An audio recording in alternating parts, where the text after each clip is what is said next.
A young boy named Ye Wuqian woke up in a scenic forest in a mountain valley. This place seemed like a paradise. The bright sunlight was beating directly into the guy's blue eyes. He had to cover himself with his hand. Because of the sudden awakening, the young man did not immediately realize where he was. He wanted to believe that this was paradise. Slowly, a recent memory surfaced in his mind. He had died as a result of an experiment. Ye Wuqian sat down on the ground and looked around. It didn't look like paradise. He was in a meadow with a lot of weeds. A sudden noise made Ye Wuqian alert. A pretty girl in pink sneakers was running down the forest path. Li Wan. Couldn't take it anymore. The young girl still hoped that she could make it home in time. Gradually, my bladder began to press unbearably, and the toilet was still very far away. Li Waner switched to a fast run, which further surprised the young lad. Ye Wuqian noticed the girl's strange outfit. This was how people dressed a couple decades ago. Waner looked around nervously. There were no signs of other people, and that was for the best. The girl's body wouldn't allow her to make it home. She decided to relieve herself right here. Li Wan didn't realize that a guy named Ye Wuqian was watching her actions. Exhausted from overexposure, the girl's bladder emptied its entire contents. The guy watching Li Wan became numb and couldn't even move. Gradually, a thin stream of warm liquid began to approach the surprised Ye Wuqian. The young man did not realize what it was, and it seemed to him that one touch of the jet could kill him. Suddenly, a foreign sound caught the boy's attention. Along with the murmuring, he heard a hissing sound. A hissing could be heard very close to the girl, who was still squatting next to the tree. The head of a dangerous snake appeared from behind the bushes. Ye Wuqian immediately realized that it was a cobra. The snake crawled out of the bushes, heading for the girl. Vanner continued squatting, unaware of the danger. Ye Wuqian was sweating with terror, wanting to protect the girl somehow.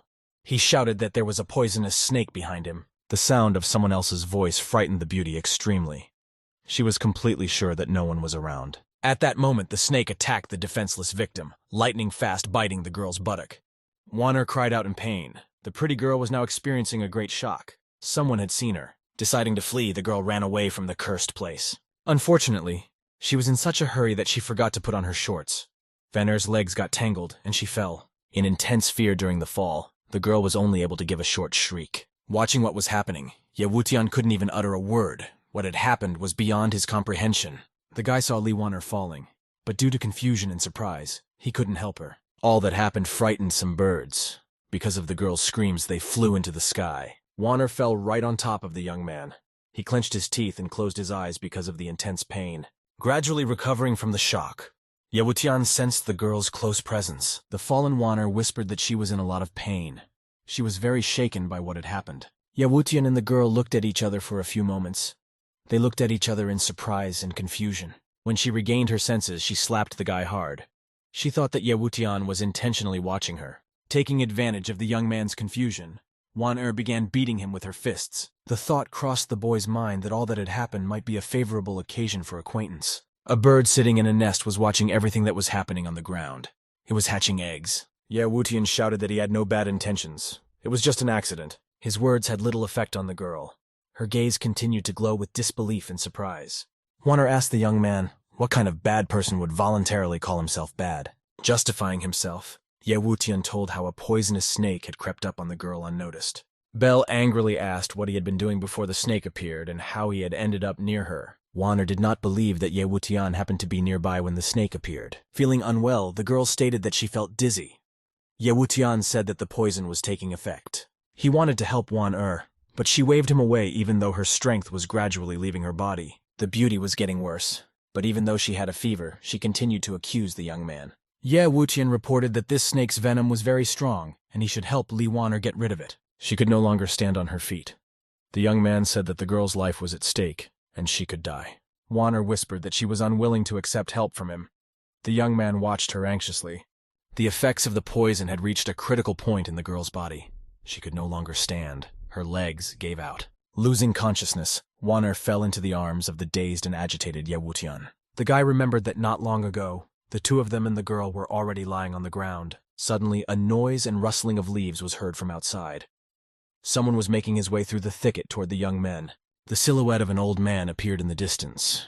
The old man's silhouette appeared in the distance, and it was obvious from his appearance that he was very excited and preoccupied. With a large, sharp machete, the man waded through the thicket trying to find his granddaughter. At the same moment, Li Wan was lying on the ground and Ye Wuqian was trying to bring her to her senses. The old man was enraged to find his granddaughter in the woods in the arms of a strange young man. Grandpa was still in great shock at what he had seen. He could not believe his eyes. The guy noticed the machete in the old man's hands and realized he needed to act immediately. The old man's anger was at its peak. He lunged at the boy with a machete, shouting and threatening. Yewutian was able to catch the machete blade between his palms. This saved the young man's life. He didn't give up trying to reason with the angry old man and tried to explain the situation. Warner saw through the veil as her grandfather tried to stab the young man with a machete. Gradually coming to her senses, the girl muttered in a weak voice to her grandfather that she was cold. The waking girl caught the attention of the grandfather and the young boy. They both turned toward her. The old man ran up to his waking granddaughter, who was still lying on the ground. Yewutian realized that he needed to act immediately and resolutely rushed towards Li Wan-er. What was happening shocked the old man. Yewutian began to unceremoniously undress the girl. Grandpa's feelings changed from anger to consternation. He asked in surprise what was going on. Yewutian continued to unceremoniously undress the girl, calmly replying that he was taking off Wan-er's clothes. The man couldn't believe his eyes. He was dazed with shock, not knowing what to do next. The guy stated that right now we need to figure out a way to save his granddaughter, or she will die. He confusedly explained that the girl had been bitten by a poisonous cobra. If they didn't hurry, Wan-er would die. The boy's words increasingly shocked the grandfather and pissed him off. He couldn't even say a word in anger. He shouted that he would suck out the poison himself if it needed to be done and pushed the young man aside. Yewutian faintly smiled. The old man was so determined to cure his granddaughter himself that he didn't ask where the snake had bitten her. Smiling, he stated that he would allow the man to suck out the venom, and added that the cobra had bitten her in the buttock. The option of sucking poison out of his granddaughter's ass completely confused the already shocked grandfather. The old man wanted to say something intelligible, but his thoughts were jumbled in his head. He realized that he could not do without help.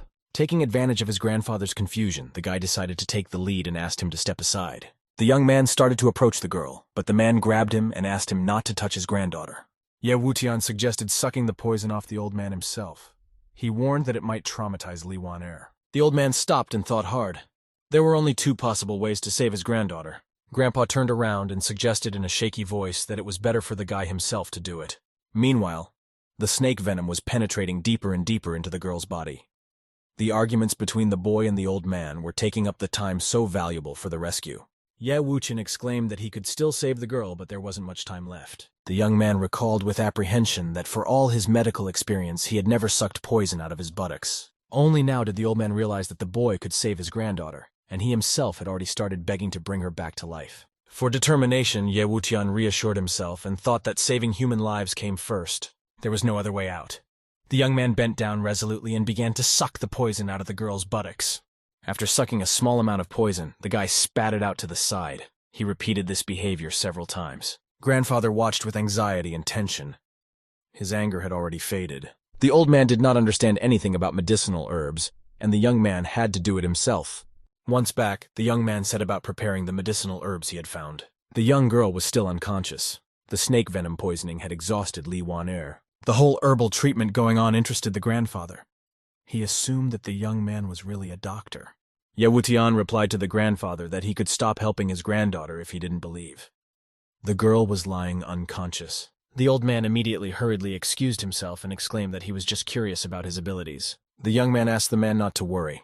He doesn't take people's lives lightly. The exhausted old man decided to thank the guy and thanked him profusely. Yewutian decided to take the opportunity to talk to the old man. He was tormented by one question. He asked what year it was and explained to the surprised man that their clothes had been worn a couple decades ago. The old man took some offense and stated that their clothes were modern despite living in the mountains. Surprised and shocked, Yewutian found out that he had been thrown back in time by as much as 70 years. The young man at first thought he had misheard and fearfully asked the old man again. The man calmly repeated that it was the year 2019. He had a calendar at home. Yewutian forcefully grabbed his grandfather by the scruff of the neck and prepared to rush to the old man's house. The man reminded him of his granddaughter. The young man no longer heard his grandfather's words. They came together to the house where the old man and his granddaughter lived. On a tear-off calendar in the man's house, the young man saw clearly the 5th day of the year 2019. The young guy was still standing in front of the calendar, refusing to believe what was happening. The young man still couldn't understand how he could have traveled back in time 70 years. Suddenly, a mirror caught the boy's eye. It hung next to the calendar. There was a comb on the shelf next to the mirror. Yewutian went to the mirror and saw his reflection there. He was amazed to see himself. The young man could not believe that he saw himself in the mirror. But the reflection in the mirror was exactly the same as his movements. Ye Wutian couldn't understand why he looked completely different. The old man decided that the young people were too narcissistic. The boy had another question. He asked who was the leader of the alliance now. Grandfather was amazed at the question he did not understand. He had never heard of a union, although there were many countries nearby. The old man said their country was called Huaxia. The boy had some thoughts and guesses. Ye Wutian remembered that there were many different countries before the alliance was formed.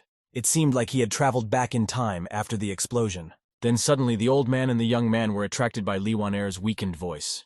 The girl had already gained strength, and she pulled herself up on the bed. Her hand clutched frantically at the sheet. The grandfather was moved to tears by the awakening of his granddaughter. She was puzzled and asked what had happened to her, because they were in the mountains. The man said she was bitten by a poisonous snake, and the guy over there saved her life. The young man was extremely flattered by his grandfather's words. Ye Wutian was pleased that the girl would think of him as a savior. Wan-er recognized the young man and blushed. She started cursing the guy. The old man tried to calm her down. The girl indignantly asked why her grandfather was sticking up for the stranger. He was peeking at her. Ye Wutian stated that he would talk to his granddaughter himself, and he could bring the boiled medicinal herbs. Grandpa agreed with the young man. He realized that the herbal decoction was very much needed now. After the old man left, Ye Wutian and Li Wan were left alone. The girl was still looking at the guy with horror and disgust. Wan-er interrupted the silence. Embarrassed, she asked if he had really helped and pointed to the bandaged wound. The young man smiled and told her that he had indeed saved her and applied the cure. Moving a little closer to the girl, he added that he also sucked out all the poison with his mouth. Wan-er looked at Ye Wutian uninterruptedly. Her gaze was full of despair. Her entire life was lost. The guy was also looking at his interlocutor. Ye Wutian was satisfied that he had managed to save the girl. Stammering, Wan-er shouted that no one would marry her now. She frantically clutched at the sheet. The guy explained that he had to do it. Otherwise, the poison would have been sucked out by her grandfather. The girl was disgusted to imagine Ye Wutian sucking out her poison, but the grandfather in this role was more unpleasant. The guy meanwhile thought that the explosion in the lab might have taken him a few meters away, but no way back in time. Ye Wutian turned to the door and stated that Wan-er needed to rest. She hadn't fully recovered yet. The girl was about to agree with what he had said about the incident and asked embarrassedly what his name was. The young man identified himself. Wan-er looked at him in surprise as she continued to clutch the sheet. The girl gave her name and wondered what the guy was even doing on that mountain. He didn't look like a man from the village. Ye Wutian honestly admitted that he just woke up there and heard the characteristic sounds. Wan-er realized that he had seen everything. The girl kept trying to convince herself that the young man had seen nothing, for he himself had just woken up. Turning around, the guy smiled and stated that he always wakes up very quickly. Li Wan-er assumed that the young man had actually seen nothing. Ye Wutian turned around and said that he had seen absolutely everything. The girl's eyebrows rose upward, barely hearing that her savior had seen everything quite clearly. Li Wan-er angrily and threw herself at the young man. He advised her not to move, the wound would get worse. The girl made sure of that very quickly. She stretched out on the bed with a painful grimace because of the intense pain in her buttocks.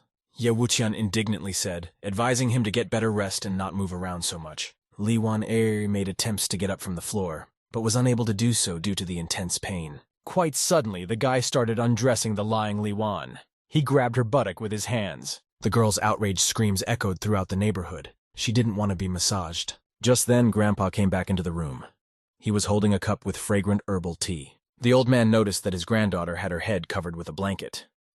He asked if she was afraid of suffocation. Li Wan-er stuck out her crying face and indignantly shouted that she didn't want to see Ye Wutian until the day she died. Old man Li turned to the young man in surprise and asked what had happened between them. The guy was sitting near the table with his legs draped over it. He explained that he was just getting a massage. Ye Wutian assumed that Wan-er didn't like having her pants taken off twice a day. The girl wailed that she would kill him if he dared tell a living soul about it. The young man turned to his grandfather standing nearby and asked him to give the medicine to his granddaughter. Wan-er shouted that she wouldn't drink it. There might be poison in it. Ye Wutian became angry. Her behavior was becoming unbearable. The boy took the cup from his grandfather's hands and began to hold it out to the girl, asking her to listen to him. She hid under the blanket again. The young man explained that he was only worried about his reputation as a doctor. The guy kept convincing the girl to take the healing tea. After her rescue, she must stay alive. Wan-er hummed and declared that she wouldn't drink anything.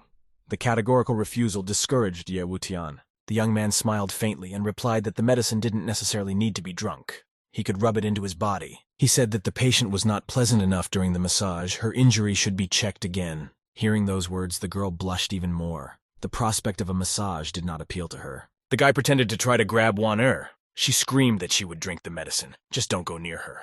The girl snatched the cup from Ye Wutian's hands with a lightning-fast movement and declared that she would drink the mixture. Wan'er drank the medicine with resentment.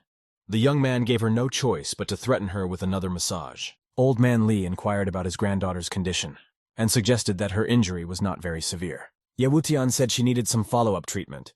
He asked to stay in the house for a few days. Grandpa readily agreed to the boy's suggestion. He said the doctor could stay as long as necessary. So ended this unusual day full of adventures. Night shrouded the village and the house where the grandfather and his granddaughter lived. This night, Wan'er slept very uneasy.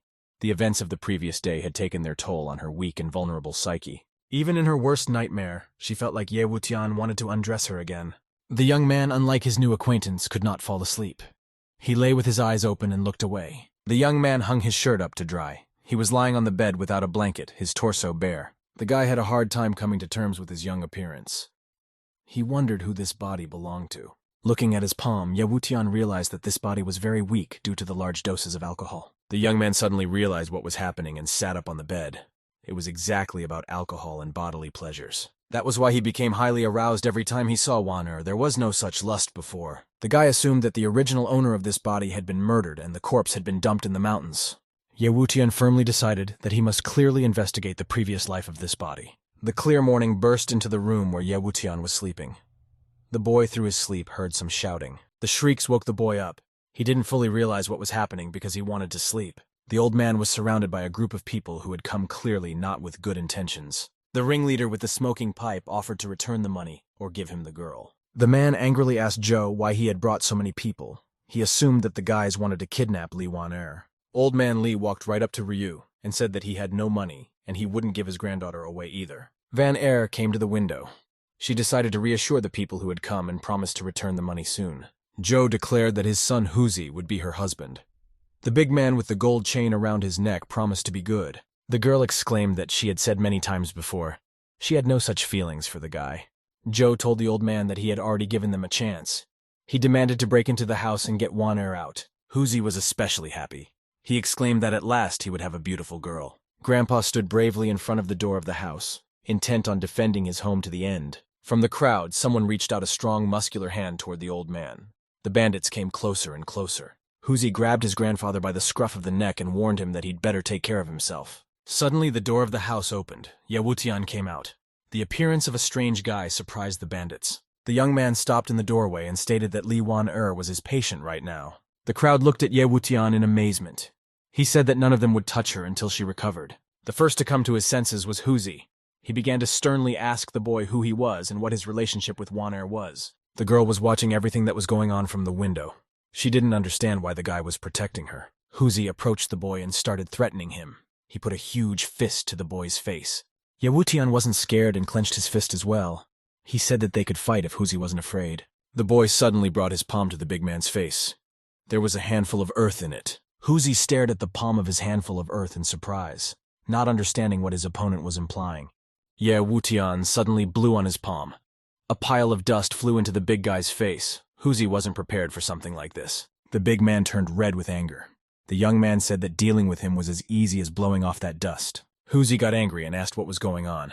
He suspected that the boy was trying to do something to him. Ye Wutian turned around and started to walk away. The man swung his fist at the young man, but Joe stopped him. He approached Ye Wutian and assumed that the outsider was protecting the villagers because he also liked the girl. Ye Wutian replied that he didn't like that type of woman. Wan'er angrily asked what type of woman he meant. Ye Wutian asked Joe how much money the old man and girl owed him, and why he had brought so many people with him. The man hesitated, and after some calculations stated that the total amount was 20,000. Such information infuriated the young man.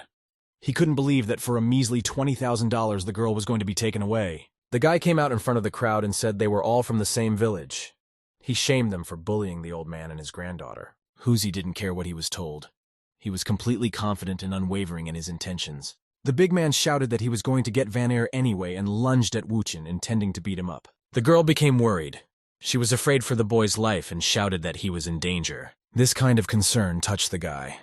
Ye Wutian smiled. He couldn't even imagine that Wan'er would be worried about him. She yelled that no one was worried about him, but warned the guy to duck the punch. The girl squealed fearfully, and her cry sent whole flocks of birds flying up into the sky. Lee Wan'er's face stiffened with terror. She was very worried about the boy's fate and didn't want him to be killed. The angry Huzi prepared to attack Yewutian. He knew that his opponent wouldn't escape anywhere. He was in a stalemate. The big guy's punch never reached Yewutian. Huzi's hand couldn't even touch the guy. The exhausted big man dropped to his knees on the ground.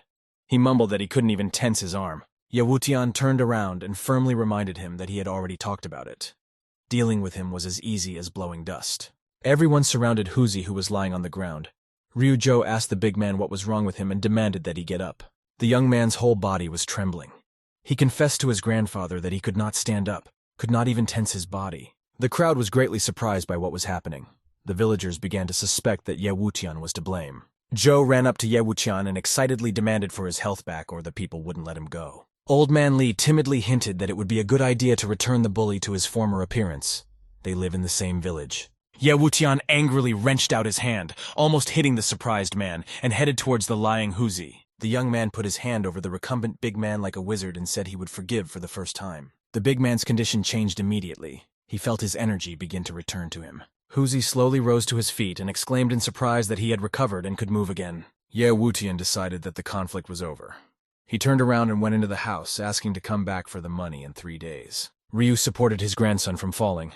The boy shouted that all the villagers could go home now. Huzi worriedly told Grandpa Joe that it couldn't be left behind. He couldn't give one heir to a stranger. Joe said they would demand the money in 3 days and see if he could raise 20,000. Ryu turned to the crowd and shouted that their work here was over. They were now dispersing to their homes. The people obediently turned around and began to disperse. They agreed with their leader's decision. The gang's departure pleased Wan-er.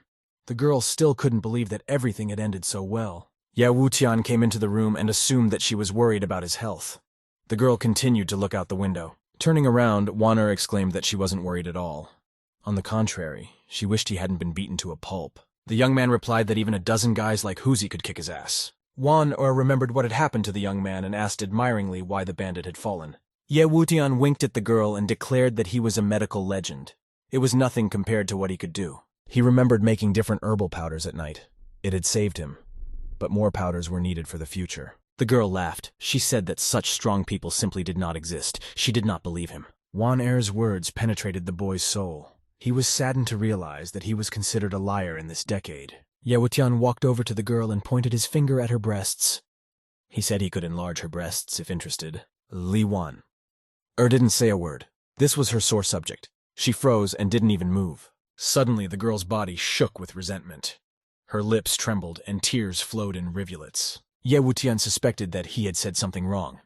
He excitedly asked what was wrong. Sobbing, Wan-er confusedly explained that she was being teased at school, and now he was bullying her. The guy assured her that he was not lying or making fun of her. He really can increase breast volume. Wan-er continued to roar and said that everything was fine. She asked the young man to fulfill his promise. She clenched her teeth and looked at Yewutian with tears in her eyes. She was still in doubt. Li Wan-er unzipped his sports sweatshirt and showed off his jersey, asking if he could make them bigger. Such actions of the girl came as a surprise to Yewutian. He did not take his eyes off her breasts. This kind of girl's behavior was incomprehensible to the guy. He looked at Wan-er and remained silent. Burning with embarrassment, Yewutian couldn't bring himself to do anything. He and the girl went to their rooms. The morning sun illuminated the house where the granddaughter and grandfather lived. Wan-er had to go to school. Coming out of the house, the girl remembered that the guy yesterday promised to enlarge her breasts, but never did anything. Suddenly she blushed. She began to suspect that he really just wanted to take advantage of her body. As usual, the school continued to ridicule Wan-er and her appearance. She felt insulted. After running home and swinging open the door to the young man's room, the girl squealed that she needed a breast augmentation. As luck would have it, Wan-er's words were heard by the old man who was sweeping the room. They both stared at each other. It turned out that the boy went to gather herbs and the man decided to clean the room. He asked what the granddaughter was talking about. Li Wan-er automatically replied in an embarrassed manner that the conversation was about breast augmentation. Realizing that she had said too much, she shouted that she had said nothing of the sort and ran out of the room. The girl ran away quickly and did not look at her feet. Suddenly she tripped over a rock. To her horror, Li Wan-er realized that she couldn't keep her balance and flew forward. During her flight, the confused girl saw Yewutian walking carefree towards her. Due to the collision with Li Wan-er, who ran into him, the guy fell down and dropped his bag of herbs. Lying on the ground, Yewutian and Wan-er gradually came to their senses. The young man unhappily touched the back of his head. The girl wailed exhaustedly that she had bruised her buttocks again and was in a lot of pain. Ye Wuqian recalled that he had advised Li Wan-er to refrain from physical activity recently. The guy got up and walked over to the girl. He said that he would now have to get a massage again. She waved her hands. Having a good idea of what would happen next, the girl screamed, closing her eyes. Her face turned crimson. Despite her requests, the young man threw off the girl's shorts and gave her a preventative massage. After entering the house, Ye Wuqian found a suitable container and began to create a special composition from a set of herbs. The girl lay on the bed, tucked into her pillow, and sobbed at the offense. Turning her head for a moment, Li Wan-er began to insult him, just as she had done in the first minute of meeting him. Not paying much attention, the young man continued making the powder. He asked what the most expensive seafood was. The girl turned her back to him and replied that the crayfish were the most expensive, the price going up to several hundred yuan. The boy continued to prepare the potion in the bowl. He stated that in that case they would catch crayfish. Old man Li came into the room and said that he had brought what he had asked for. Wutian turned to him. The man placed a large straw jug in the center of the room and asked if it was really necessary. Scooping up a dab of the green substance with his brush, the young man smiled and declared that he wanted just such an item. Ye Wuqian coated the neck of the jug. He knew that the crayfish wouldn't be able to be near his potion. All the guy's actions aroused surprise and genuine interest in the girl and her grandfather. The young man was very satisfied with his work. It was time to go for a walk and test the drug. Ye Wuqian took the straw jug and headed out. He smiled and invited his hosts to go fishing. They all came to the seashore and threw a pitcher into the water. It was tied on a rope to a post on the shore. Under the water, the jug was in an open state. It was standing on the seabed. The boy and girl sat on the bank, comfortably perched on the high rocks, and watched the pitcher. Ye Wuqian sat silently and occasionally glanced at Li Wan-er, admiring her beauty. The girl was also silent, her hand resting on her head. She looked thoughtfully at the blue waves. Looking at Wan-er, the young man realized that he really liked this kind of girl, innocent and beautiful. He remembered the provocatively dressed girls from his world. They smoked and swore, reeking of lust and violence. Ye Wuqian was so excited that he even wept. He began to believe that the girl had been sent by heaven just for him. From far away came the voice of the grandfather. The old man ran and shouted that a miracle had happened. They had become very rich. Ye Wuqian and Li Wan-er turned around to the man in surprise. The girl inquired what had happened. Grandpa excitedly shouted that they should both look at it. There were a lot of crayfish gathered on the shore. At the same time, equally interesting events were taking place in the Yinchuan building in the eastern city. On one of the upper floors, CEO Chen Kaishan sat in a chair and looked thoughtfully out the window. 3 whole days had passed since her fiancé had disappeared. There had been no news in all that time. The girl did not want to believe that he was really dead. Her gaze was fixed and detached. At that moment, a girl in a white shirt knocked demandingly on the office door. It was Xiaoman's assistant. She said that the bank had sent another notice. The CEO turned around in her chair toward the girl. She assumed it was about repaying a debt. Flipping through the papers, Chen Kaishin demanded to organize a dinner with President Zhu on her behalf. Xiaoman tried to dissuade her boss and stated that Zhu was not a good person. The general manager calmly remarked that she knew everything. Unfortunately, there is no other way out now. Xiaoman turned pale with horror when she imagined what could happen during dinner with that boor. Chen Kexin bowed her head and tiredly demanded to organize a meeting. This is out of the question. At this time, in the Li family home of Li Wan-er and grandfather, life was going on as usual. They had a nice seafood dinner. Grandpa also served a dish of crayfish caught earlier. The old man with tears in his eyes sincerely thanked the young man for saving his granddaughter. He said that after selling these crayfish, he was able to pay back the money he had borrowed from old man Joe. Wan-er asked in surprise as the young man managed to do so. The crayfish actually swam to the shore. Ye Wuqian turned to the Li family and asked if they would believe him if he called himself superhuman. Wan-er was skeptical of the guy's words and snorted, turning aside, making it clear that she wasn't interested. Suddenly she remembered that she owed the young man her life, and she blushed. He deserved attention after all. The girl thanked her guest, struggling to overcome her embarrassment. She shyly wrapped a curl around her finger. Ye Wuqian said that it was not necessary to thank him. It was enough not to kick him during the massage. Li Wan shouted resentfully that he was purposely making her angry the moment she tried to thank him. There was a sudden knock at the door. Everyone in the house was surprised. Frowning his eyebrows, old man Li loudly told the uninvited guest that the house was open. "You can come in." The door began to slowly open. In the silhouette between the door and the door jamb, old man Joe appeared. Li Wan-er, her grandfather, and Ye Wuqian were greatly surprised by the appearance of a recent bully in their home. A man entered the room and stated that there was a very good smell in here. He asked what they were celebrating. Old man Li jumped out from behind the table and shouted to the guest that he had already returned the money. He asked why Joe had come in the first place. The man stated that he had actually come to apologize and discuss something about Huzi. Since no one took the hint, Joe explained that Wan-er and Huzi could get married. The girl was visibly nervous. She realized that she was going to be forcibly handed over to that big Huzi man. Ye Wutian asked why Joe was still trying to set Wan-er up with his grandson. He took the perplexed girl by the arm, forcing her up from her chair, and said he had to explain himself. Pressing Wan-er against him, Ye Wuqian hugged her and looked at the guest. He glumly stated that it was his girlfriend.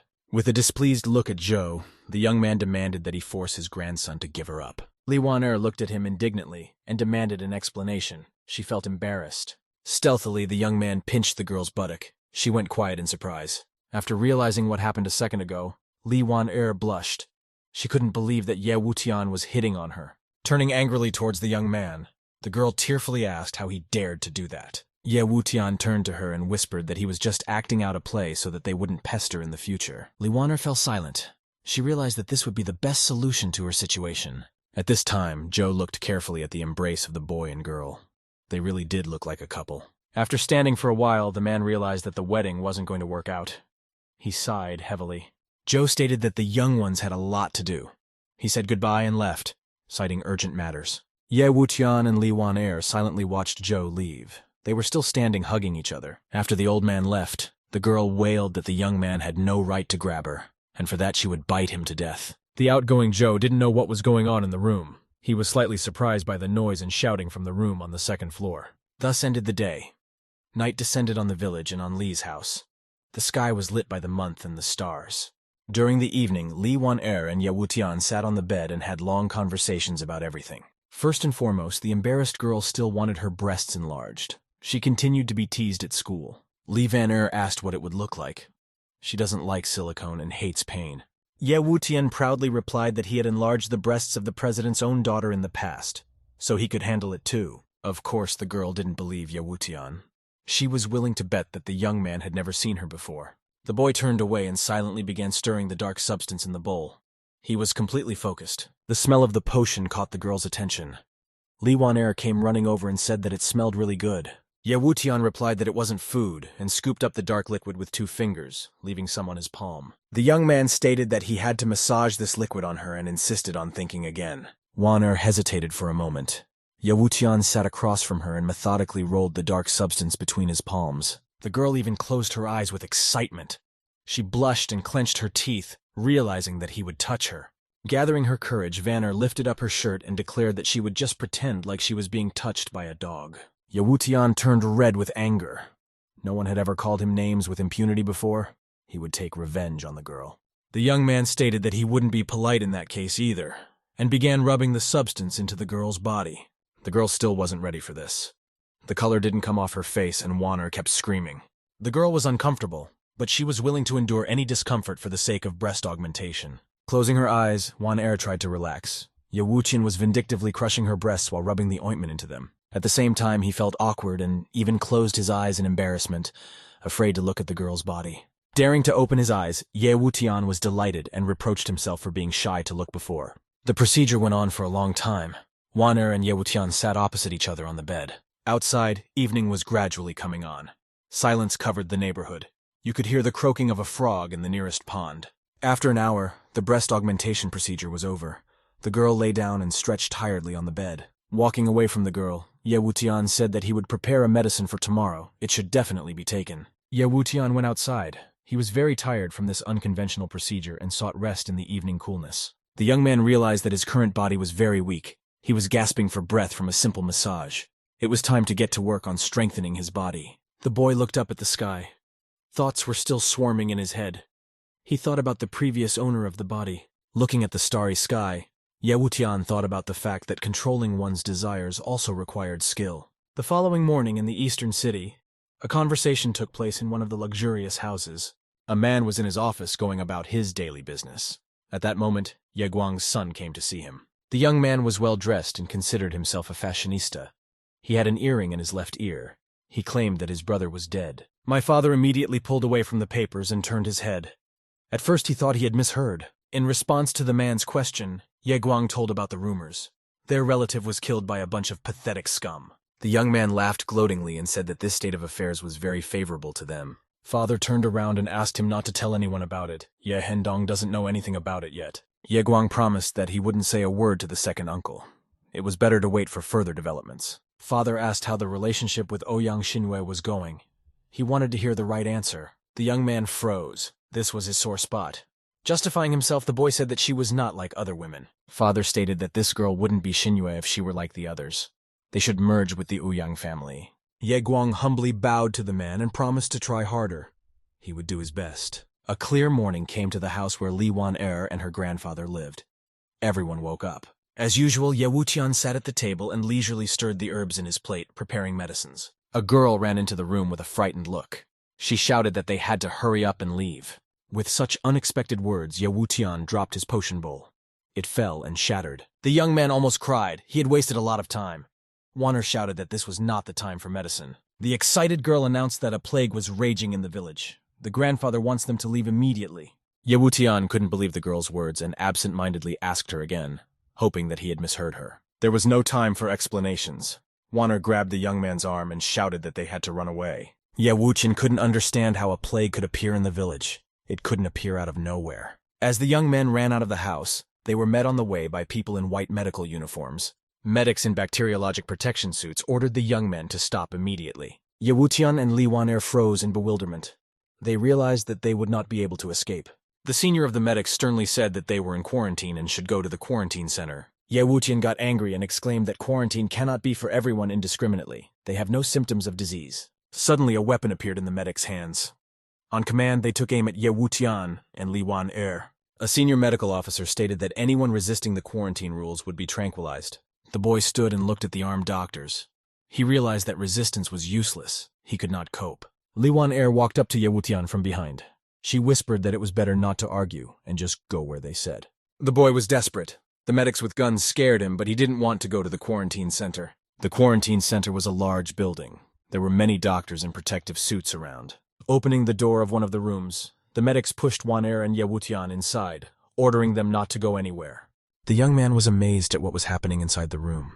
Due to the lack of seats on the benches, many people were sitting on the floor. A few of the men against the wall looked worse than the others. With their heads bowed, they didn't even moan in pain. Standing off to the side were several young boys. They also looked unwell. Old Man Li saw his granddaughter and rebuked her. Wan-er only now realized that her grandfather was also here. The man said they should have run. She replied that the doctors came to their house too fast. An unfamiliar fellow confirmed that the village was cordoned off within hours of the plague breaking out. The old man said he had lived enough and was only worried about his granddaughter, who might have an accident. Van Eyre stated that the doctors would help. The man said doomfully that they wouldn't have to blockade the entire village if there was a way to treat it. At this time, Ye Wuqian was standing by the window. He looked thoughtfully at the people on the street. The young man noticed a group of doctors in white coats without protective suits on the street. It was quite strange. As he continued to stare out the window, the guy recalled the various symptoms found in the patients. He regretted that he knew virtually everything about herbs, but didn't understand medicine. Ye Wuqian decided to see what was going on. He told Li Wan-er that he wanted to handle the situation and asked the girl to stay indoors. The girl was frightened and grabbed the young man's arm, demanding that he not go outside. Li Wan-er speculated that her interlocutor might also be infected with this strange disease. Old Man Li supported his granddaughter.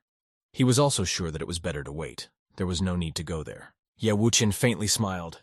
The man and his granddaughter treated him well, but there was no point in explaining. The boy was determined not to back down. As he walked out the door, he said that he would be fine. There was nothing to worry about. The incredible equanimity and calmness of mind greatly impressed Old Man Li and his granddaughter. Opening the door wide, Ye Wuqian bravely stepped outside. He didn't know exactly what awaited him, but he was ready for anything. There were many doctors outside the room with stretchers. Some of them were discussing the problem with each other. Suddenly, a medic in a hazmat suit appeared in front of the boy. He spread his arms wide apart and ordered him to stop. Removing the protective bandage from his face, the doctor stated that he warned the guy it was forbidden to leave the premises. Ye Wuqian offered his help. The medic angrily demanded that the guy go back and not interfere with the doctors. The medic's temper surprised the guy. He suggested that he mind his own business and ignore him. The doctor got even more angry. He shouted that he had made himself very clear. The boy needed to go back. Ye Wuqian glumly stated that he was responsible for his own body. No one has the right to give him orders. The medic couldn't argue anymore, his body trembling with indignation. The man declared that the boy had forced him to do it himself. He glared angrily at the young man, eyes blazing with hatred for the stubborn stranger who ignored the order. The man called out loudly for an officer to shoot the young man for spreading infection. Ye Wuqian became angry. He shouted that he had just offered to help. but instead he was shamelessly accused of spreading the plague. A senior doctor intervened in the conversation. He asked why they were talking so loudly. A bearded man with glasses approached the medic and Ye Wutian. He asked what was going on. The appearance of the senior doctor pleased the medic, who was already fed up with Ye Wutian. He declared that the boy could solve the problem. The elder frowningly stated to Wei Junzi that the young man didn't look like a doctor at all. Ye Wutian quipped that in Chinese, the medic's name translates to hypocrite. His parents are just geniuses. The man got angry and punched the young man on the arm. He did not like the stranger's behavior. Junzi angrily asked if the guy had a certificate and what his qualifications were. Ye Wutian cut him off halfway through and said that he wanted to know something. With their argument, they gathered a crowd of onlookers around them. Smiling, the young man asked what effect the Animarina rhizome and butterfly bush flower had. The medic was confused by the question. He didn't understand what it was about at all. He had never heard the names of herbs before. The guy explained the essence of the effect. According to him, it is ideal for people who insult others. Junji got angry after catching the hint and grabbed Ye Wutian by the scruff of his neck. He asked him to repeat it again. Not paying attention, the young man continued to talk about the benefits of healing herbs to strengthen the body.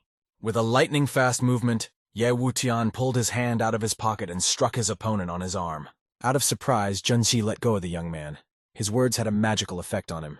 Ye Wutian stated that he knows herbs better than anyone else. If he is not qualified, the interlocutor is all the more so. Dr. Wu had been listening to the conversation the whole time. He assumed that the guy was a doctor of Chinese medicine. The guy admitted it wasn't like that at all. He has never been a doctor, just familiar with herbs. The man smiled and exclaimed that Ye Wutian is very humble. He is competent in prescribing medicines. Dr. Wu turned the guy around and led the way to the patient. This really surprised Wei Junji. They entered the hospital and went up to the second floor. On the way, they met several doctors. In Ye Wutian's room, he noticed several specialists. A nurse was adjusting the blanket on a patient's bed. The man opened his eyes and looked up with an unseeing gaze. The color of his face was an unhealthy gray. Dr. Wu asked Ye Wutian for his opinion. The young man asked the doctor what he himself thought about it. Junji laughed and said that he was just a quack. There was no need to bring him into the ward. Ye Wutian was annoyed by the medic's words. He turned around and demanded that the guy shut up. It was distracting. This kind of response made Wei Junzi angry. He was furious and simply couldn't believe that he was being humiliated by some stranger. Dr. Wu frowned at his subordinate and regretfully thought that he shouldn't have chosen him to be his disciple. He scrutinized the patient's diagnosis and said it would take some time to get an accurate result. Ye Wutian stated that he has a recipe. If he is given paper and pen, they can try it. After getting a pen and paper, the young man quickly began writing the prescription. He felt confident. The boy quickly scribbled a list of herbs on a piece of paper. Dr. Wu was surprised at the speed of the prescription. After a few seconds, Ye Wutian handed over the prescription and asked the stricken doctor to give 3 times a day. After a little thought, the boy proudly announced to the senior doctor that his recipe was called Life Extension Soup. The man rejoiced. This guy really was unusual. He would never have thought that a young man could know the recipe. He handed the prescription to the nurse and demanded that the patient's treatment be started immediately, strictly following the prescription. Wei Junzi quipped that the name of the prescription to cure the disease sounded too pathos. Ye Wutian turned to smile at the man, ignoring his claims. Junji couldn't understand his behavior. Young stated that as a doctor he was of little interest, but the sarcastic comments are top-notch. Ye Wutian asked if the guy had a wife. He asked him to leave her and stop hurting her. Wei Junzi turned red with anger. This arrogant doctor was starting to piss him off more and more. He shouted that Ye Wutian would not leave this room until he explained what he meant. The young man quickly spoke about his ailments. Wei Junzi machine-grabbed his groin. He really had a problem. The man could not believe it. It was his secret. He asked his interlocutor fearfully how he knew all this. Ye Wutian didn't reply, and with a smile he continued to voice out all the symptoms felt by his interlocutor. Wei Junzi was amazed at the absolutely accurate diagnosis. Without resorting to an examination, the guy was never once mistaken. The young man ended by talking about his sexual impotence. He explained that this was why he had asked to leave his wife. Wei Junzi blushed. All of this was true. His body trembled at the realization of everything. He shouted that it was all a lie. The doctor flushed with shame and anger. Trying to hide his feelings, he exclaimed that it was all just nonsense. The doctors who heard the conversation immediately realized that the guy was telling the truth and felt sorry for his colleague. At that time, the door to the room opened. A nurse appeared on the threshold. She was carrying a cup with a potion on a tray. The nurse's arrival pleased Dr. Wu. He hurried the nurse. The patient must be given it immediately. After opening the patient's mouth, the nurse poured the healing potion into the patient's mouth. The young man was very weak and could not eat on his own. Dr. Wu looked at all of this with disbelief. He wanted to help the patient. but he didn't know how effective the decoction would be. It took time to get results from the decoction. The doctors and nurses waited for an hour. In the past hour, the patient's appearance had improved. The medics leaned over his bed. The patient's face turned pink. His breathing evened out. It is hard to believe that the doctor comes from this small village. Wei Junzi was the most amazed by the patient's miraculous healing. He still thought that Ye Wuqian was a charlatan. His suspicions were only strengthened. If that guy really is a doctor, he's right about the disease too. Wei Junzi realized that he could get help from the stranger. With a pleading voice, he called out to the young man, calling him doctor. The man admitted that the reason for his rudeness was really his relationship with his wife. She kicked him out of bed. He thought the guy would forgive him given the circumstances. Ye Wuqian slightly turned his head in his direction and frowned, saying that he couldn't forgive the rough treatment. The young man exclaimed that he was only 30 years old. He promised to reward the doctor generously for his help. Ye Wuqian replied that lust and alcohol addiction destroys a guy's body. It's none of his business. He stated that he is not a real doctor and has no obligation to save others. He just does what he likes to do. Ye Wuqian frowned and said that the issue of the epidemic had been resolved. They need to treat the rest of the patients with the same prescription. All the doctors and medical staff looked after Ye Wuqian. They were amazed by his help in curing the patient. Wei Junzi was the one who reproached himself the most. He cursed himself for being rude. Now he wouldn't be able to cure his illness. Dr. Wu took a serious interest in the young man. His knowledge of medicine was incredible. Yet Yutena's help helped in curing the patients. No more new infections appeared in the village. The young man became known as a doctor. He became respected by everyone in the village. Oh modestly denied everything.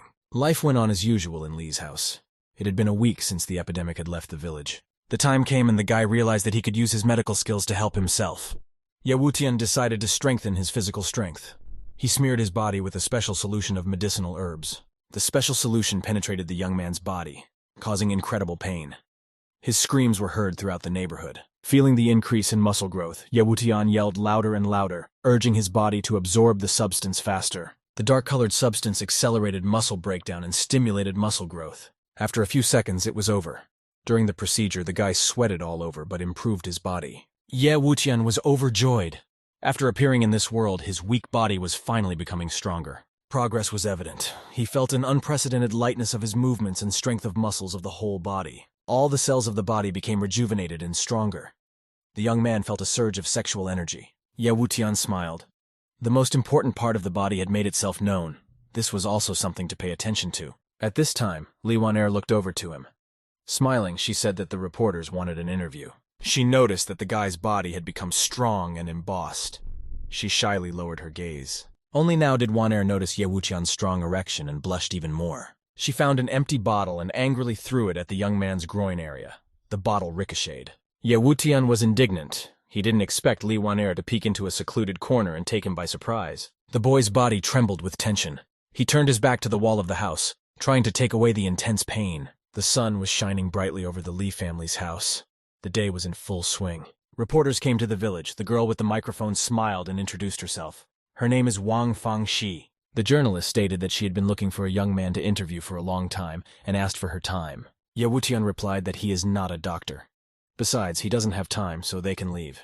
In fact, the young man didn't want to reveal his identity. The killers of the body's owner may come again. He stated that it was better for the girl to interview Dr. Wu.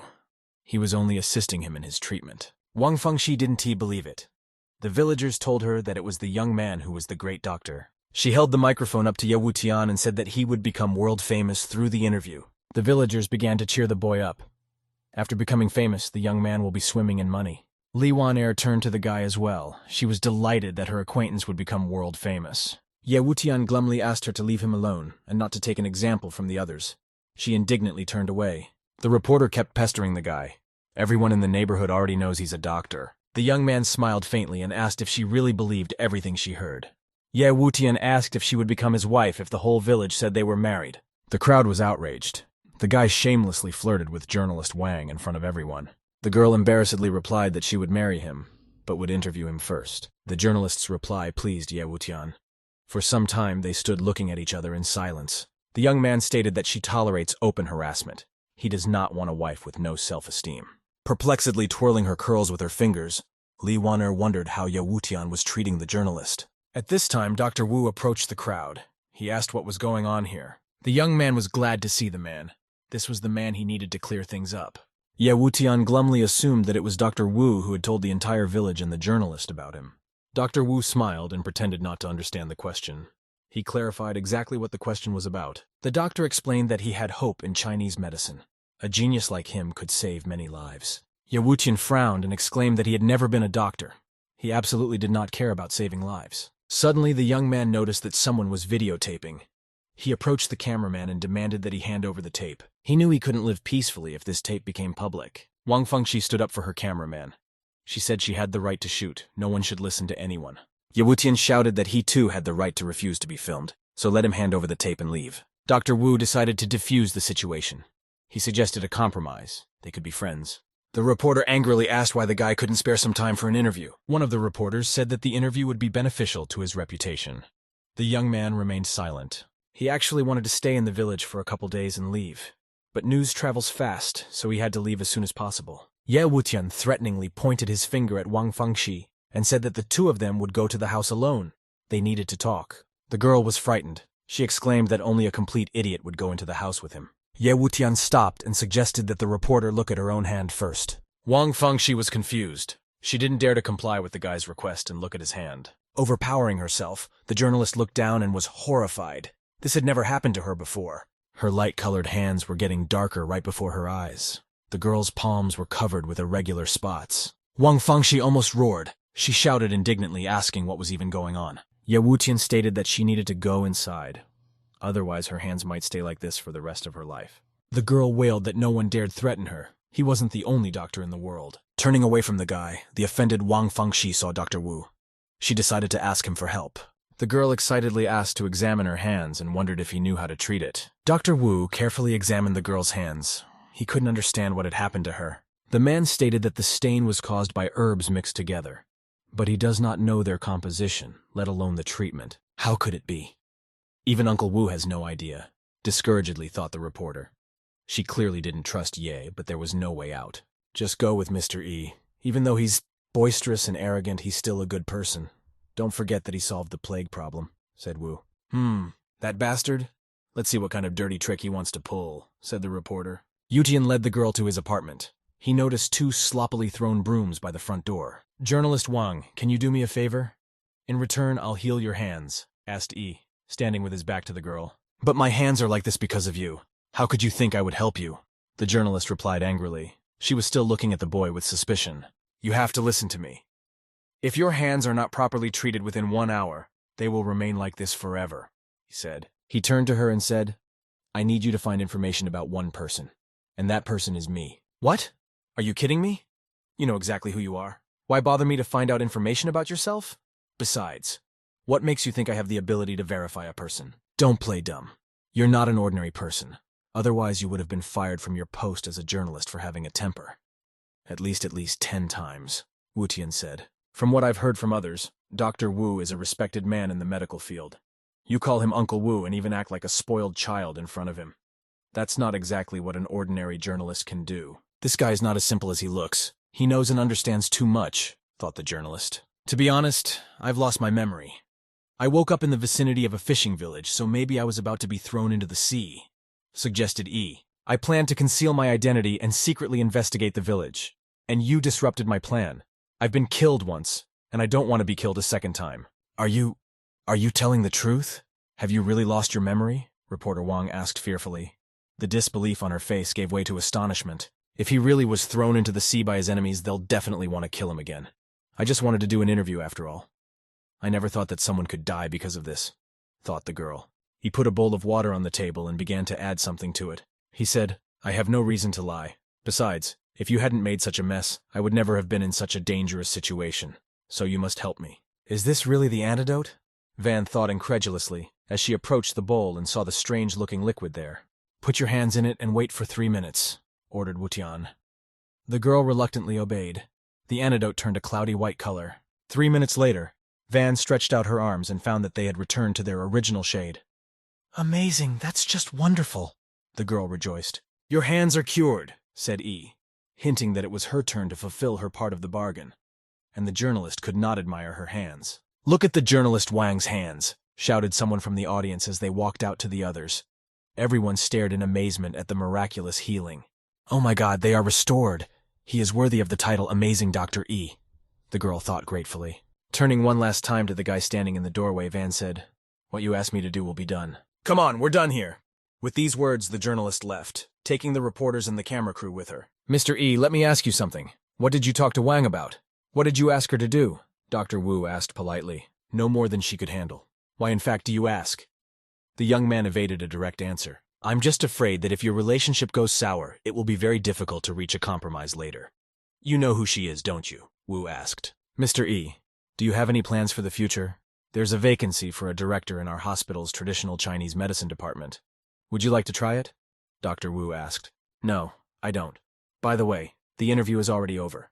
You can go back if you have nothing else to do here," answered E, literally pushing him in the back. "Don't give up so quickly. Besides the position of director of the TCM department, I have good conditions for you, much better than here, and you can ask for anything you want, including an apartment, a car, and money." "Thank you for your offer. I appreciate it. But I'm not a doctor, so no matter how attractive the terms are, I can't say yes," said E. He emphatically escorted the last guest out, shoving him outside the courtyard, not forgetting to say, "Goodbye, Dr. Wu." At night, Ye was admiring the stars after going out on the balcony. Ye Wutian, Li Wan timidly approached him. It was in her house that Ye had found temporary shelter. "Do you really have to go? Can you stay?" the girl asked. After many hardships and worries, she didn't want to let the boy go. "So much has happened. It's not right for me to stay here. I was planning to stay here a little longer," said E. "I'm not afraid. If there is something dangerous, we can face it together." "I don't feel afraid," cried Li. Uchin looked at her regretfully and said, "Aha, silly girl. Even if I leave, I can still come back to see you at your school." "Do you promise? Pinky swear," Li demanded. "Okay," the boy agreed, and they crossed their little fingers. "Why does my heart feel so heavy? That feeling of being cared for? It's a great feeling," thought Uchan. "Mr. E, I'm old, and I may not be able to help you. So this is the world for young people like you. Do whatever it takes to reach your goals. No matter what decision you make, I will always be for you," said Grandpa Li. "Thank you," said E. At that moment, the door opened, and a shaven-headed man with a gold chain around his neck burst into the house. "Joe Huji, why have you come?" asked the master of the house. He was quite surprised by the unusual guest. "Miracle, Dr. E. Please take me as your disciple." Huji knelt down on his knees, showing his respect. "You come here to make him your teacher?" Li was no less impressed than her grandfather by Wuchen's influence. "You have good intuition. You realize that by following me you can stand out. But unfortunately, I'm not going to take on any student. Go away," said E. Teacher, is there something unsatisfactory about me?" "That's fine. As long as you point it out, I will fix it and make you satisfied," assured Joe. "Just go away. I really don't have any plans for you," said E. "What the hell? Did he even understand what I said? Did he even call me a teacher?" thought Wutian. "Master, I really want to learn from you. Please take me." Joe bowed. He didn't believe that there was an objective reason for refusal. With your IQ, how could you have come up with that idea? It must have been thought up by old man Joe. That old fox, Mr. Li exclaimed. "Huji, please stand up. He always stands on everything. It is absolutely useless to kneel right now," said Wan Er. "Yes, the teacher's mistress. You're the boss here," Joe readily replied, rising from his knees. "The mistress of a teacher? What's a teacher's mistress?" "Teacher's mistress? That is nonsense," said the girl indignantly, sitting on the floor. Teacher's mistress. Here's 20,000 yuan as my tuition fee," Joe said, laying out a tight wad of banknotes on the table. "If that's not enough, just say so. I have to go," he exclaimed, saying goodbye at the door. "Teacher's mistress. What a cool reference to me," thought the girl, looking at E with infinite love. "Mr. Lee's villa." "Reporter Wang, you are so quick. Is there any good news?" he asked the reporter. The girl with the folder in her hand just stood there looking at him. Why do you have that look on your face? Why are you looking at me like I'm some kind of pervert?" The journalist handed him a folder. "Here, look at the file on yourself." Utian touched the girl's hand lightly as he handed over the folder. "So disgusting. We must clean it quickly." She began to wipe the hand that the young man had touched with squeamishness. "Shit." As if I had done something offensive, he tearfully started pulling documents out of the folder. "Is it serious?" he asked, reading the writing on the sheet. "What the fuck?" The young man finally burst out and angrily threw the documents all over the room, knocking over the furniture. Journalist Wang? Are you sure these documents really refer to me?" he asked the girl. "Of course you do. So just shut up. I feel disgusting breathing the same air as you in this room. Damn it! These papers are really evidence of me!" Uchan shouted in his heart, holding a stack of sheets in his hands. How could he be called a human being? He's an absolute scumbag. How the earth only bears people like him.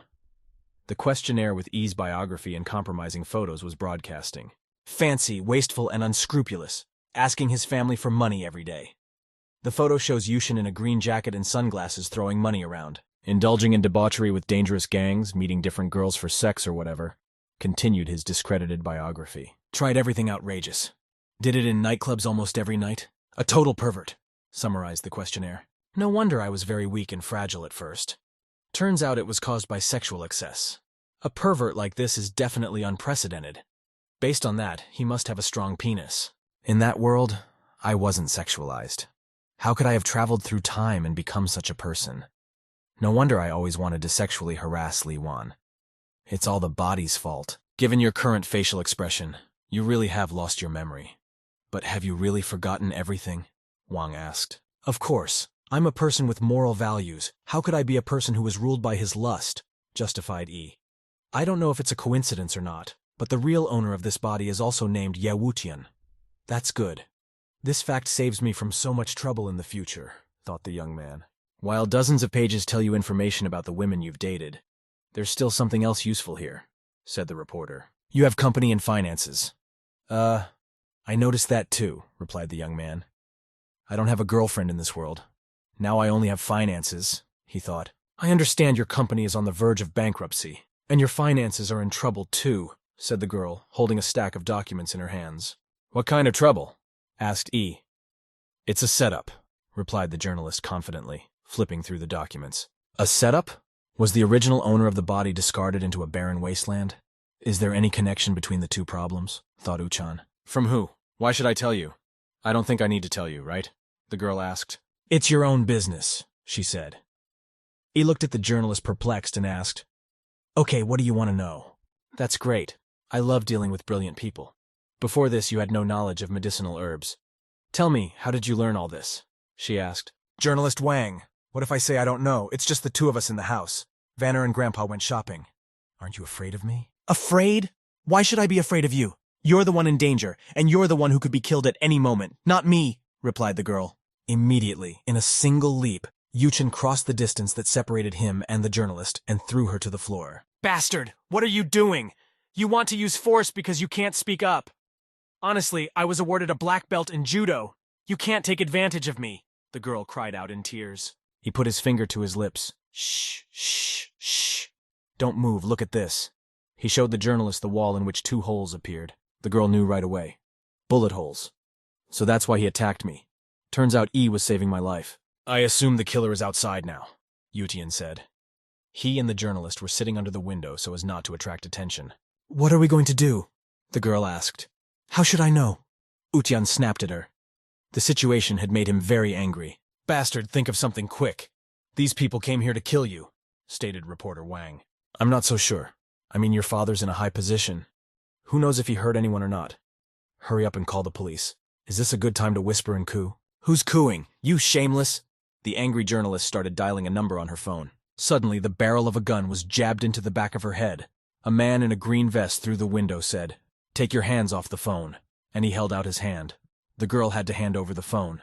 Thanks for the open window, otherwise we wouldn't have been able to get in. Thanked the man. Now there were 3 of them, all 3 in brown pants, green vests, and branded caps. Their eyes were hidden under sunglasses. Who are you? Who sent you? What do you want? The journalist gibbered fearfully. It doesn't matter. The only point is that you're both going to die today, the man said, taking the phone from the girl. Are you going to her? Take all your resentment out on her. Just treat me like something transparent. I won't tell anyone about it. He tried to get away with it. The journalist threw her shoe at him. Ye Yuchen, are you even a man? You are the most disgraceful man of all men in the whole world. I'll remember that. You're fearless. They say you're a worthless scoundrel. It seems you are. I hate to kill a man like you, the man said, pointing the gun at the young man. Then don't kill me. Let me go and it won't be disgusting, laughed Yushin right in the man's face. He seemed to have no fear of death. After a moment's pause, the trio of attackers simultaneously burst into laughter. You are doomed to die today, the man with the gun said to E. Hell, if I had only known he was such a bastard, I would never have done him such a favor. Gritting her teeth, the girl was silently angry. Uchan said, I'm afraid you'll be disappointed. I will definitely survive because... Do you know who her father is? He asked, suddenly pointing at the journalist. Bastard, shut up!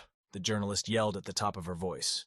She looked like an angry cat, her face red with anger. To be honest, her father is Dongchen City. You think you can get away with killing her like that? Wuqian didn't stop talking. Are you done? We already knew that. Anything else? One of the invaders asked. What? You really knew about this? Then how dare you? The young man was seriously afraid for his life, drops of sweat appearing on his face. We won't kill her, but we might kill you. Besides, you are our target for today, the long-haired guest said. Aha! Ah! Laughed through her tears. She was triumphant and genuinely pleased with the unexpected turn of events. That's great. You deserve it. This is retribution for your betrayal. I assure you, I will burn an incense candle in front of your grave on the anniversary of your death next year. Smiling, she gently placed her hand on Ye's shoulder. The young man abruptly ripped her arm off her shoulder, shoved the gag in her mouth and said, Okay, jokes aside. Bastard, what did you put in my mouth? The journalist cried out angrily. Tears were flowing. She hadn't been in so much pain in a long time. A powder used to neutralize medical properties, or simply an antidote. Antidote? Wang asked. Yuchen theatrically raised his hand and said, Fall down.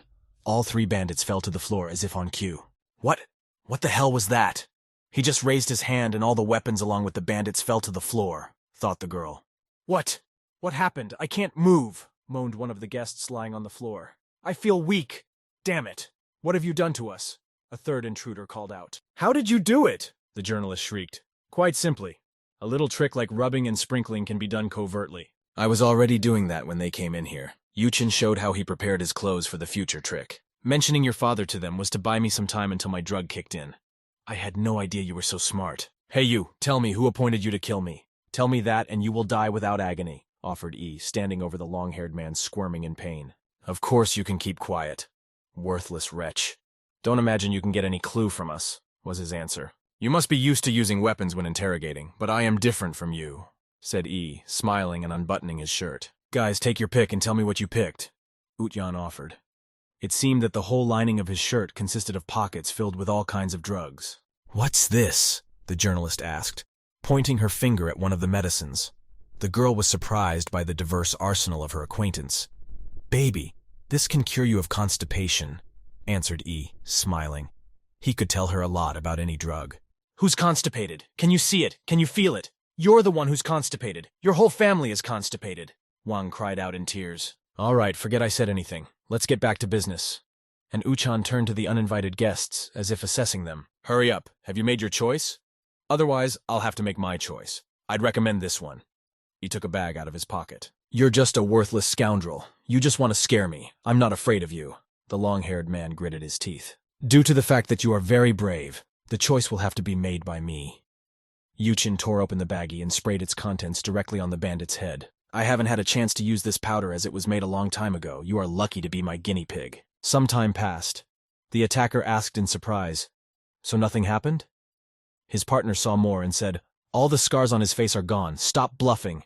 When we can move, we will kill you immediately. Really? You'd better take a closer look at how he's doing, Yuchen said. The bandit looked at his partner in bewilderment and realized everything. God damn it!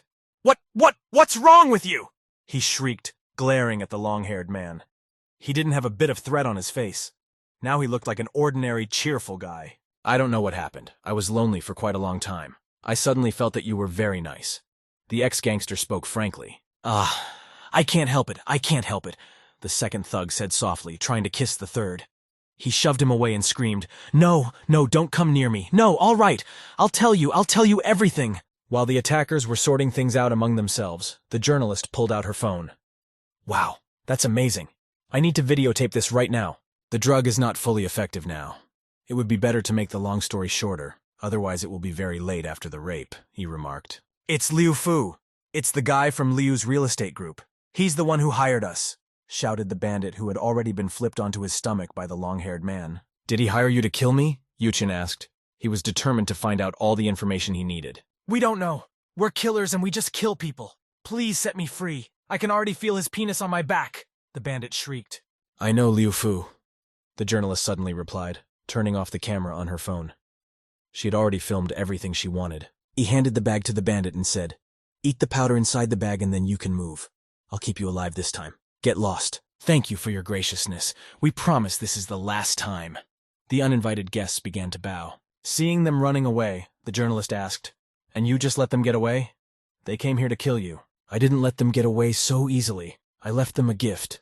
The boy smiled enigmatically. He knew very well what was going to happen next. The bandits walked out onto the lawn, and one of them thought, "I don't know why, but I feel weird after eating the antidote," and started to undress.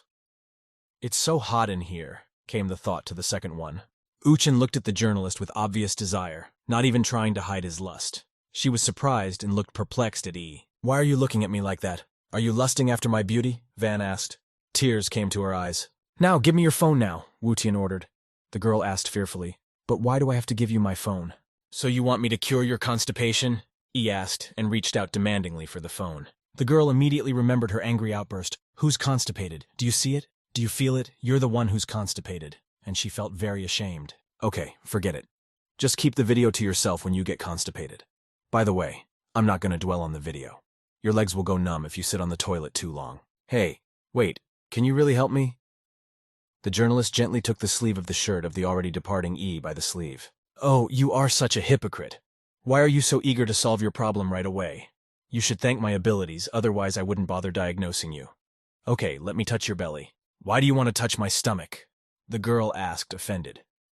Uchan answered her question with a question. "Once again I ask you, do you want me to cure you of constipation?" Okay, just touch it. It's just a part of my stomach anyway. If you dare to touch any other part of my body, I promise I'll cut off your hand," she threatened, lifting her shirt and exposing her navel. As soon as E touched the journalist's stomach, she started screaming. It took a lot of effort for her to force herself. "Don't move," asked Yushin. He thought, "So if I can't even handle such a naughty girl, how will I be called amazing doctor? I can actually diagnose through clothes." The journalist wanted to leave quickly. She asked impatiently, "So are you done or not?" "It's just a shameful pose. Abdominal bloating, feeling incredibly heavy when touching, dry mouth and burnt tongue, sweaty hands and feet," said Yushin. "Medicinal rheumatism, 15G, unripe bitter orange 15G, medicinal magnolia 12G, Glauber salt." The guy started the prescription. "Add medicinal magnolia, 1 unripe bitter orange, boil 2,000 milliliters water and discard 1,000 milliliters waste. Add medicinal rheumatism, and boil it for 1 hour, then discard the waste. Finally add Glauber salt, boil it over low heat until it boils." "Is this sure to work?" the girl asked, reading the recipe with tears in her eyes. "Take it or leave it if you want. By the way, it's not for free. There are more than 20 rare Chinese herbs written on it. In total it will cost 20,000 yuan, said Ye. "Son of a bitch! This is a robbery! You're telling me some bullshit about 20,000 yuan for 20 ingredient names. One ingredient name is worth 1,000 yuan? Are you serious?" Wang was indignant. "Gee, Vanzi, you're here," Li said cheerfully, entering the room and seeing the crying journalist. "Ah, yes, Journalist Wang. You arrived just in time. I bought a lot of groceries. Stay and eat with us," said Grandpa Li. "Thank you." The girl smiled through her tears. "Warner, burn this," handed her the recipe to E. "What is it?"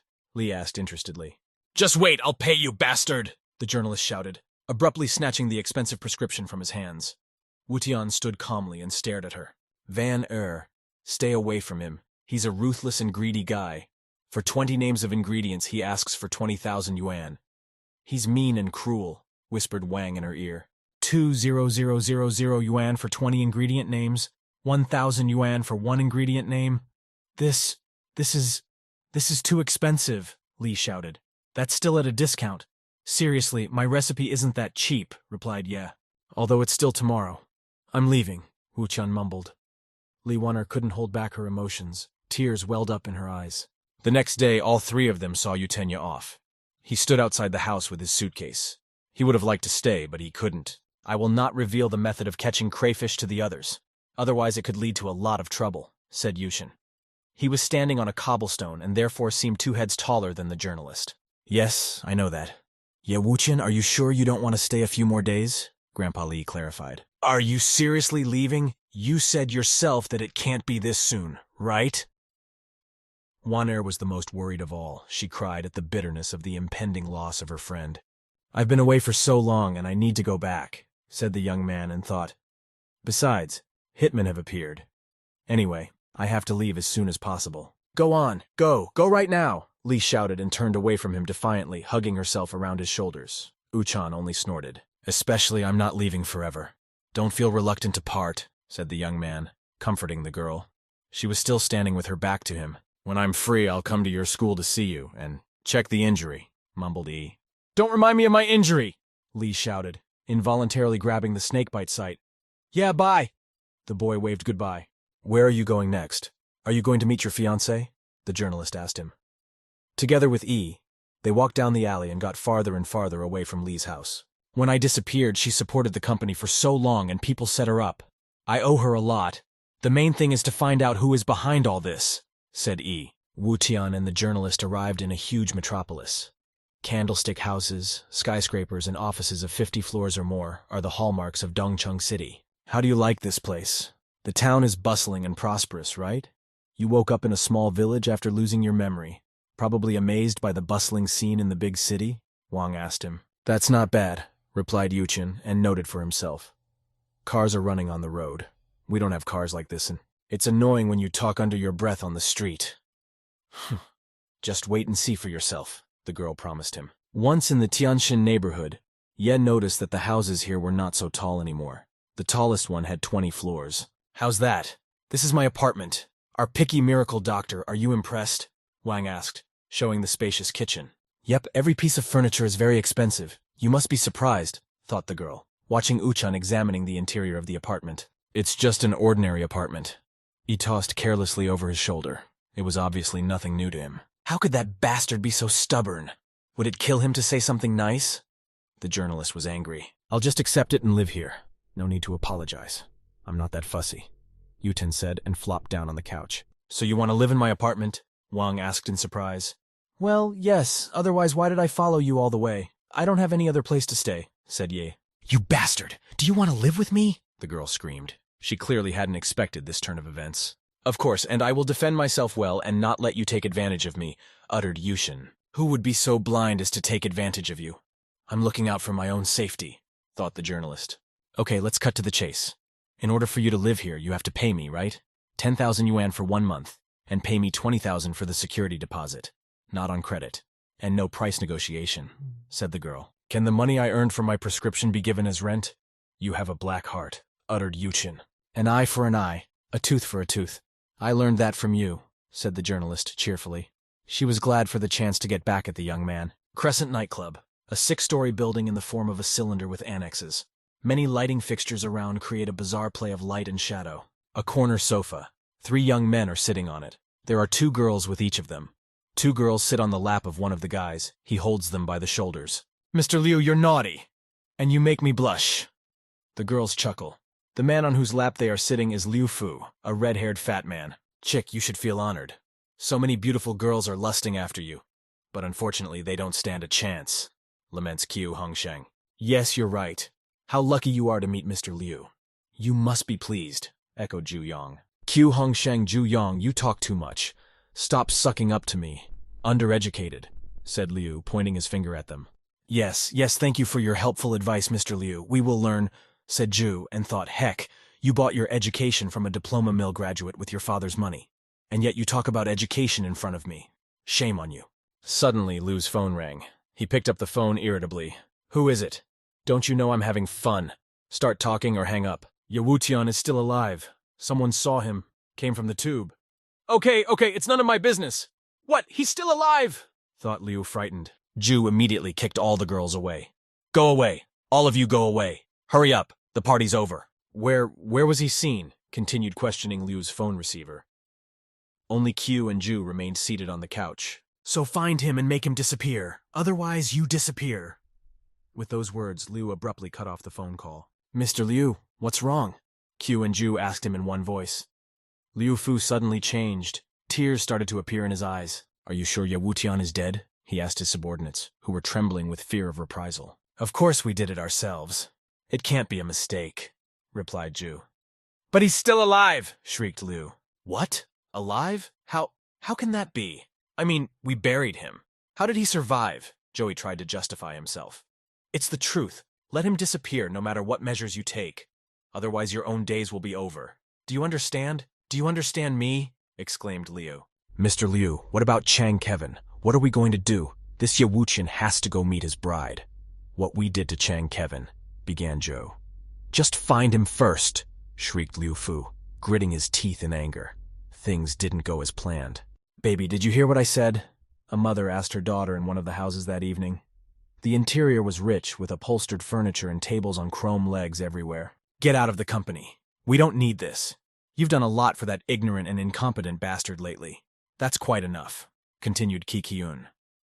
Mom, this is not the best time to leave the company. We just have to find him first, said the girl, chagrined. Listen to your mom. You don't have to look for him anymore. I'm meeting with the E family tomorrow to break the engagement. That bastard is dead. It's what he deserved, said the girl's father, Chung Pejong. Shame on you. If it was you who didn't establish a relationship with the Ye family, then how could our daughter suffer so much? Shouted Chi. I owe my achievements today to your support, but I never thought that our daughter would lead such a bitter life. Damn it, said Chang. Mom, Dad, put it off for a while. I thought he'd be mean to me because I've been running the company for so long, but right now, I want to do my job. Other things are not interesting to me, said the girl. Wang Fengxi's apartment. Wu Tian sits on a chair and stares thoughtfully at one point. On the table in front of him are some papers. Hey, these are the materials you wanted. What are your future plans? Wang asked. To go and see him, of course. By the way, you have to do me another favor, said Yi. The girl looked at him with surprise. Lend me some money, Uchan asked, embarrassed. It was completely unlike Yi, but in this situation he had to humiliate himself and ask for it. What the hell? You live in my apartment and you want me to lend you money? Do you think I'm your mommy? Wang got angry. If you hadn't made a mess of it, I could have fished in that village in peace, said Wuxian, and now I'm being chased by murderers. You need to be more responsible, he said, pointing a finger admonishingly in her direction. All right, I owe you one. Sorry about that. There's 8, spend it wisely, the girl exclaimed, handing him the credit card. This money has a special use, Yuqin said, smiling enigmatically. He was thinking about something again. In the center of the metropolis, in the middle of the skyscrapers, is Liu Fu's office. He sat at his desk and tensely thought about Ye Wutian. Damn, he's still alive. I feel anxious. And I have no news from those 2 idiots, whether they killed Ye Wutian or not. A secretary timidly entered the office. General Manager, please sign these documents. She leaned over the desk. Okay, give it to me. Took the papers, Liu took the papers. Women's magic didn't work on him today. General Manager, why are you so indifferent today? It's been quite a while since you last caressed me. Go away, growled Liu. Did I mishear? The pervert rubbed me every time and now he asked me to leave? Did you hear that? Get out of here! The general manager yelled at her. What a son of a bitch. Just a fat pig with premature ejaculation. Crying, thought the secretary. As she left the office, she slammed the door. Then she thought about it and went back inside, hoping that the situation had changed. Liu immediately started yelling at her. How do you even do poses? Go away, did you hear me? Why did you come back here? Aha, Mr. Liu is crazy today. Who dared to make Mr. Liu mad? Mockingly asked Wutian while embracing 2 not-so-attractive girls. Yeah, Wutian, but why are you here? Just came to console Mr. Liu for his hard work. Look at these 2 beauties. I brought them for you. Pretty girls? Liu questioned. The girls immediately started winking at him, making eye contact and wiggling their hips.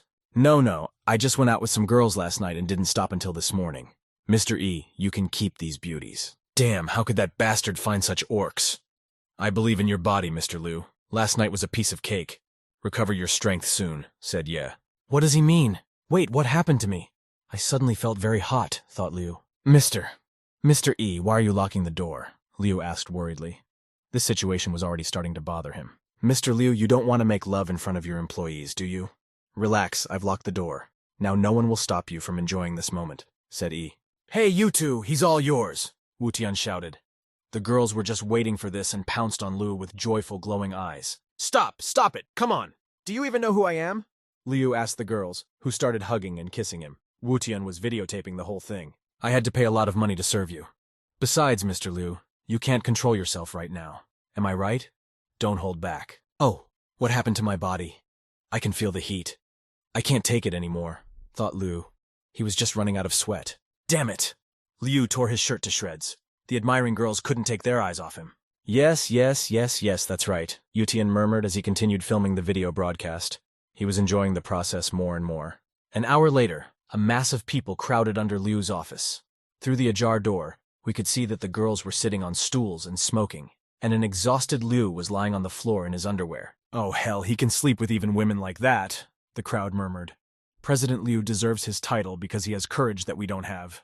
"Stop talking, I feel sick," Liu moaned. "Really? Great," said Ye. Hospital. Patients walk slowly along the corridor, and from time to time orderlies and doctors pass by. Only from behind the door of one of the wards comes a scream. "I'll kill him! I'll kill him!" Liu won't stop shouting. He has too much to do, and now he has to lie on this bed because of Wuqian. "Mr. Liu, calm down. The doctor asked you to rest. Besides, the doctor said you should take good care of your body and not take too much Viagra," said Q. "It's never too late for a gentleman to get revenge. Your body is more important right now. As for Ye Wutian, I will definitely teach him a good lesson," promised Ju. "I assure you," said the two of them. Wait, Ye Wuqian was just an ignorant scum who was only interested in women. How could he suddenly turn out to be such a cunning bastard? Asked Liu. "Nevertheless, I just have to find him and get the video. Otherwise, I'll go broke," Liu shouted. "Ye Wuqian obviously has something on me, so he won't leave it at that. What should I do next?" Liu thought tensely. His thoughts were cut short by a knock on the door. "Come in," Liu said. "Hello, Mr. Liu, it's me again." Yuten stood in the doorway and smiled. "Son of a bitch! How dare you come here? Why are you bullying me?" Liu shouted. He couldn't see E. "What are you talking about, Mr. Liu? I was just helping you blow off some steam. How can that be bullying? Besides, I have no money. I don't know if Mr. Liu, my dear friend, can do me a favor or not. I don't need too much, just, 30 million yuan, that's all." Yes smiled indulgently, showing the amount on his fingers. 30 million yuan? Are you kidding me? This is impossible. Go away. Liu was furious. "Okay, just forget about it. Take care of yourself and watch your health, Mr. Liu. Besides, since we've become friends, I'll help you call the police." "The police? Why? I don't want to call the police. Why are you calling the police? Bastard, are you trying to kill me?" Liu shouted hysterically. "As a bastard trying to kill you, I will hand over the video to the police as evidence at the police station. They should prosecute me and release the video to the media to expose my crime. How beautifully the circumstances are shaping up for you. Damn it. If the videotape is turned over to the police and exposed by the media, I'll be destroyed," thought Liu. I'll give you 30 million and you delete my video." Liu had to make a deal. "I got the check," he thought happily. But then the police appeared in the doorway of the room. "I'm Chang Xiaomei, a police officer. Here's my ID." "Who called the police?" A girl with a big bust asked. "My God, they're so big," Wutian thought. "It's a misunderstanding, a small misunderstanding. Dear officer, we don't need you right now, we're sorry," chuckled Liu and thought, "Son of a bitch, fucking bastard, how dare he call the police? Do you know what you just did? You think you can call the police whenever you want? I have no idea if Wan'er has been taking her medicine lately. Her breasts must have gotten bigger now," thought Ye, glancing at Xiaomei. "What are you looking at? Calling for no reason is interfering with our work.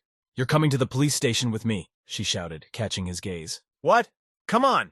I was just looking at your breasts. It's not a big deal, is it? Can't other people look at your big boobs? Okay, I'll go with you to the police station. We have to clear this up. Why am I not allowed to look at your boobs?" "You," shrieked Chan angrily. Calm down, relax. Dear police officer, it's just a simple misunderstanding. It's all right now. Please don't take my friend to the police station. Please," Liu said. With 30 million yuan, Chung Kexin could calm down for a while. Haha, although I've never met my so-called fiancée, I'm worried about her for some reason. Anyway, I have to go to the bank now. At Dongcheng Bank, a young man stood in front of him. "Shui, are you free tonight?" he asked the teller. "I'm sorry, Mr. Zhou. Please don't distract me from my work. This guy has his eye on this girl?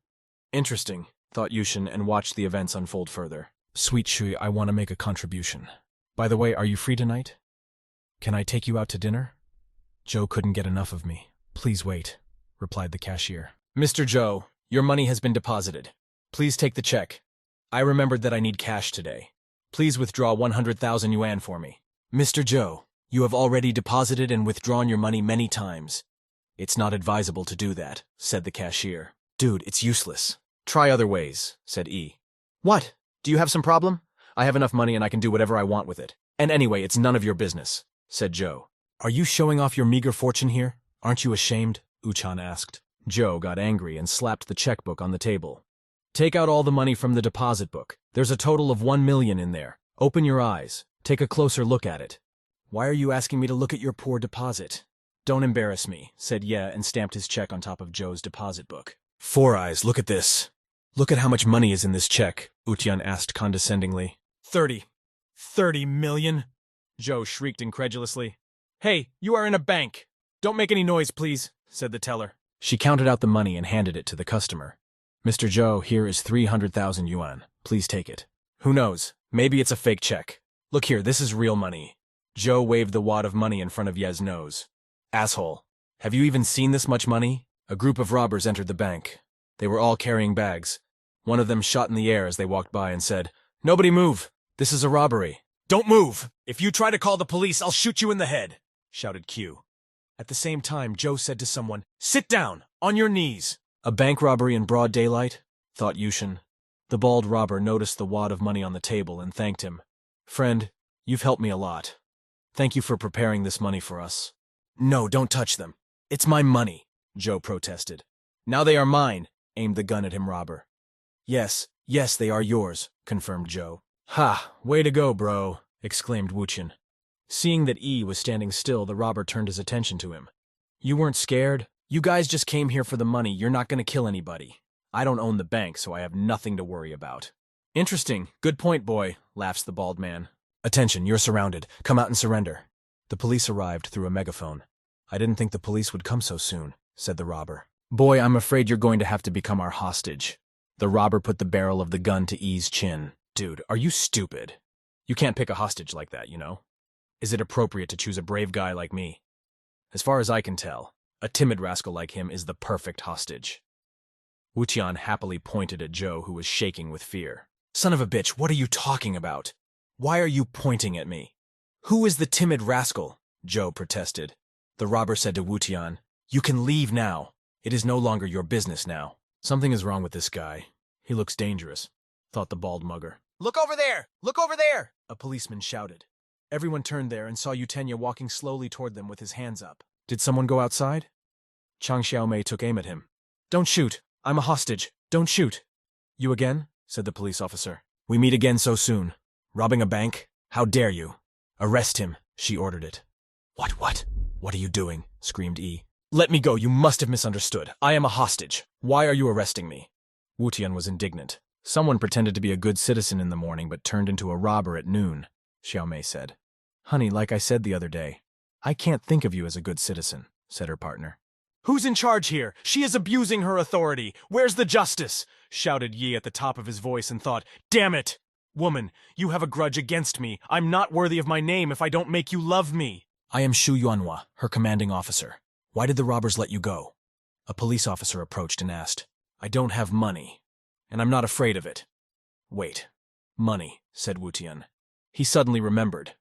"My $30 million check was left on the cash register. How could I have left it there?" "I'm sorry. Can you think of something so I can go back and be a hostage?" he asked with a strange expression on his face. "Going back to confront the robbers face to face? Are you a complete idiot? They have guns," said Xiaomei. "My check was left inside. If you let me go back, not only will I get my check back, but I'll also help you catch the robbers." "Why should I believe you?" Xiaomei asked. "There are some hostages in there. This is a difficult task for you guys. You don't have a choice. You can go back, but tell me, how many % are you sure of yourself?" asked Shu. "All 100%, Wutian replied confidently. "Why did you let him come back? What if he is one of the robbers?" Xiaomei asked her commander. "No, he's not a burglar, at least according to his outstanding personality. A womanizer can't be any outstanding personality." Xiaomei watched his papers, shouting after him, "Shameless! Scum! Pervert!" "Why did you go back?" wondered the bald robber. "He must have been sent by the police. Why don't we kill him?" asked Ju. "Please don't. I'm your friend. I just came back to pick up my check." "Damn it, where's my check?" shrieked Wutian. "Buddy, did you happen to take my check?" asked E, the bald raider. "I don't know where your check is. It's useless to me anyway." "Miss Shui, have you seen my check?" Wuqian turned to the cashier. Well," the girl hesitated. "That's him." She pointed at Joe. "Fuck! You're the one who took my check. I need to help my wife. Give it back. Hurry up!" Wooten jumped on the guy. The slide of a gun clicked behind him. "If you don't want to die, tell us why the police launched you back inside?" the bald man asked. "It's pretty simple. I'm here to detain you guys."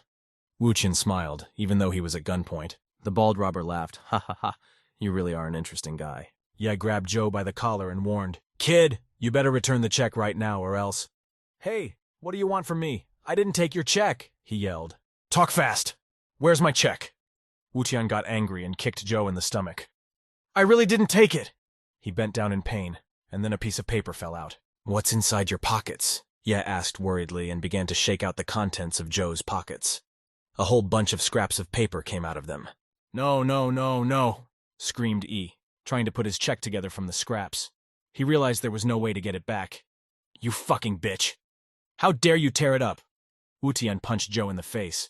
The cops were watching the CCTV cameras in real time and were puzzled. What? What's going on out there? He's beating up a hostage. What should we do? Xiaomei asked. Let's watch some more anyway.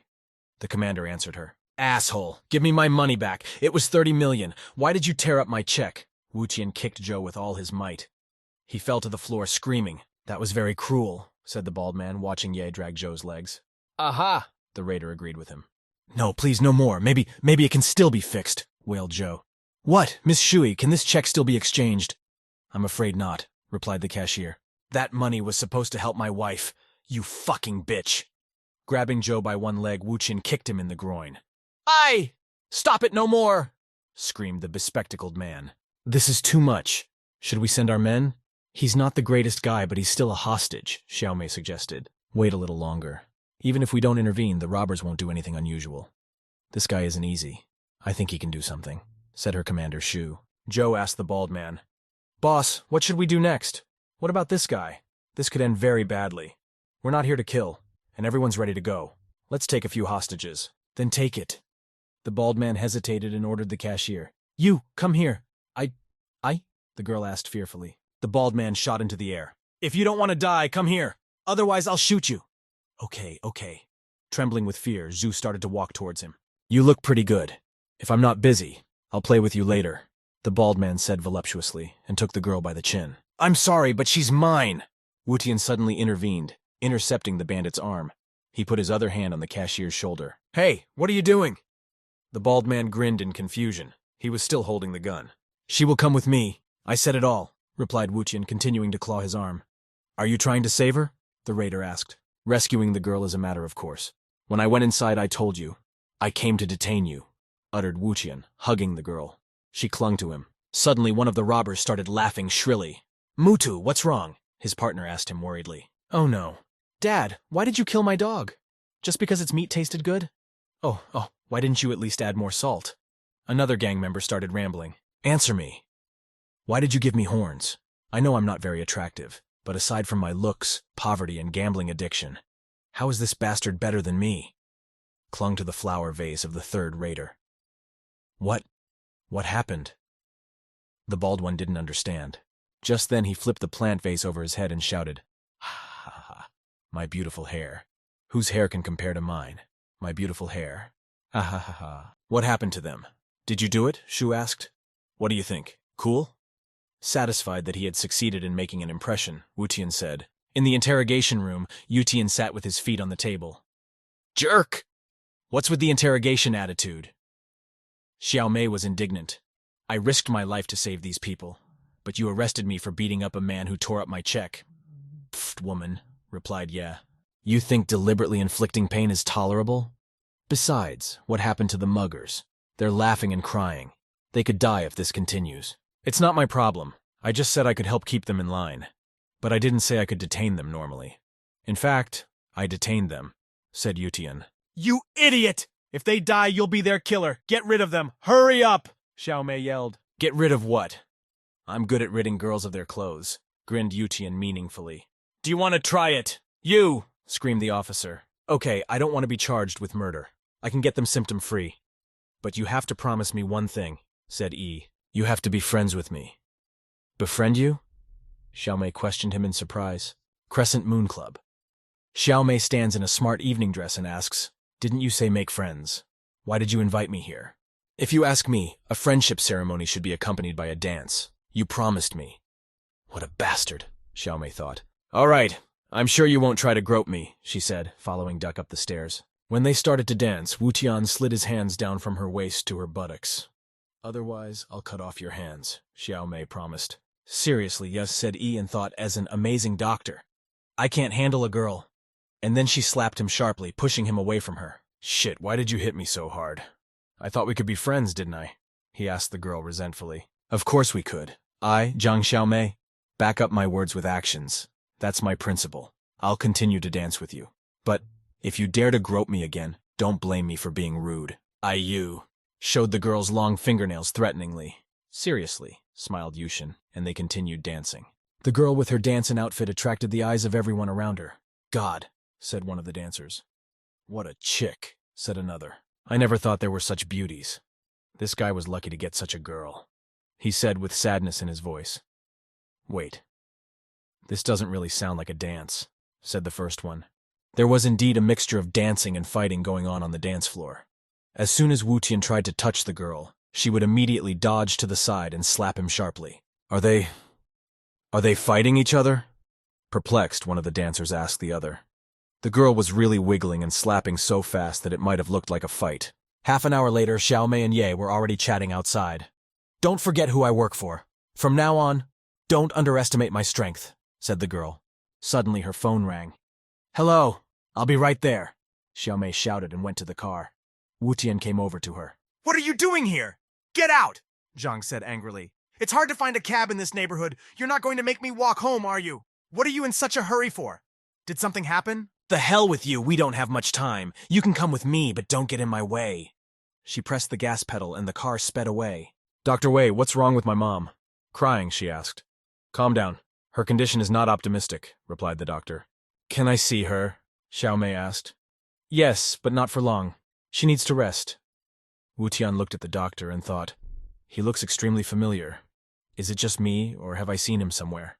God, what a small world! Here we meet again, you hypocritical bastard! He shouted, lunging at the doctor. Ya Wu Tian? Your mom is in room. I have very important things to do, so you'll have to go yourself, said the doctor, hurriedly retreating.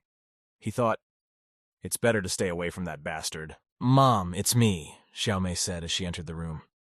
Wu Tian accompanied her and also came in to look at the patient. I'm not a little child, there's no need to worry so much. Compared to my illness, I'm more worried about your marriage.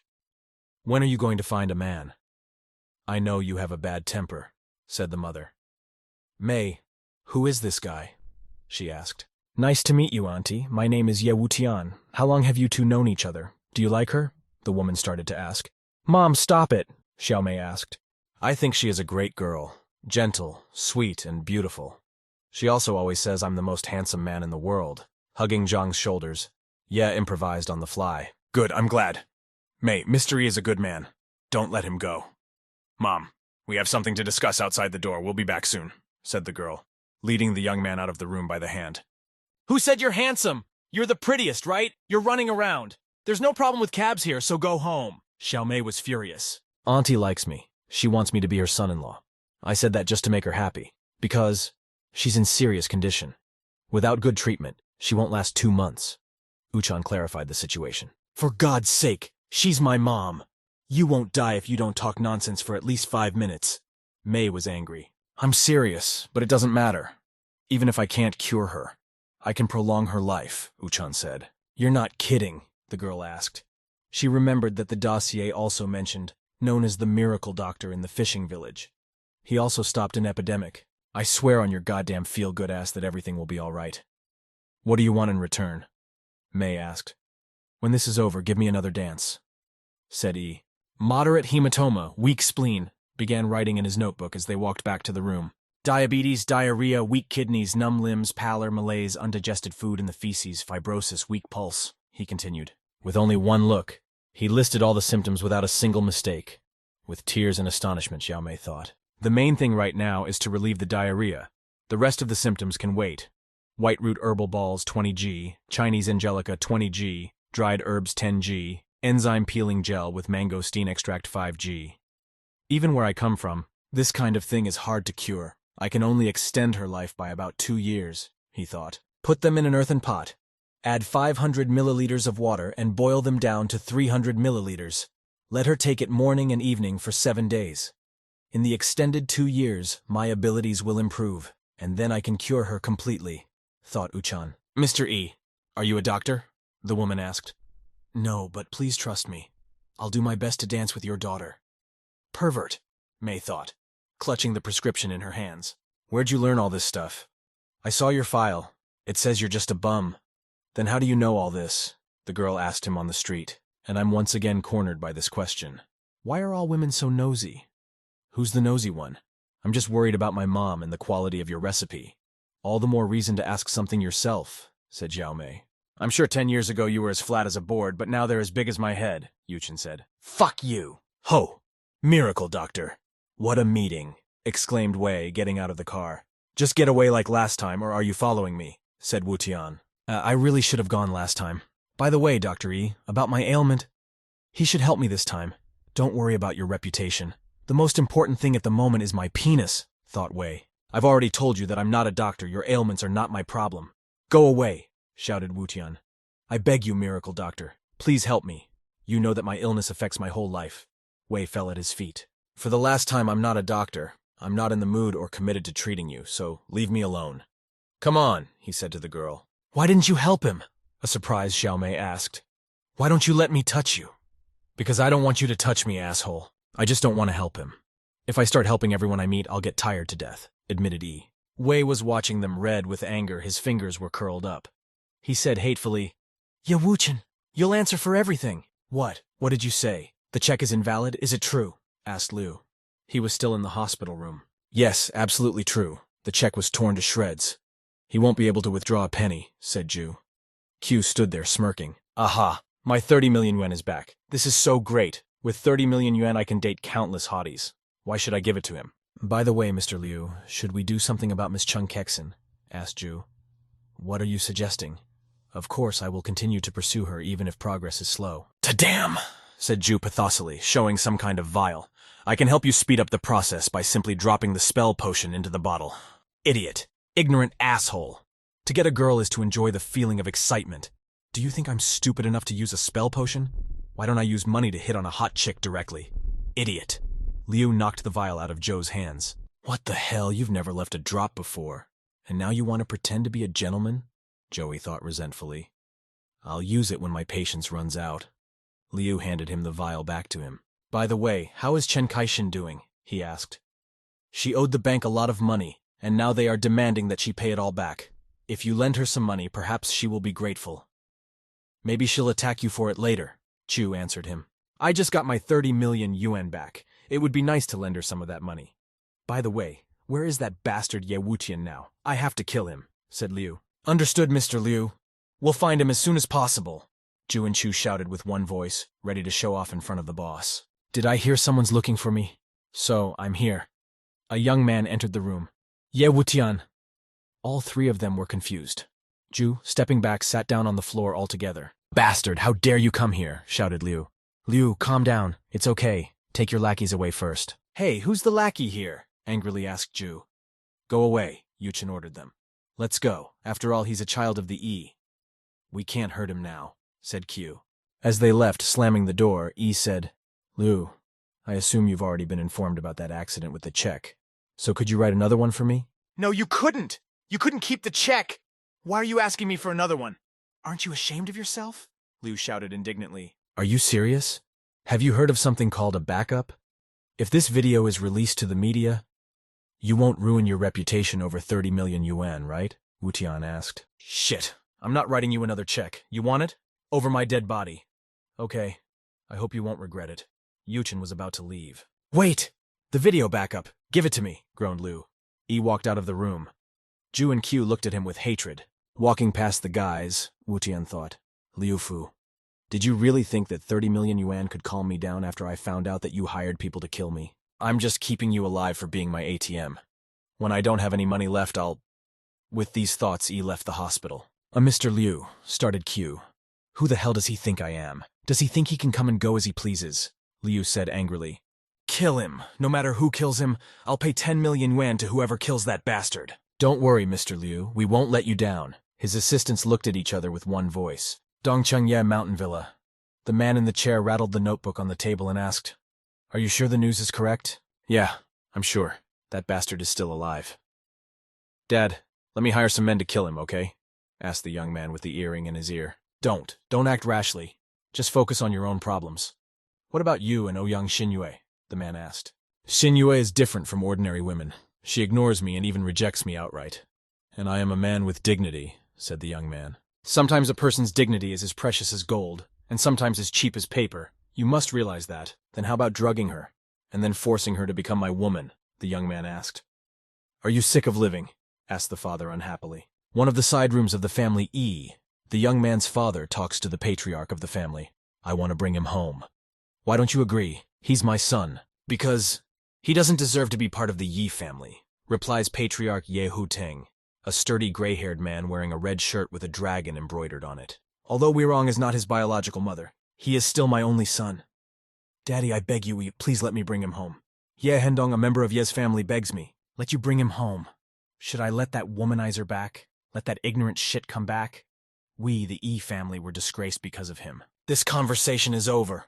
As long as I'm alive, that bastard has no chance of returning to our house, said the patriarch. Ye Haoteng was finishing his third bottle when Weirong came in. She took his hand and asked, Did he give it up completely? This is all my fault. It's because I couldn't give you a baby. It's not your fault. I feel sorry for my son. I am just indebted to his mother, said Haoteng. Okay, I have something to tell you. Your son's company seems to be in trouble. Someone's giving them trouble. You better check it out when you're free. Is someone giving my son's company a hard time? They must be tired of life. Is it them again? Haoteng asked. Nothing is known yet. We need to find proof, replied Weirong. Shit! Haoteng banged his fist on the table. Is everything ready for the meeting? Asked Chung. Yes. Maybe I should get you a companion to accompany you, suggested the secretary. A companion? Oh my god. Don't I have a fiancé? Why would I bring a companion? But your fiancé is missing in action. Besides, you know Manager Ju's character.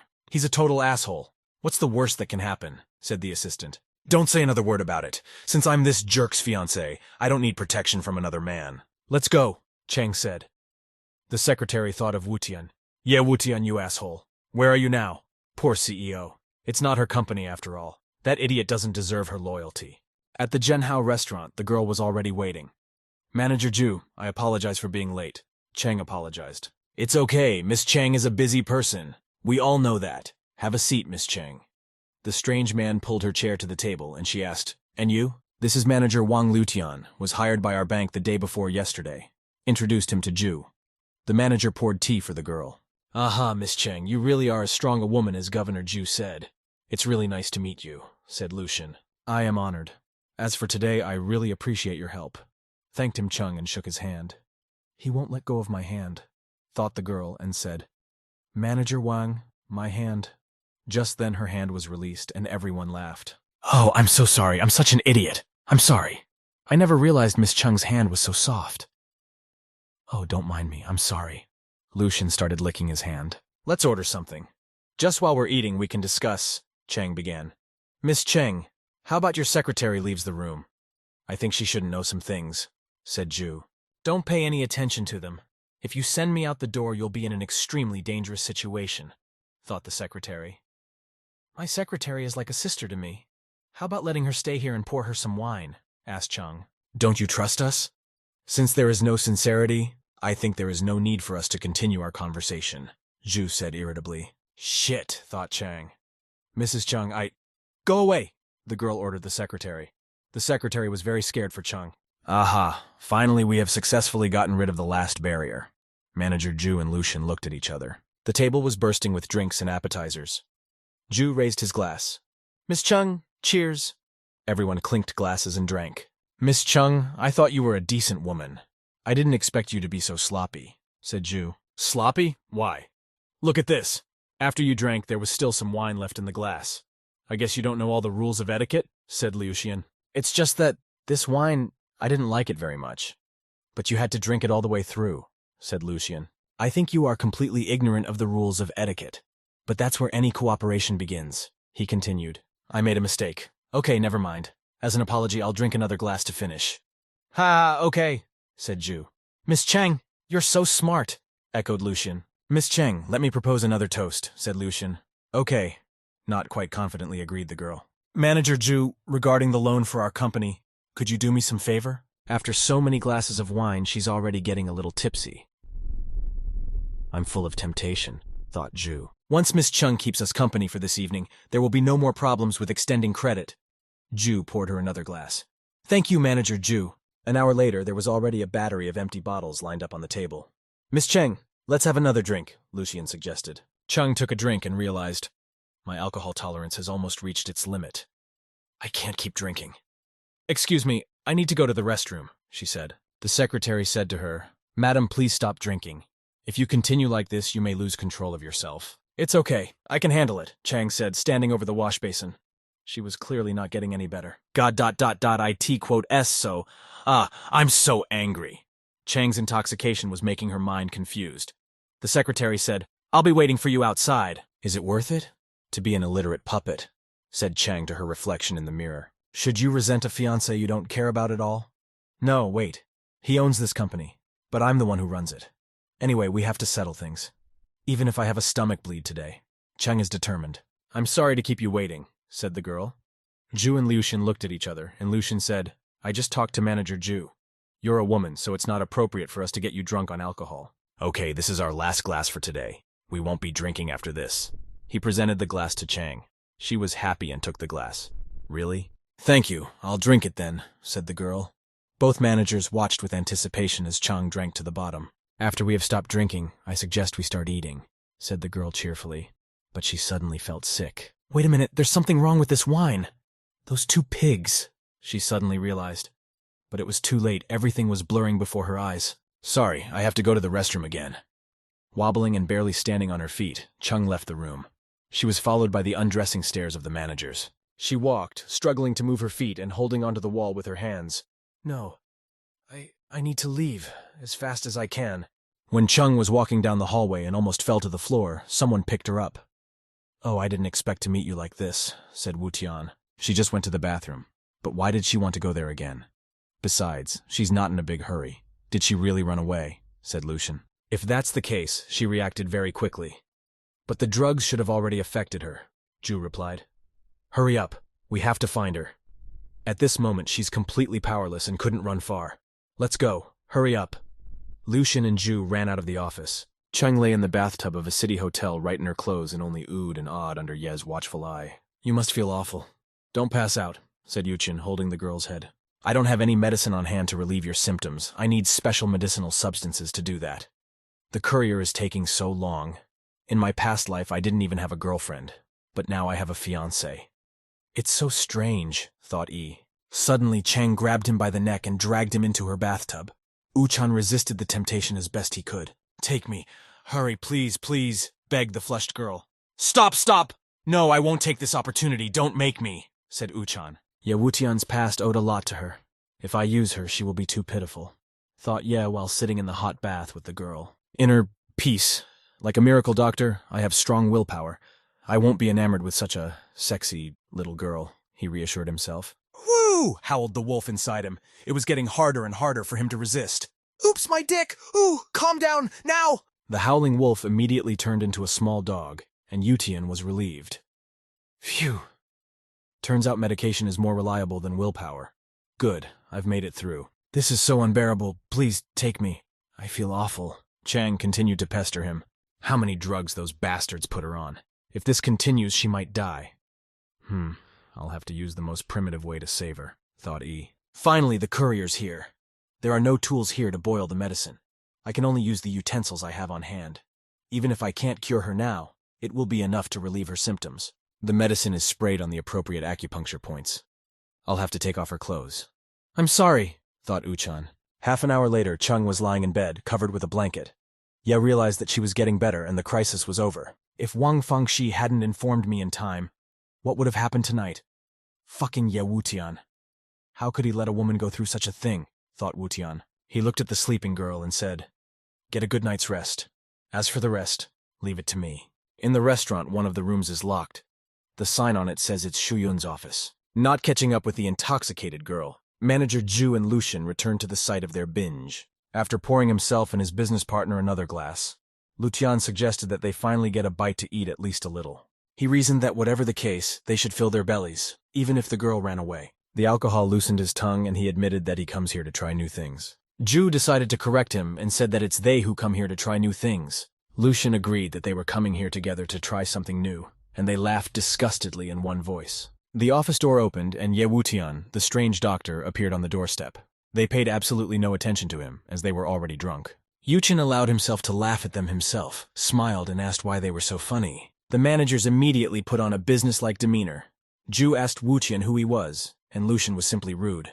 The doctor silently walked over to the table, picked up an empty wine bottle and began to examine the label. Ju had no way of knowing what he wanted. Wutian suddenly cracked Ju on the head with the bottle. Blood poured all over the manager's forehead. He clutched at his bruised spot, and Lucian looked on in amazement. He said they shouldn't have hurt his woman and they wouldn't just get away with it. Lucian immediately started shouting that it was none of his business. And who does he mean anyway? Ju sobered up a bit and started threatening Wutian. The manager was surprised to be hit on the head.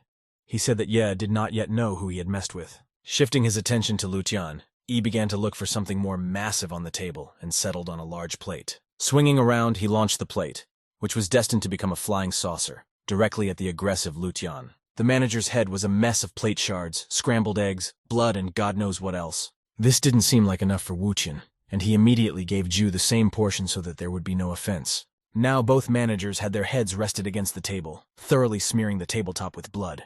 Lucian didn't quite understand the situation, though, because he began to heave and ask how he even dared to raise his hand at him. He began to threaten E and lunged at him, one hand holding onto a bruised spot on his head. The alcohol seemed to be taking effect, and Lucian stopped hesitantly. His eyes were all double. Lucian could not take a step. His legs refused to go any further. All his muscles were stiff. Finally, he just collapsed on the floor, no longer reacting to his surroundings and just breathing heavily. Ju was still trying to crawl at this time, but he had similar symptoms. He complained that he couldn't move at all. Uchin walked around the room thinking of something else interesting to make. He found that the soup was still hot and looked salty. He approached the defeated opponents with a bowl full of soup. The soup was still very hot. It had not had time to cool down, and his opponents knew it. They stared in horror at the steam billowing over the plate. The bowl began to inexorably flip downward, and a thin stream of soup began to drip onto them. The deputies squealed and tried to dodge the stream of hot liquid, but in this situation they could only swivel their heads to the side. Yutian slowly poured the soup over them, making sure to get the liquid on the injured parts of their bodies. Lucian began to scream that he was in a lot of pain. He was yelling and swearing, the hot soup burning his chest and face. Besides, there was also soup on his back. So helpless Lucian could not even turn around, suffering from pain. Ju was just lying in the soup and he was screaming, resenting that Wuqian is a scoundrel and he won't just let him get away with it. He doesn't know who they are yet. At that moment another plate flew at Ju. The shards scattered all over the room. His face was covered in blood. Wutian took him by the scruff of the neck, shook him, put him on his knees, and asked him to answer the question if Ju knew who he was. Ju now looked frightened and muttered that he couldn't answer affirmatively to that question. Taking another plate, Yet tossed it and asked how it was that Ju didn't know who he was.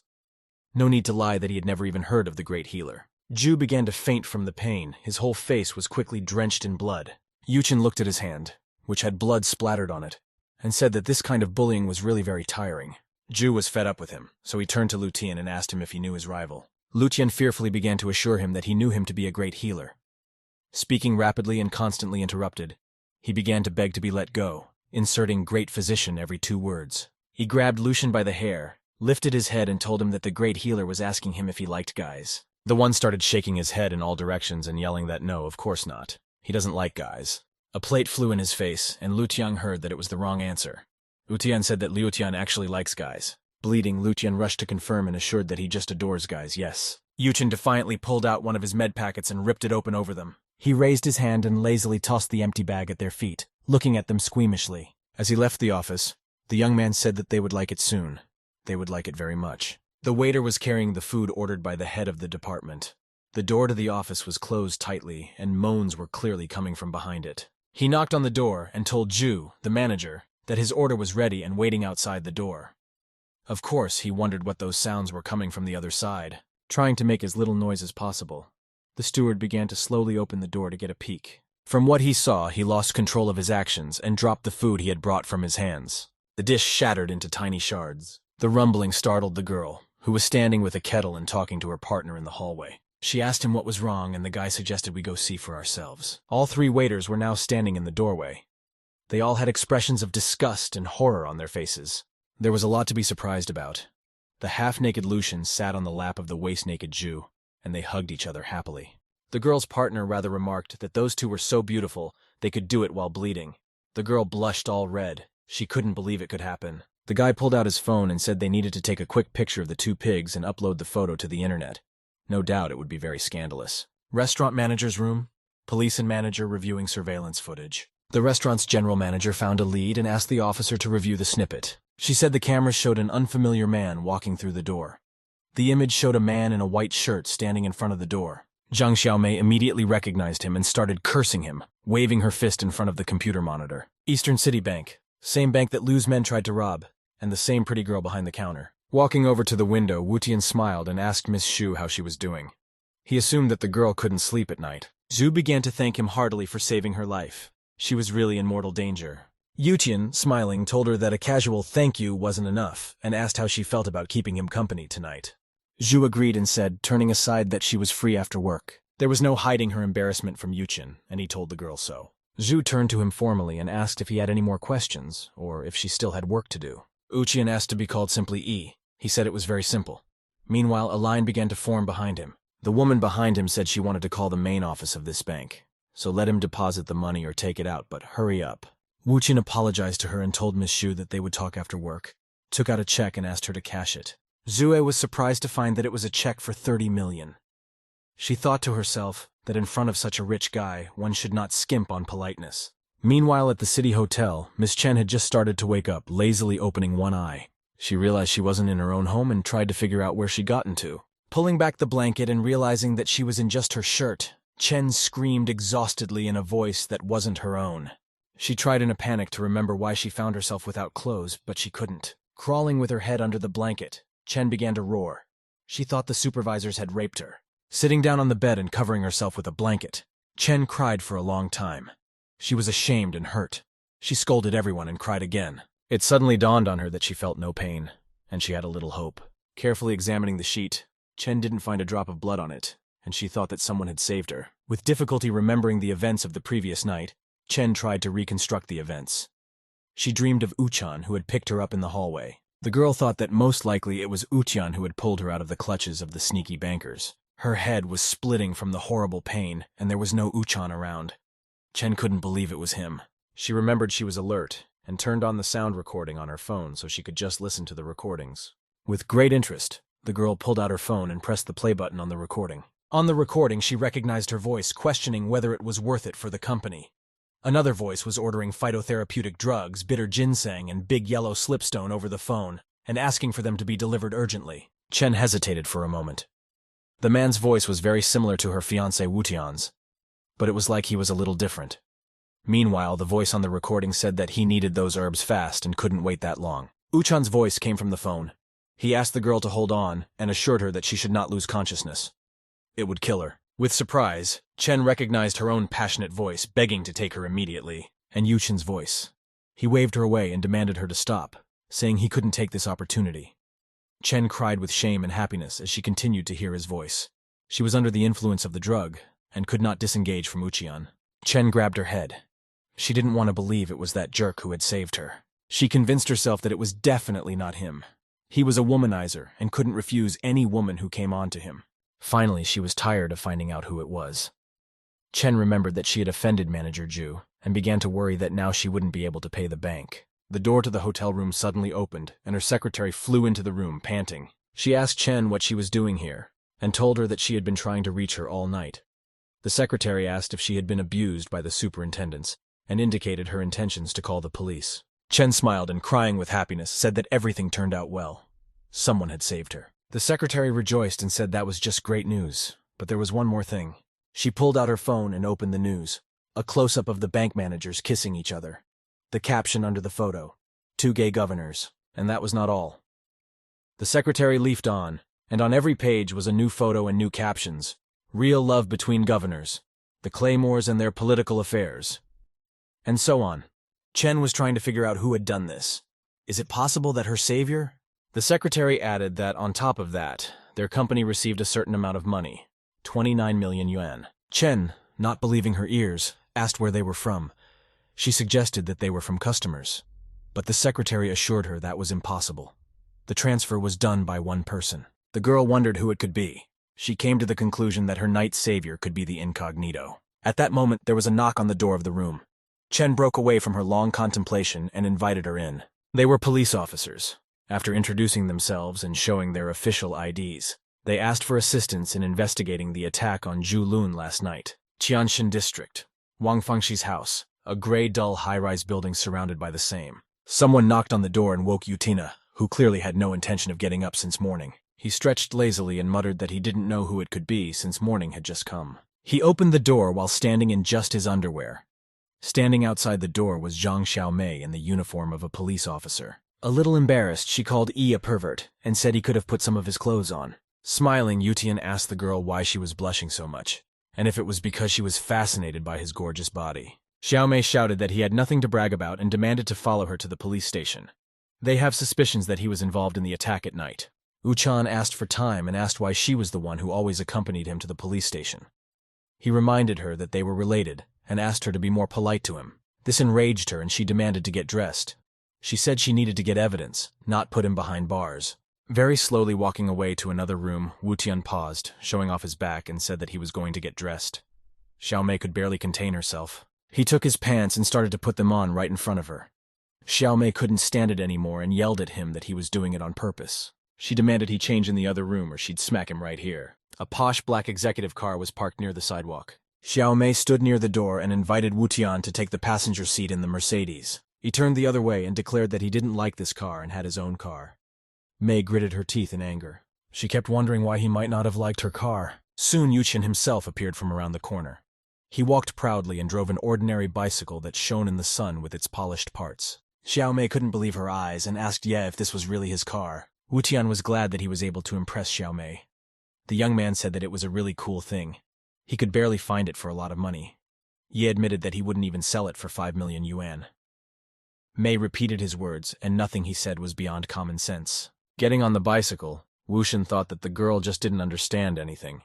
After all, in the place where he came from, a bicycle is a very precious antique. He waved her goodbye and said they would see each other later.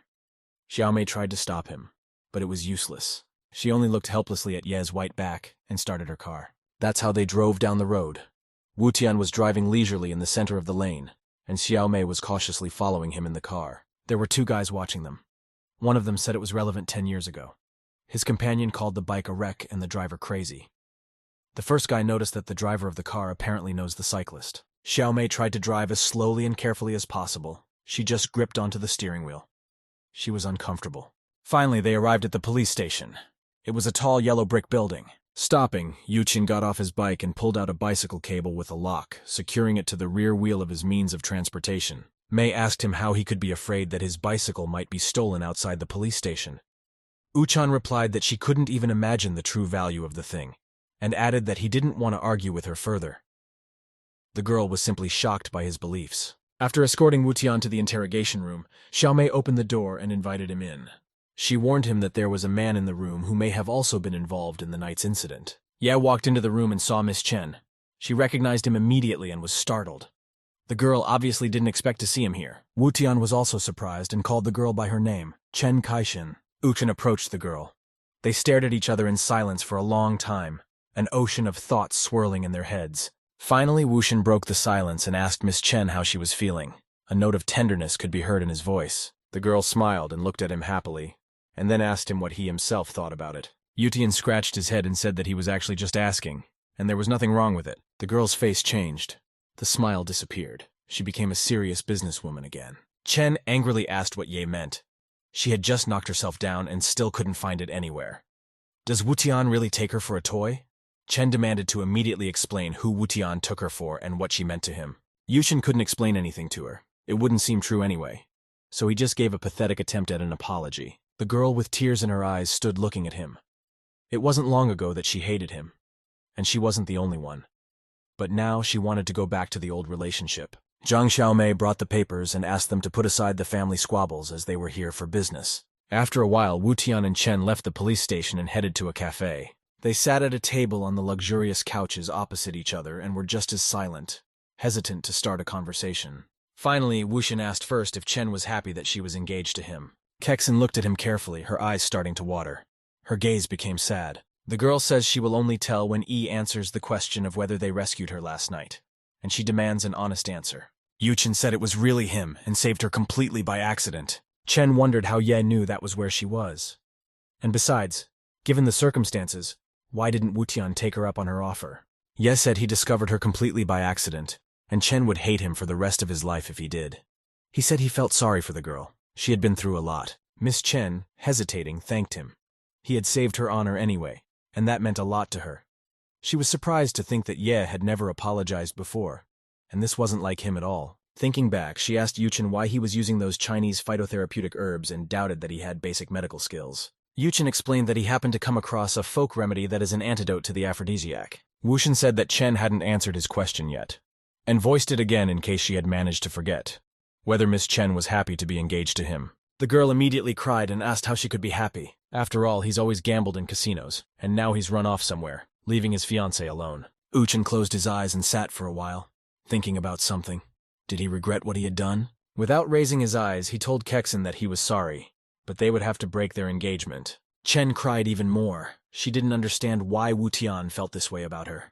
After all, they had just found each other. Uchin stood up from the table, showing that his decision was final and irrevocable. Ye explained that Kexen wouldn't be happy with him. After breaking the engagement, the company will belong to her personally. Wu Tian thinks she deserves it more than he does. The girl couldn't say a word. Yi added that he would find time and come to her house to talk about it in about a couple of days. Chen was sad.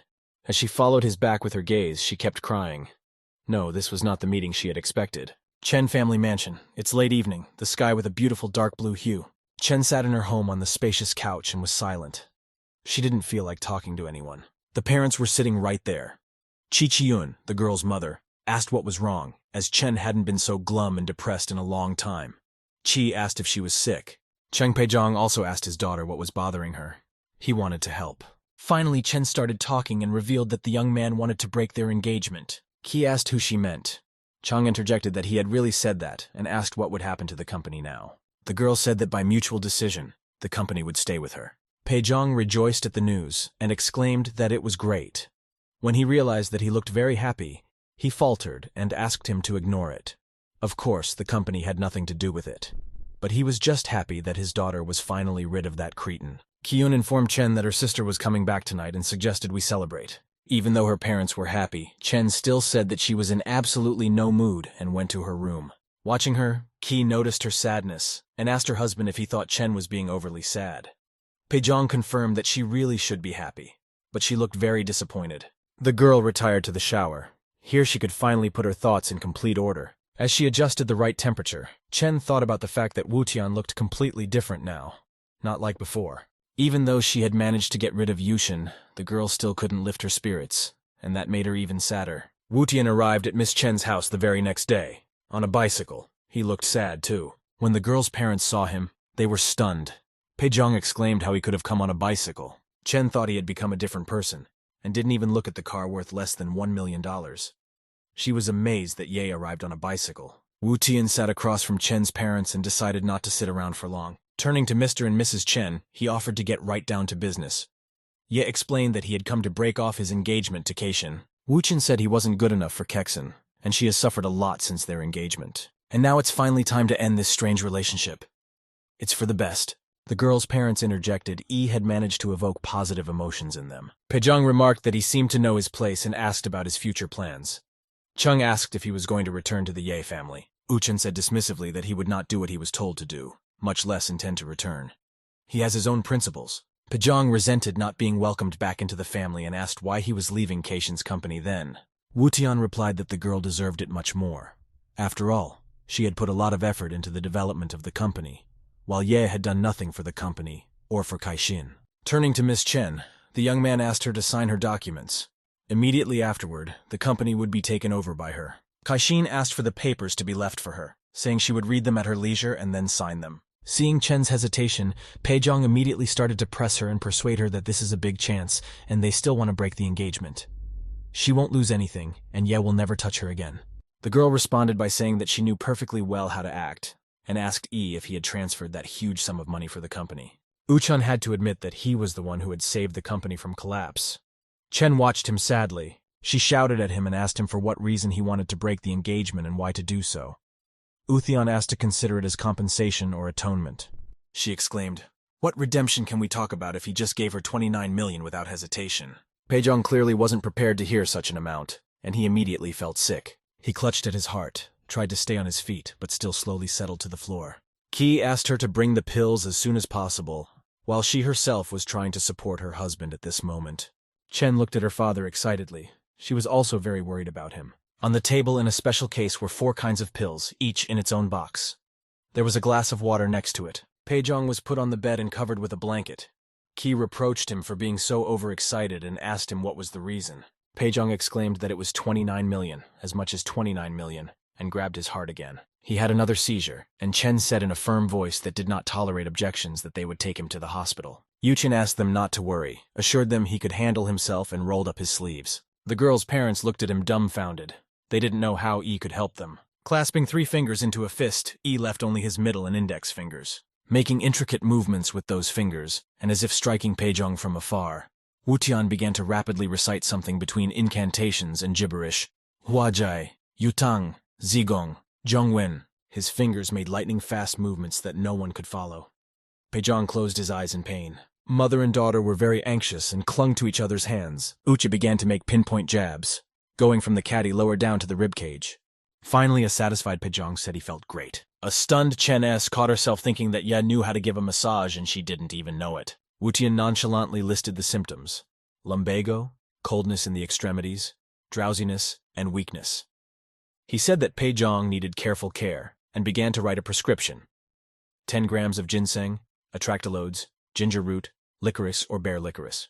Giving the recipe to Kexen, Yi asked her to boil 1,500 milliliters of water to a volume of 500 milliliters. He said that this remedy should be taken 3 times a day for a week. Both mother and daughter were utterly amazed at the talents of the man they had just recently called a jerk, and now looked at him with grateful eyes. Yuchen, on the other hand, asked them what the big deal was and asked them to look at the prescription, not at him. Ki asked him in surprise when it was that he had time to become a doctor. Yi replied that he just picked up a medical book and learned it by himself. The young man apologized and said he had to go. Pejong thought about the fact that perhaps all this time Ye had just been playing dumb. The girl's parents were left to stare astonished at the back of their failed son-in-law. Kaysen picked up the company documents from the table and twirled them in her hands. She wondered what would happen next if she left things the way they were. She thought it was a nice try on Yi's part, but she still wouldn't sign the papers and threw them on the table. Wang Fangxi's house, a dull gray high-rise building that didn't stand out from the others. Wu Tian plugged the phone charger into the outlet and sat down to study the documents. He was surprised to find that the Ye family was well known in Dongcheng. Yi analyzed the data. It turned out that the original owner of his body looked like a popular playboy, but he was bullied and looked down upon by his family. Yu Tian decided he just had to get justice for exploiting his body. He was sure that even if he did nothing, someone from Yi's family could still make a claim. After all, it was a matter of inheritance. Wu Qin lay back and pondered that now the company had disappeared along with the bride. But coping with Yi's family without money was just a waste of time. Making money is the main problem at the moment. Chen Kaishin Company, a large high-rise glazed building with phantasmagorical curves. That's where Mr. Yuchen was headed, having picked up some fancy dressy clothes and fancy shoes. He walked leisurely, hands in his pockets. Over his shirt was a green jacket with yellow lining, his favorite. Upon seeing him, the staff immediately started discussing his appearance. One waiter said that Mr. E was back, which was cool. The other guy remarked that he hadn't seen Mr. E for a long time either. One girl asked why Wu Tian was not having fun at the casino, but had come to the headquarters. Paying no attention to anyone, Yuchen walked down the hallway until he reached the door he needed. In the office were Miss Chen and her secretary. Both of them were surprised by the appearance of the young man. Without saying hello, Ye asked if Kexen had signed the documents and said that he had come to get them. Immediately he held out his hand for them. Kexen intercepted his hand and squeezed his fingers. He didn't understand why she did that. The girl admitted that she didn't have those papers right now and continued to hold his hand. Chen said she had to meet an important client and invited him to follow her. Yuchen couldn't understand what had gotten into her head. She never explained anything. Kaishin was literally pulling him along and didn't want to hear any excuses. Wuqian thought for a moment that she had lost her mind and didn't want to accept the company. The secretary was also quite surprised. She knew very well that her general manager simply hated this loser, so why introduce him to important clients? The 3 of them arrived at the hotel, a high-rise glassed-in building with bizarre asymmetrical shapes. Kaishin and the secretary walked ahead, Wu Tian trailing the procession, wondering why they had come here. Engrossed in his thoughts, he glanced at the exquisite figure of his former fiancée. He only now realized how good-looking Kexen was. When it was too late, Wu Tian stared at her luscious buttocks and long legs and realized he had rushed in. Closing his eyes, he followed the girls and regretted breaking the engagement. Kexen caught his gaze and asked him to stop staring at her and explained that he should help her today since he knew how to drink a lot and not get drunk. She reminded him that Ye used to drink wine and pick up girls with his friends. Walking in the door, Chen happily told Jun that here they were. There were 3 men sitting around a round table. In the center sat Zhong Jian, the CEO of an international group in China. Jun told Miss Chen that she looked absolutely gorgeous and invited everyone to the table. A terrible thought occurred to Yutina that he just couldn't get rid of. Ye noticed the 8 bottles on the table and began to suspect that the fat man just wanted to get Chen drunk and rape her. John said that since Miss Chen is ready, he suggests getting right down to business. He demanded a drink with him in order to deal with him. It was the only way Jian recognized people's character. Kexen whispered in Ye's ear that it was necessary to have a drink with him. Otherwise, it would be difficult to do business with him. Wu Tian thought that he was acting as a drunkard here. Jian said that he decided to make an exception, and he would agree to a deal if the 3 of them would drink more for him. Kexen lit up, but Ye slowed her down. He had his own considerations. He asked the girl to take her time deciding and asked how much was at stake. Kexen replied that 10 million, and without that, the company would be doomed. She is confident that they will succeed. Ye's brain started frantically regenerating ideas. He had to beat Jian by any means necessary. Wu Tian smirked. His own idea was clearly more interesting than the one he had proposed. He asked John if he wanted to play a bigger game. Wu Tian said that 10 million was too little, and he wanted to play for 50 million. Kaixin turned white with horror. She figured E would definitely ruin the company, and she shouldn't have brought that idiot here. Jian smiled and was interested in the offer. He was starting to get into the excitement. Yu Chen offered to drink him 2 bottles of liquor, and then E would add 5 million for each new glass. Kexen tried to stop it all and told Jian that Ye was just joking, and not to take him seriously. She thought that Ye was definitely an idiot, and there was no need to bring him. Jian asked Chen if she doubted his sincerity. His eyes were wary. Chen said she just knows him very well, and he can't drink that much. He would fall down from 1 bottle, let alone 2. Wu Tian grudgingly thought that he didn't seem to be that bad. Why else would they have called him here? Yu Chen put his arm around her shoulders and asked her to give him a chance. They should take a chance. The girl froze. She didn't have the words to express her emotions. She didn't know how to exit with dignity. Chewing his food, Jian asked who Miss Chen was to the young man. Ahead of Kexen's answer, Ye smiled and said that he was her fiancé, Ye Wu Tian, and immediately added that it wouldn't be soon, as he would break their engagement tomorrow. This was news to the secretary, and she wondered why they would break off the engagement. Kaixin was distressed and lost in speculation as to what was wrong with her. She didn't know why Ye was in such a hurry to break off the engagement and suspected that he had another woman. Wu Tian ordered Wang Man to prepare a new contract, and he himself apologized that he needed to go to the bathroom and promised to return soon. He stepped out and closed the door firmly behind him. He looked around to make sure no one was watching him. Wu Tian pulled a small envelope of powder from his pocket, fastened with 2 pins. He poured the entire contents of the envelope into his mouth. Now he was a part of any drinking party. I carefully licked the powder residue from my lips. It was time to go and defeat the enemy. Wu Tian entered the hall and apologized to the audience for keeping them waiting. Taking one of the liquor bottles in his hand, he asked John to watch carefully. Immediately he grabbed the bottle, drained it in a volley as if it were a bottle of plain water. Jian was very surprised. He had never seen such a thing before, even opening his mouth. Kexen still didn't believe in him and eyed him with suspicion. She was afraid he would fall under the table immediately. Wu Tian calmly finished the 2nd bottle to the bottom and loudly placed the empty bottle on the table. Wiping his mouth, he said he hadn't had such delicious liquor in a very long time. Kexen walked over to him, took his hand, and asked him worriedly if he was okay. His hand went to the hollow of Chen's breasts, and he felt how soft they were. Yu Chen said he'd be fine if she didn't let him go. They stood back to back, and Chen wondered if it was time he stopped pretending to be innocent. John was delighted. He praised Ye in every way possible and suggested an innovation. A bottle now counted as 3 glasses. Wu Shen didn't mind and took the bottle. He said he would do as Jun wanted. Kexen asked him to be very careful and not to force himself. She thought that he might die if he continued like this. Opening the bottle, Ye turned to her and asked if Chen was worried about him. She was indignant and thought it was bullshit and it would be better if he died of drunkenness. Wu Chen drank the 3rd bottle standing up. John was very satisfied with what he saw. He turned the bottle upside down, showing that he had drunk it all and was not withholding a drop of liquor. Kexen exclaimed joyfully that they were saved and earned 15 million. The secretary also praised Wu Tian, but here E takes another bottle of liquor, drinks it calmly, and puts the empty container on the table. A minute passes, and Wu Chen reaches for the next bottle, pours it down his throat, and finishes the rest of the liquor with his last strength. With a clatter, E joins the empty bottle to the ones already standing earlier. The liquor is gone. He looks at Jian with a victorious smile. His breath has turned into alcoholic vapors. Leaning over to Jun, Ye demands his 50 million and expresses his hope that he won't regret it. Jian laughed and thanked him for his excellent work. He said he was sincerely convinced today and asked him to give him the contract to sign. Both Kexin and the secretary were thrilled that it was so simple. As they left, they bowed to Jian. Wutian remained standing and didn't even tilt his head. Chen threw herself around his neck and exclaimed that it was amazing. She asked how he did it. The secretary was more restrained in her emotions and just thanked him warmly. Wutian, holding his bride in his arms, confessed that he was obsessed with Bacchus.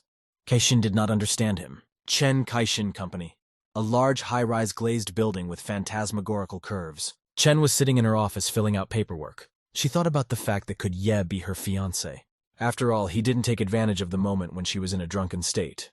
He has great medical skills and seems to have become an adequate person. Leafing through the document, the girl thought she had to sign this agreement to break the engagement. She started to sign the contract, and then the phone on the table rang. Kexin happily picked up the phone. She was very happy that Hao had returned. Kexin and Hao met at a large 2-story restaurant. Hao could afford it. They sat across from each other at a comfortable table on the second floor. A vase of plants stood beside them. Ouyang Hao told her that he had heard about what happened to her and asked if everything was fine now. Kexin cried and couldn't say a word. She was tormented by doubts. On the one hand, she should break off her relationship with Ye. But on the other hand, this was already a completely different kind man with healing skills. Hao said that she can cry all she wants. She shouldn't be killed so much. Chen covered her face with her hands and burst into tears. Hao sat silently and waited. Finally, Kexin began to tell, sobbing every now and then, that Ye had suddenly disappeared, leaving her alone in this company, and she was really upset. Hao took out a handkerchief from his pocket and stood up, intending to wipe Chen's face. Suddenly, she intercepted his hand, thanked him for the handkerchief, and told him she could handle it herself. Hao first thought that she was amidst the stress. She was refusing him unconsciously. He said he came back just for her and asked her to go with him and forget about that jerk finally. Hao offered to live with him exactly as they had imagined it before. The girl hesitated a bit and didn't know what to say to her companion. Seeing her confusion, Hao continued to press her and told her that he knows her fiancé and that he doesn't deserve her. Chen swiveled her head in all directions and couldn't find a comfortable position anywhere, and simply asked to change the subject. Hao insisted that they should talk about it. He didn't take advantage of expressing his feelings on campus then, but he wouldn't give up this time. Hao asked if Kexin loved him. In tears, Chen asked Hao to leave. She was starting to get fed up with this topic. Hao started yelling at the girl and proving that her whole life will be ruined if this continues. Was she really hoping for a happy life with Ye? Kexin got up from the table and, stammering, said that she didn't know anything, and she had to go. Hao rushed after her and tried to stop her, but she silently walked away from him. Finally, he stopped resentfully, realizing it wasn't going to work anyway. It's late evening. All the windows in the Chen family's mansion were lit. Chen came home. Qi cheerfully said that Hao came by this afternoon and was supposed to call her. She was just putting flowers in a vase. Kexin didn't react in any way to the message about Hao, only throwing in a glimpse that she would go take a shower. Qi told Peijong that their daughter looked unhappy, though she should be happy that Hao was back. Her husband replied that she just needed time. Kaixin sat in the bathtub and thought that Hao was right and should have ended this absurd relationship.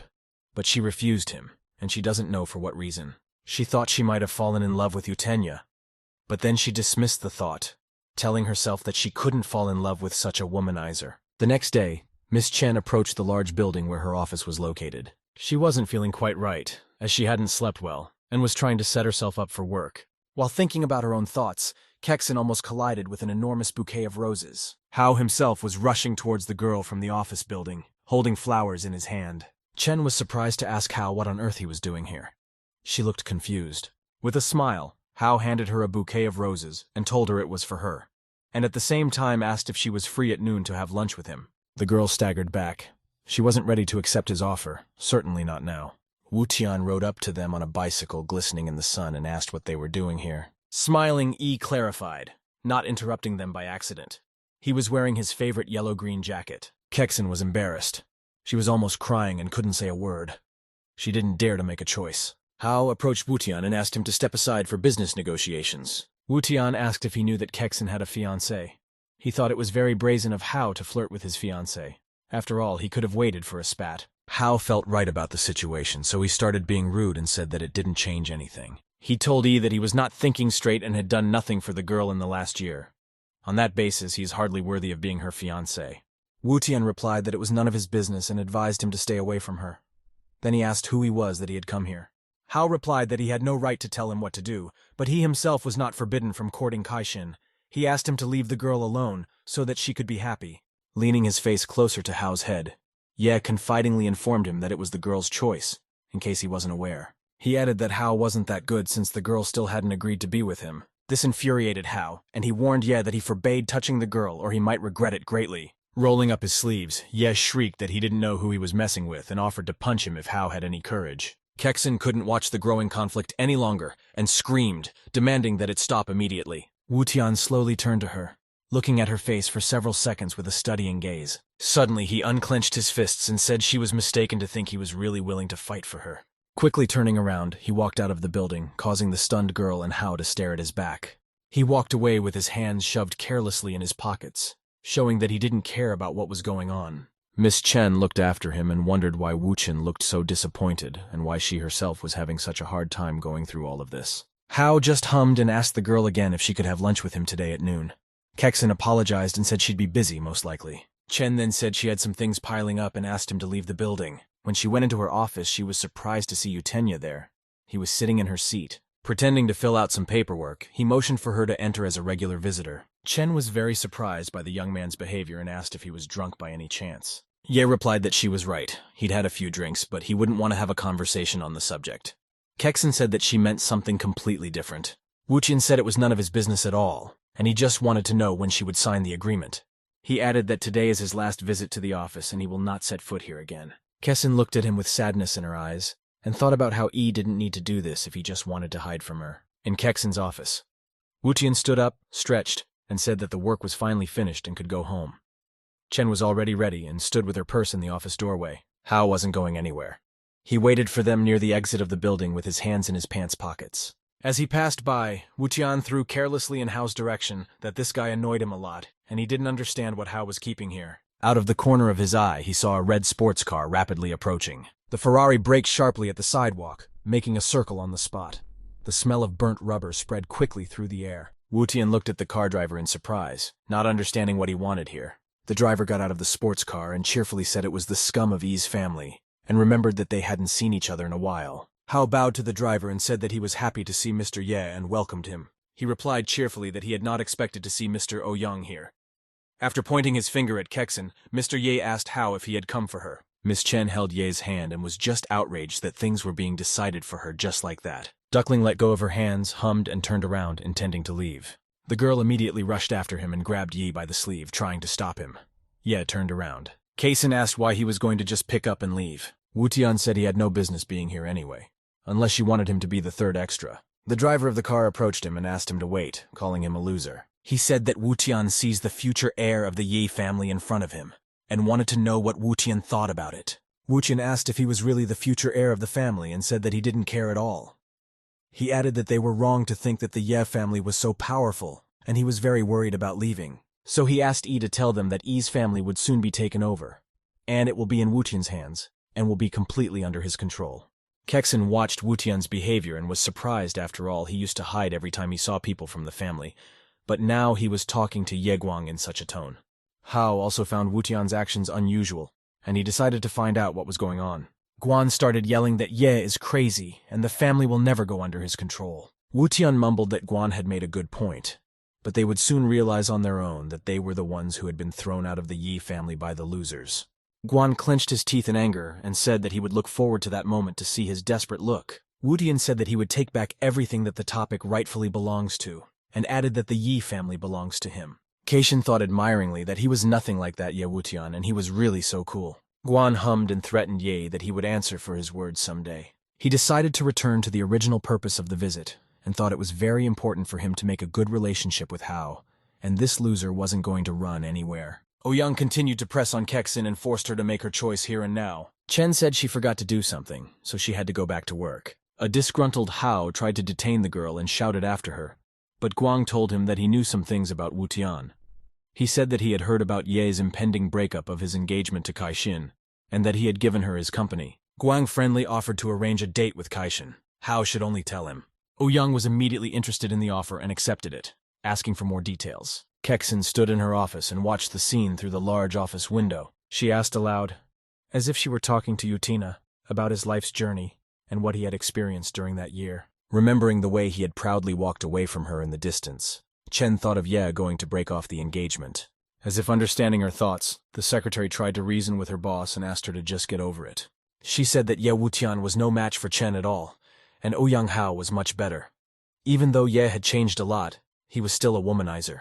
The secretary said he could have done it just on a whim and she'd better make a decision before he changes his mind. Kexin didn't know what to do anymore. She was very confused lately. Chen went to the window again, looked thoughtfully into the distance, and said she needed to think. Duck, meanwhile, was approaching his two-wheeled means of transportation. Taking the bike for a spin, he ordered the previous owner of the body to calm down and said that he would bring back Yi's family for him. However, he added that his fiancée seems to be involved with another man, and Yi is not sure if he can keep her. Getting on his bike, Wutian told himself it was time to become a miracle doctor, and rode off into the distance. Soon a great many people were gathered in one place. Some came with interest, some out of curiosity. There were some who asked him to stop. On the cross hung a white cloth with a large print inscription. The banner offered a variety of services to those who wanted them. You could kill the enemy. You could be cured and become perfectly healthy. You could be cured of impotence.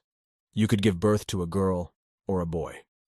And in all this, only he, the miracle-working doctor, the one and only one, will help. At a small table, with only a notepad and pen on it, sat Wutian, wearing dark glasses, nonchalantly. He attracted a lot of attention, and soon there was a long line to his makeshift office. With his glasses down on his nose, he gazed into the eyes of potential clients, arousing even more interest.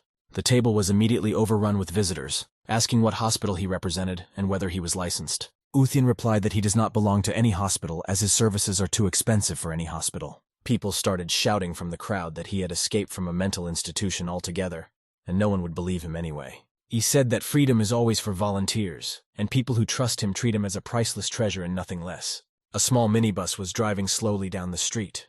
Those sitting in it noticed a large crowd of people. The girl was interested in the noise and asked to stop the van and said she had to check it out. Pushing through the crowd, journalist Wang walked towards the future sensation. Immediately, she recognized the wonderful doctor even with dark glasses and was surprised. She laughed and asked Yuqian what he was doing here, the fool that he was. He replied that it was fine and he could safely call it a panacea or something and asked her to mind her own business. Wang said no one would approach him if he kept this up and offered to help. A journalist interviewed him and he was quickly launched on television. Wutian stood in the frame and was asked if clients would come to him. Smiling, he said that soon everyone would know about his miraculous powers. The journalist asked if Wutian considers himself a special person. He replied simply, and said that while others laugh at his insanity, he laughs at their short-sightedness. Kexin watched the broadcast in her office and choked on her water with laughter. She started laughing loudly and called her secretary to laugh at Yutina. The secretary asked if Kexin was angry, because Ye is her ex-fiancé and he should be ashamed. Kexin replied that it looked interesting, and she wanted to see how it would all end. The secretary shrugged and left, thinking that Kexin and Wutian had changed a lot, and Chen would have gone crazy if this had happened sooner. The large 4-story mountain villa of the Yi family was also watching the video broadcast. Wutian stood right in the frame and revealed that he wears dark glasses to get a better view of the beauties. He noted that girls usually wore dark silk stockings under his dark sunglasses. Guan urged his father to look at Ye and see what a moron he really was. The Ye Hengchai family's eldest son asked his younger brother with a smile if his son was now on the screen.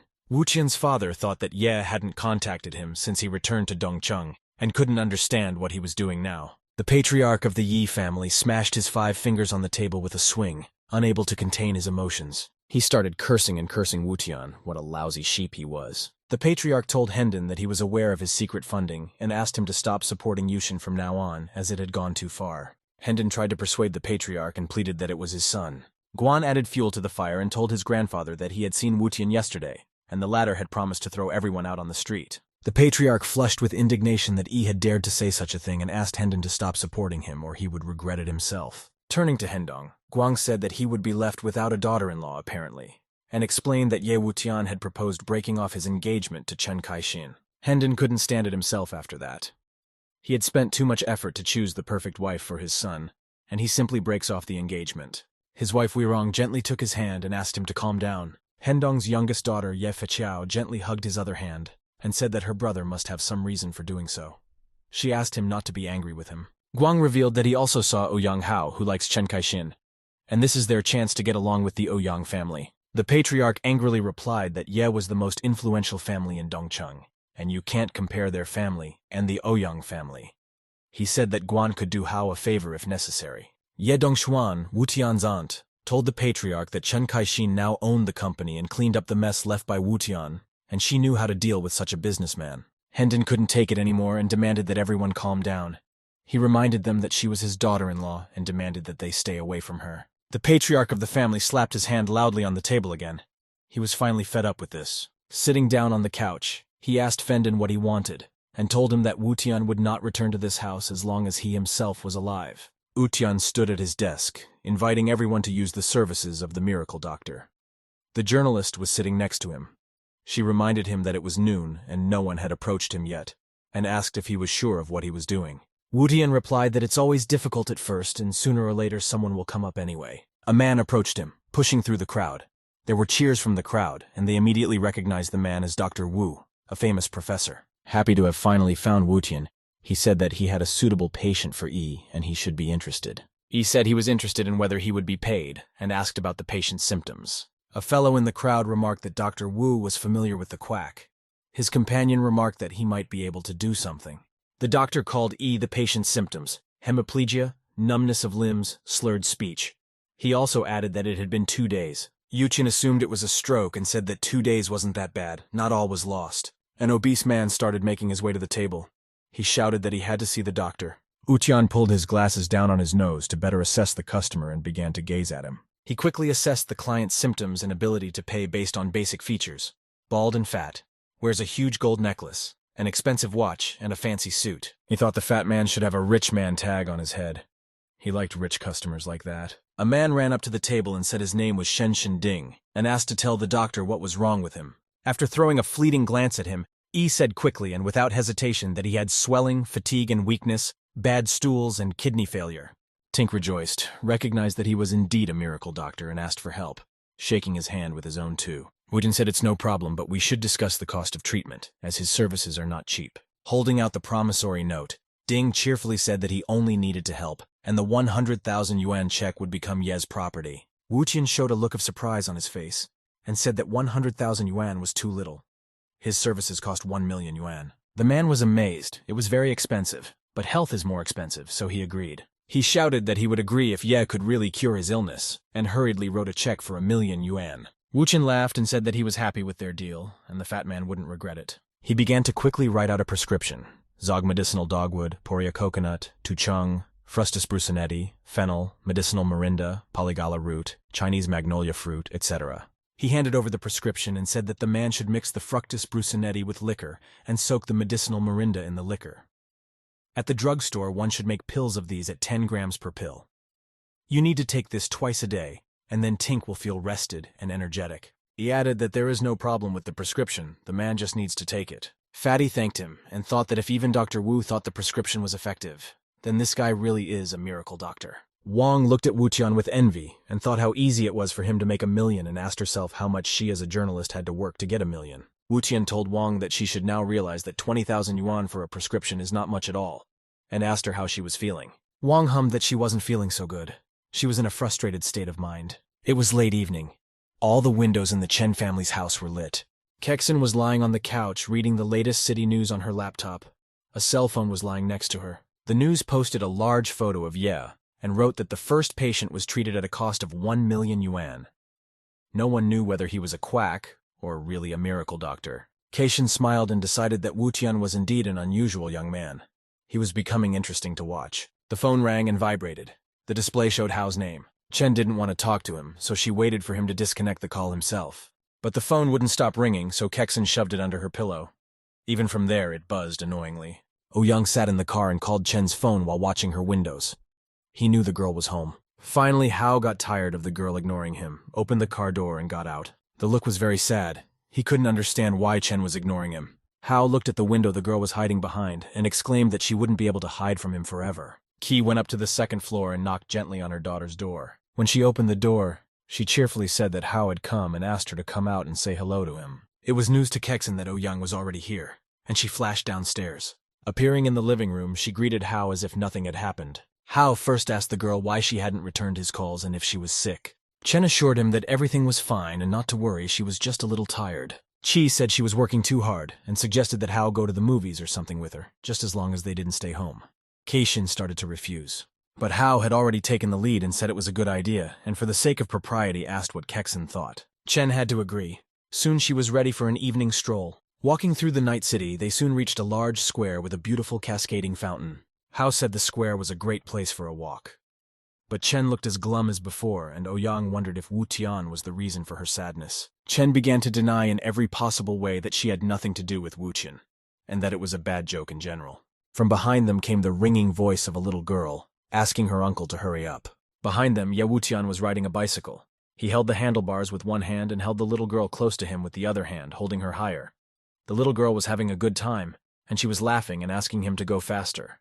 Uchan told her to hold on tight. He began driving in circles, changing hands as he went and grabbing the steering wheel alternately with his right and left hands. Kexin was surprised and wondered if this was definitely the same Ye Wuqian who had always been a womanizer. The girl's mother walked over to them and told Qianqian's daughter that it was getting late. They have to go home, so it's time to say goodbye to her uncle. Ouyang also recognized Wu Tian and asked Kexin what he could be doing here. Chen tugged his arm. She wanted to leave quickly, but it was too late. The lantern illuminated their faces and Wu Tian recognized them too. He immediately approached Chen Kaixin and asked what she was doing here. The girl turned away. She was excited and didn't want to blame or make excuses right now. Hao angrily asked him what was wrong and didn't he see that they were on a date. Ye turned around and left, but told Kexin lastly that he didn't mind if she met someone else, but she should remember that she was still his fiancée. After that, he asked to do all this after the official signing of the agreement. Wu Tian added that he hopes to still get the signed breakup agreement in his hands tomorrow. Tears came to Keishin's eyes and she tried to justify herself to Wu Tian. She said that he had just misunderstood her and it wasn't what he thought. Kexin immediately returned home. She was angry at the whole world, especially since Hao meant absolutely nothing to her. Without even undressing, she tossed her bag onto the bed and immediately buried her nose into the pillow herself. She cried bitter tears and seemed to be having a conversation with Wu Tian, proving to him that he had misunderstood everything. Qi asked her husband if he knew why Chen returned so quickly. She looked very worried. Pei-jung replied that it was better for her to find out for herself. Kai yelled at him that after all, she was his daughter too and he could take some interest in her life. As she continued yelling, she said that she didn't understand why she didn't like Hao, because Wu Tian was much worse. Pei-jung asked Qi to keep her cool, because it's her daughter's decision, not hers. The next day, the alarm clock on her phone rang merrily in Chen's room, waking her up with the phrase, "Lazy piggy, time to get up." The girl sat up on the bed and realized that she had overslept again. The alarm clock kept blaring. Chen put her phone in her purse and yawned sweetly. She still had to wash her face and go to work. Opening her purse, she noticed it was missing and instantly woke up completely. She felt uneasy. She quickly shoveled through the contents of her purse, but she couldn't find what she was looking for. It was strange, because just yesterday the separation agreement had been in her purse, and now it wasn't. Keishin was angry and crying and sad. She just couldn't understand where it had disappeared to. Chen Kaixin Company, a large high-rise glazed building with phantasmagorical curves. Chen rushed to the office and searched through all the nightstands and filing cabinets, but she couldn't find him anywhere, not even in the office. A cheerful secretary came running into the office and said she had good news. She handed Kexin a business card and informed her that someone was looking for her to cooperate. With just a glimpse of the business card, Chen was stunned. It belonged to Ye Dongxuan. After making herself comfortable, Ye Dongxuan III, Wu Tian's aunt, expressed her confidence that Chen was not surprised by her visit. Kexin assured her that everything was fine and said that she was welcome in the company. Dongxuan mumbled that she was a straightforward person and didn't like to beat around the bush. She was willing to cooperate with the girl on one small condition. Holding out the document to Chen, she asked for a break in her engagement to Ye Wutian. Dongxuan looked straight in front of her, studying the girl's reaction. Kexin nervously stood up from the table, intending to speak her mind. Dongxuan calmly asked her not to worry and look at the contract first. After a quick read of the terms of the engagement breakup, Chen stumbled over the numbers. She couldn't believe her eyes. She was being offered 300 million, a huge sum of money, and that was just for one signature. Dongxuan said that they would soon break the engagement anyway, and she was well aware of that. She said that as an intelligent person, Kexin should clearly understand the pros and cons. Chen was in no hurry to sign. She said she wanted to know what Dongxuan was after, and until she knew, she wouldn't sign the contract. Dongxuan replied to her that she was surprised by Chen's concern for her fiancé.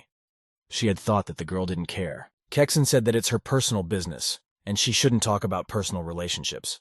Chen asked if she was doing it because she wanted to hurt Wu Tian. Dongshuan replied that the girl has personality but no weight in society, so she asks for a reply before lunch. She doesn't like to wait. Chen hesitated, holding the potential 300 million in her hand. She wondered why exactly Ye Dongshuan was coming to her after the agreement to break the engagement disappeared. She realized she had to rush home and find an agreement as quickly as possible. In the doorway, she faced her secretary. Behind her stood 2 men. The secretary asked if she was going home. The secretary said that Chen was being sought by 2 lawyers. The men approached Kexin. They said hello and said they were acting on behalf of Ye Wutian and were conducting a company handover. One of them held out a business card with the Tianjin Trading logo on it. Kexin asked what kind of transmission they were referring to. She didn't understand anything. The lawyer explained that since she had signed an agreement to break her engagement with his client Yutian, the company should be rewritten in her name. Chen screamed that she hadn't signed any agreement and it was a mistake. The second lawyer handed the first lawyer the documents, and the latter handed them to Kexin. He said it was an agreement that she had personally signed. She quickly snatched the document from the lawyer's hands and wondered where they could have gotten this agreement. Looking at the end of the document, she saw her signature. But Kexin knew for sure that she hadn't signed it, and she couldn't figure out where they'd gotten the agreement. Kexin started yelling that it's impossible and she didn't sign anything at all, so the document is fake. The lawyer politely told her that if Chen doubted the authenticity of the report, she could apply for a handwriting expert. Kexin scowled and ran out of the office, nearly knocking the lawyers to the ground. Chen had tears in her eyes. She couldn't believe it. After all, it was impossible. The document was nowhere to be found. When Kexin ran out of the building, it was raining heavily outside. But Chen didn't care. She ran down the sidewalk and called out to Yutian, urging him to come back and explain the situation. The enraged Chen never tired of screaming. She ran on her heels and called out to her fiancé. Her screams were being confused into sobs and cries, and Chen was just asking him to show up and explain everything. While running, Kexin didn't look down and got caught on a rock sticking straight up in the sidewalk. Chen couldn't keep her balance, started to fall, and hit her face on the ground painfully. Kexin didn't care about anything now. She sat in her office clothes in the pouring rain, her hands resting on the sidewalk. Crying, the girl asked herself the same question. How could this have happened? She knew for sure that she hadn't signed anything. She hadn't signed, that's all. It was in this position that Hao found Chen. He ran to her rescue with an open umbrella and asked what had happened. Wu Tian stood on the other side of the street and watched Hao drop to one knee to help Kaixin to her feet. He told himself that this was the end, and she was no longer his fiancée as of today. Continuing his monologue, he added that this relationship might not have happened and apologized. Suddenly someone stopped him, putting his hands out in the middle of the sidewalk. Utian slowed down. The secretary asked him why he was doing that and why he was treating the principal that way. He asked why she cared, since everyone around her wanted a rift, including her. The secretary started yelling at him that she was on the principal's side and that Wutian made her look sad all the time. She added that Kexin didn't sign the document and she was curious about what happened. Utian asked in surprise about the signature and said he was sent the contract this morning. The agreement had Chen Kaixin's signature on it, so Yes signed it as well, that's all. He hummed and said he was leaving anyway, much to everyone else's delight. The secretary laughed after him and said that she now had a tape recorder and would solve any misunderstandings. Wuqian arrived on the grounds of the private clinic with Dr. W. There were armed men standing near the facade and guarding the entrance. There were also fighters with machine guns everywhere in the building, and Ye reminded the doctor that he had promised to pay him after he arrived at the place. Wu Tian admitted that the place was a little scary for him. The doctor was silent, and he wondered who his patient was. Dr. Wu says his last name is Ning, and that's all the information he can give. Before entering the room, the doctor paused and asked me to watch my words inside and not to talk nonsense. There was a patient lying on a bed in the ward. There was a table with a chair next to it. There were also 2 men in the room. It looked like a father and son. They looked like each other, visually separated by about 20 years. The patient was an elderly, toothless grandfather. His eyes were closed and he was barely breathing. Coming closer and taking a closer look at him, E asked the doctor if this was the man they had been talking about. W replied in the affirmative. Wuqian looked thoughtfully and listed the symptoms: numb limbs, crooked eyes, powerlessness, purple horrible tongue. It was very serious, he said. The older man looked at him respectfully and thought he must be a very capable doctor. Grabbing Ye by the shoulder, he asked how much Wuqian could be trusted. Wuqian said that if he uses his medicine and special massage technique, he can be 70% sure. Getting to his favorite point about relating to clients, Ye said medical expenses will run into a penny. Dr. Wu turned pale after all he had warned E. He mentally advised Wuqian to shut up. Had he forgotten about the armed men outside? But it all worked out. The guy handed Yu Tenyu a check for 5 million and the man said he would get a little more later. Wu Tian almost snatched the check out of the young man's hands and asked him to prepare a pen and papers, noting that he liked to talk to people who understood. At the table, Yi was quickly scribbling down a recipe. White snake flour, black snake, narcissus, turtle meal, white cardamom, dead silkworm, black aconite, dissected crocodile brain, Chinese clematis root, ephedra, cardamom, Chinese celery root. Finished with the prescription, he handed it to the man and asked him to bring clean towels. After 2 hours, he would wet the towels in a bowl of special solution. Wu Tian was applying lotions to the patient and thought that this disease required special treatment, and it was very likely that there would be complications. After finishing the towel treatment, Wu Tian was satisfied with the result and began the massage. When Ye finished all the necessary preparations, it was already midnight. The moon was shining brightly. Wu Tian started yawning and said he would appear here 3 times a day to make sure he knew the patient was taking everything on time. The man carefully wrote everything down in a notebook. He added that only in a month, perhaps 2, would his condition improve. The man continued to write down his every word in his notebook. Wu Tian and Dr. Wu walked through the city, strolling leisurely. The work was already behind them. The doctor praised Ye and said that Wu Tian's skills were much better than his own, and added that he was sorry to hear about the guy's fiancée. Wu Tian questioned the doctor if he meant the engagement, and said he didn't think the rumor would spread so quickly through the city. The doctor hinted that he has a granddaughter who is a stewardess, and she is a beauty. He asked Yi if he was interested. Wu Tian gasped with excitement. He didn't expect the doctor to have such a wonderful granddaughter. Wu Tian was already dreaming rosy dreams of a beautiful, long-legged and lush-breasted girl. Putting his arm around the doctor's shoulders, he said it sounded great. Dr. Wu promised that he would invite him to dinner when the time came. He would make all the arrangements. The doctor thought that Yi was too talented, and he just couldn't afford to lose him. Another night had fallen in the city. There was not a soul in the streets, only the wind rustling the signs of the buildings. He tossed and turned in bed for a long time and couldn't sleep. He even threw his pillow on the floor. At last, Wu Tian got what he wanted. 4 beautiful women appeared in his dream, and all of them wanted him. A sudden knock on the door interrupted the idyll, and the beauties disappeared in a flash. Wu Tian was even a little startled by the uninvited guests, but he didn't show it. He started yelling, why was there so much banging on the door, and who was up there at night? He could barely sleep as it was. Putting on his room slippers, Yi grudgingly started to open the front door, saying that he was dreaming about beautiful girls and shouldn't have been disturbed. A girl police officer stood outside the door. She looked silently at Yi, who came out in his underwear. She stood in front of the door and ordered him to dress immediately and follow her. He started to resent that it was actually his house, and if she's okay with it, he'll decide when he wants to get dressed. The officer repeated her request in a serious tone. She didn't like this naughty boy. Wu Tian said it was the first time he saw her at all and didn't understand why he would take her orders. Unexpectedly, he flew back into the apartment. His uninvited guest stood on the doorstep and demonstrated stretching. She said that no matter how humiliating it was for him, he couldn't afford to be lenient. Wu Tian sat under the wall and couldn't understand what was actually going on at all. The uncomprehending Utanon lifted himself, lurching onto his knee. He asked the girl who she was and told her she was finished. She got angry, got into a fighting stance, and told him to shut up immediately. Angry Yi shrieked again that he was seeing her for the first time at all and scolded her. Wu Tian tried to close the door and pulled on the doorknob, but the girl held the door with her hand. To make it more secure, she rested the heel of her boot on the floor and pulled the door toward her. Wu Tian realized that this girl was indeed very strong, and it was difficult to resist her. Immediately, she kicked him hard in the head area, turning Yi the other way. Putting her foot down, the girl said he'd better watch his tongue more. He said that she might even kill him if he had the courage.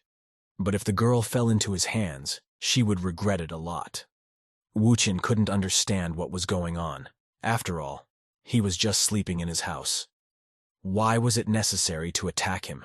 The enraged girl took acceleration and ran at Yi with the speed of a cheetah. Running up, she jumped and hit ducking in the face with her knee. The moment Yi was already rapidly falling on his back, the guest ran up to him again. This time, she motioned him hard with her fist, just to be sure. Yi was lying on his back and grunting from the beatings. His body was all sore and painful, and he couldn't even move. But the bitterest truth was that he, the miracle doctor, had been beaten by some wench.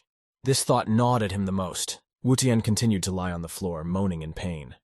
The guest asked him not to say anything stupid, or she would beat him to a pulp. After a couple of minutes, Yi finally managed to lean on his trembling arm, and he realized that not all was lost yet.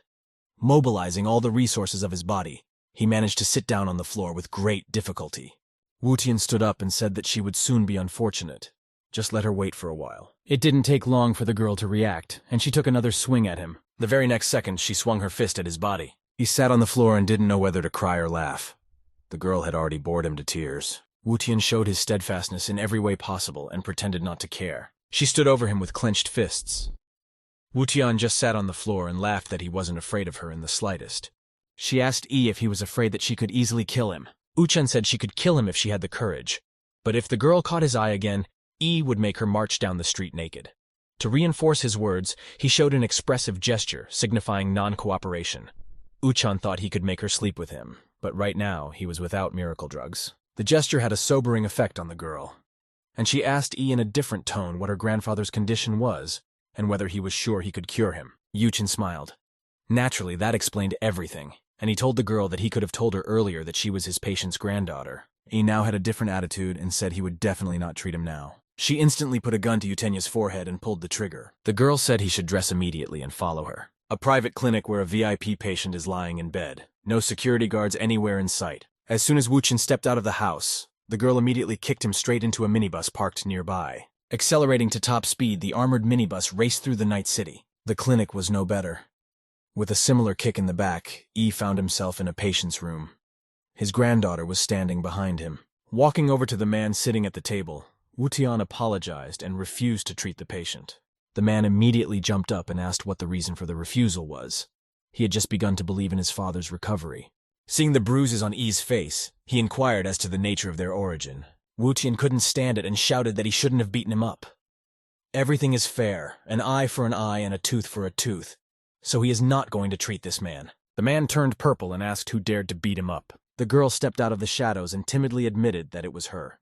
Wu Tian could barely stand on his feet. The man asked why Sitsi had done it. With a frown, she replied that it was a mistake. Wu Tian couldn't believe his ears. He questioned whether it was a mistake and showed the numerous bruises and abrasions on his body by lifting his shirt. He said he wouldn't charge them for yesterday's treatment and would return the check. Tossing the check across his back, he said they should find someone more qualified. The man begged him to stop and apologized for his daughter's foolish transgression. In response, Wu Tian remarked that he should have given his daughter a good upbringing. Siki stood in front of her father with her gaze lowered. She didn't look victorious now. The man punched her face with all his might. Siki immediately fell down. The uniform headdress fell off her head. The man shouted that she was an idiot and swung again. Sitsi was lying on her back, turned sideways. The fallen bangs hit her eyes. Wu Tian stood with his back to the father and daughter near the door of the chamber and watched them. He asked me not to hurry and not to make a family scene in his presence. Nothing would change his decision anyway. He left with a sharp slam of the door. Shiki asked if Ye was even capable of curing Grandpa. The father replied that he was better than the previous doctor, and Wu Kunsheng speaks very well of him. The girl said that she learned everything about Ye. He's just an ordinary major from Ye's family, and a womanizer with no medical skills. Father hesitated and said that it wasn't as simple as she thought, and he didn't care how, but Sitsi should bring Wu Tian back. The daughter obediently agreed. There was an impressive abrasion on her cheek. Chen Kaixin's office. A large metropolis with bridges and many high-rise buildings can be seen from the window. I think all the stuff is packed. The only thing on the table is the laptop. Everything else is packed in boxes and bags that stand nearby. The secretary came running in and asked Kexen what she was going to do. Chen told her that she had recently learned the truth. As it turned out, it was her mother who had signed that unfortunate agreement, and she had already rented a new house. She would never go back to that house again. Kexen asked the girl if she had learned anything about Wu Tian. The secretary replied that he did not have a phone, and therefore the young man was not easy to find. The secretary thought that Kexen had become much more worried about Wu Tian since she had listened to the tape recorder. The sun was slowly rising over the city, blinding all the oncoming windows with its rays. Wu Tian stretched and said that he had finally managed to get some sleep and come to his senses. Remembering the night's incident, he vowed to kill last night's guest as soon as he saw her again. Wu Tian got out of bed and pulled back the curtains, letting more sunlight into the windows. He stood contemplating the neighboring house, illuminated by the sun. Suddenly, he saw a girl in a short robe at one of the windows, and couldn't help noting that she was very pretty. The girl stretched and began to exercise. It made Yi think that the beautiful girl living in the house across the street had a perfect figure and perfect breasts. He wished he had a telescope. Meanwhile, another girl appeared in the room that Wu Tian was watching. She was similar to the first, and possessed the same figure. Unable to contain himself, Yi exclaimed with delight. He was pleased that there were already two girls, and they were sisters. Something confused the second girl, and she looked intently in the direction of the young man. Then she hummed and wrinkled her nose dismissively, not forgetting to shoot her eyes. Wu Tian immediately realized that the girls had discovered a secret watcher. They stood in front of the windows, whispering and laughing merrily, looking out the window. He thought, mentally addressing the girls, that they should know that being naked in the fresh air strengthens the body. He slowly unbuttoned his shirt, hoping they would understand him and undress as well. Laughing, the roommates pulled off their robes in a single motion, leaving only their bathing suits on. This infuriated and frustrated Yushin, and he yelled that there is no such thing, and no one wears a bikini under their robe and they are just messing with him. The girls stood looking at their neighbor through the window and just burst out laughing. One of them showed him her tongue and clenched her fists, leaving only her index fingers. Uchan smiled back at her and promised her that he would show them again who the miracle doctor was. He got dressed and ran out of the apartment, kicking open the door with his foot. On the way out, he shouted that stupid girls had no right to bully him. Going down quickly, jumping over several steps, E threatened to get to them and show them what he had. On the street, he almost ran into his overnight guest, Sitsi. She was just walking toward him. He ran past with clenched fists and turned his attention to the girl. She looked at him sadly. There was no trace of her recent hatred left. Yudian hummed in lieu of a greeting and ran on. The girl was disappointed. From that moment on, she followed E wherever he went. She wanted results. They walked around the city all day, and everywhere Siki just followed him. Uchin sat in the cafe and broke the chopstick with anger, making 2 of them. He had ordered himself some noodle soup and was now eating it with 2 chopsticks. There was a glass of water on the table. Sitsi sat down beside E next to him without waiting for a special invitation, and he was getting terribly tense about it. Wutian asked why Shiki was pursuing him. He added that she wouldn't be able to atone for her sins with her body since she was totally not his type. The girl turned to him and bluntly asked him what she had to do for E to cure her grandfather. Wutian asked if she meant that she would follow him around until he agreed. He had an idea and he told Siki that he needed to go to the bathroom. He asked the girl what she was going to do. Sitsi fiddled and hesitated, but still decided not to back down from her decision. She went to the restroom with Duck and stopped behind him in front of the stall. Wuchen told her that she had better move farther away as he might stain her new dress. The girl said she still wouldn't get off his back until he agreed to treat her grandfather and asked if he needed help. Yuchen laughed loudly, thinking she was joking, offering her help. Siki smirked and remained silent. She walked right up to Uchan. She held her hand out to the side, indicating what the healer should do. At the same moment, the girl pressed herself tightly against Yushin so that he could feel her charms with his hand. She repeated that she would accompany Ye until he cured her grandfather. Wutian gritted his teeth, resisting the temptation. He was getting pretty fed up with it all, but he didn't know how to get rid of the annoying girl. Wuchen turned around and yelled that if she was trying to take advantage of him, it wasn't a bad attempt. Walking out of the cafe, the first thing E did was pull out his binoculars and smirk. He thought about his gorgeous neighbors from across the street. What else he would show them? Turning back, he saw Sitsi. She was watching him with a strange expression on her face. Wuchen asked why she was looking at him like that, as if something had happened to his binoculars, and asked her not to gawk at him like he was a pervert. The girl said she had some military HD binoculars and offered to lend them to him. Wutian proudly refused and said that this was enough for him. Evening came.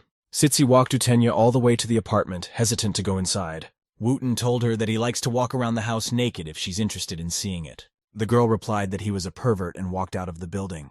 Wuchen sat down comfortably on the bed that stood under the window and armed himself with binoculars. Unfortunately, the windows of the beauties from the sister's house were already tightly shuttered. E was not happy. He told himself that he would have to wait until next time now, since it was over for today. Wuchen began to move the binoculars in different directions, hoping that somewhere else there were girls who would show him their bodies. Through his binoculars, he saw a girl who was just standing on the street, and she looked just like Sitsi. Bringing the image closer, E saw that the girl was watching him through binoculars. When Sitsi realized she was exposed, she smirked and hid the binoculars. Yuchen was angry. He didn't think the girl carried binoculars with her. Meanwhile, Siki went to the hospital to check on her seriously ill grandfather. She asked Father how Grandpa was feeling, and he said the doctor was making an examination. Father asked if she had been able to persuade E to resume treatment. Sitsi faltered and said she was moving in that direction. Dr. Wu finished his examination and said that Mr. Bin was even worse than yesterday because Wutian didn't give him a special massage today. The man asked if the doctor was referring to a special massage technique.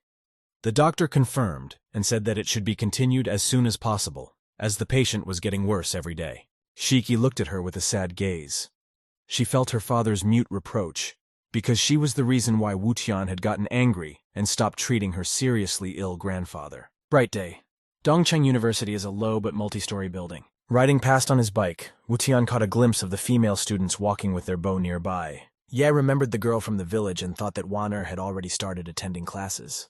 Wutian realized that he hadn't seen her in a long time and missed her a lot, and began to imagine what Wang might look like now. Catching the first beauty he saw, he ran up to her and stretched his arms out to the sides, asking if she knew a girl named Li Wan-er. The girl smirked and hummed, not answering him anything. Wu-chan looked perplexed at the departing girl. It was strange to him that she didn't say a word. Overtaking another girl, Yi said hello and asked her the same thing. The girl suggested that he back off quickly. After letting the girl and her boyfriend pass, Wu-tian made a third attempt. But barely had he had time to say hello to the third girl before she blew him off in a rude manner. Wu-tian was completely disappointed to find that the students in this era were very rude. He was finally fed up with this, so he called out to the first young man he saw. Yi asked him where Li Wan-er was. The fat man laughed and asked how he hoped to date the prettiest girl on campus while riding a bicycle. He called Yi stupid and showed him a famous gesture. Duck got angry and jumped on the bike with all his might, almost breaking the pedal. He drove around town cursing everyone around him and said he would find her himself. An hour later, Wu-chan still met Li. She was smiling and looking at him with big eyes. He had been so out of breath during the ride on the hot day that he was now running out of sweat. Was wearing a jacket and shorts. She grinned, told him she was glad to see him, the rascal, and laughed. Wu-tian grudgingly remarked that he had asked not to be called by that word. You could say, little brother. Li Wan-er wrinkled her face, showed her tongue, and agreed with him, still adding rascal at the end. She enjoyed watching Wu-tian get angry. Wu-tian began to look at Li's figure, and thought that she looked different now than before with such large breasts. He noticed that the girl seemed quite mature, and it was not at all surprising that she was considered the first beauty on campus. Li saw that he had arrived on his bicycle and asked if he had time to get home, since it would soon be evening. Wu-tian seized on the thought and said that he might not be back until tonight. Yi asked if he could sleep over at her dormitory tonight. Li instantly felt sorry for him, tears welling up in her eyes. She said with some hesitation that he could certainly sleep over at her dormitory. They were walking down a campus corridor. There was a sign near the entrance, urging male visitors to stop. Ignoring the sign, Li and Wu-tian were soon standing in front of the door to her room. Once inside, Yi noticed the absolute mess. The girls' belongings were scattered all over the room and were even lying on their beds. Wu-tian admired, and said that this girl's dormitory looked pretty good. Ye thought Li was very naive to let him in so easily, or asked him to stop looking at everything around him, and just behave. Wu-tian sniffed and noticed that she smelled like perfume, hinting that her body actually smelled better than perfume. Li bounced away from him and demanded silence, putting her hands out in front of her as if defending herself against him. Wu-tian lay down in his clothes on one of the beds and offered to get straight to the point. He said that he had come to examine her about cobra venom and tried to convince the girl that the latent phase of cobra venom was quite long. Li started yelling at him that he was bullying her and thought she was stupid. Wu-tian said she'd better hurry up before anyone else is gone. Ye assured her that he would do it quickly. Besides, he had already seen her buttocks, so it was no big deal. Li turned purple with anger and told him that she had specifically searched the internet and verified that the latent phase of the poison wasn't that long, so she didn't need an examination. Wu-chan smirked and noted that the girl wasn't as stupid as she seemed. Immediately, she slurred and said that unlike her butt, her breasts had gotten much bigger. She told me that many people stare at her, and some even suspect that she has enlarged her breasts through surgery, and asked Yi if he could reduce her breasts a little. Wu-chan smirked contentedly. This was just what he needed. He said that the girl needed a special massage technique. Li hesitantly agreed and said she was quite happy with the massage. Wu-chan looked at the girl, assessing the figure and the amount of work. Li threw the scissors on the bed beside her. They caught Ye's attention. He looked perplexed at the scissors and wondered why Li had brought them. Picked up the scissors and explained that it was for self-defense, just in case he decided to molest her. Wu-chan smirked and said they could begin the procedure. From behind the door of the room came the moans of a girl. With her arms around Ye's neck, Li lamented that she was in pain, and Wu-chan said she needed to be patient for a while. He would try to be more gentle. Wu-chan sat at the girl's back and hugged her bottom to her breasts and started rubbing them against each other. Moving a little higher, he continued to massage her breasts. Hugging the girl, Wu-chan assured her that he was trying his best to make it as painless as possible. Getting to her nipples, he began to gently stimulate from. Wu-chan assured Li that the first time always hurts so much, you just have to be patient. At first, the girl behaved with dignity and restraint, investing herself within the bounds of propriety. Suddenly, she realized that she could no longer contain herself. She began to moan with pleasure. The sensations were completely new. Li couldn't take it, and soon enough her panties were wet. She exclaimed, asking how much longer. Wu-chan assured her that it was just a little longer. He was already on edge himself and could barely contain himself. He remembered the scissors the girl had used to scare him, and that cooled his ardor. He forced himself to just not think about it and do his job. Duck managed to distract himself from sinful thoughts and just massaged onward. From outside the door came the voices of the girls and their ringing laughter. A couple minutes later, their footsteps were already under the door. It turned out to be the girls from Li's room. Opening the door, the three girls stopped in the doorway and silently watched the massage. They were clearly surprised. One of them even opened her mouth in surprise. They were exposed to the large breasts of the campus' first female beauty being massaged by a guy they didn't know. Hitting Wu-Tian's chin and pushing him away from her, Lee shouted that it wasn't what they thought at all. The girls closed the door behind them, leaving a small gap, however, and apologized for the disturbance. Jumped up from the bed and grabbed one of the girls by the arm, pulling her back into the room. She asked the girls if they knew why her breasts had gotten bigger. The girls took the hint and started pelting her with questions. They were interested in absolutely everything. How much bigger her breasts had become, and how long they had been dating. Lee started making excuses right away that he wasn't her boyfriend at all, but just a doctor who knew how to enlarge her breasts. So he made her breasts bigger. The girls became animated and started whispering that he was an amazing doctor and also beautiful. One of the girls went straight to the question of price. Wu-Tian was surprised to note that the girls were so frivolous that they would ask for a massage themselves. After thinking for a while, he concluded that girls in his time were even more naive. Realizing the situation correctly, Lee waved her hands and tried to explain to her friends that they wouldn't need the procedure, because they already had gorgeous breasts. But the girls only laughed at her. One of them looked at her thoughtfully and said that she was jealous now, most likely. Wu-Tian told them that they were most likely Li Waner's classmates, and he was her acquaintance. He said his name was Ye Wu-Tian, and he was very happy to meet her. The other girl said that she will call him Brother Ye. Her very name is Zhang Guanjing, and Zhang Chuxin and Chen Xiaoyan are standing next to her. Zhang asked him how he enlarges his breasts, also calling him brother. She asked him to make their charms a little bigger too, adding that they would pay him well. Wu-Chan stood in the middle of the room and thought about the fact that women were never shy about investing in their appearance, but now was not the time to start a business. He could revisit the matter later when he returned to the city and set up an official company. Lee sat there and was sad. She saw pictures of the future that she didn't like at all. She imagined girls undressing, and a voice from a loudspeaker urging patients to head to the cosmetology department to see Dr. E. Clad in a white robe, Ye Wu-Tian would tell the next client with a smile that they could begin their treatments. With horror, Lee imagined her classmates would experience the same thing she did. She quickly jumped up, slammed the heel of both hands on the floor with all her might and screamed, "No," with all her might. Lee held her head in her hands, uncomfortable at the thought. The girls were watching her, or said that they were students first and foremost, and should focus on their studies.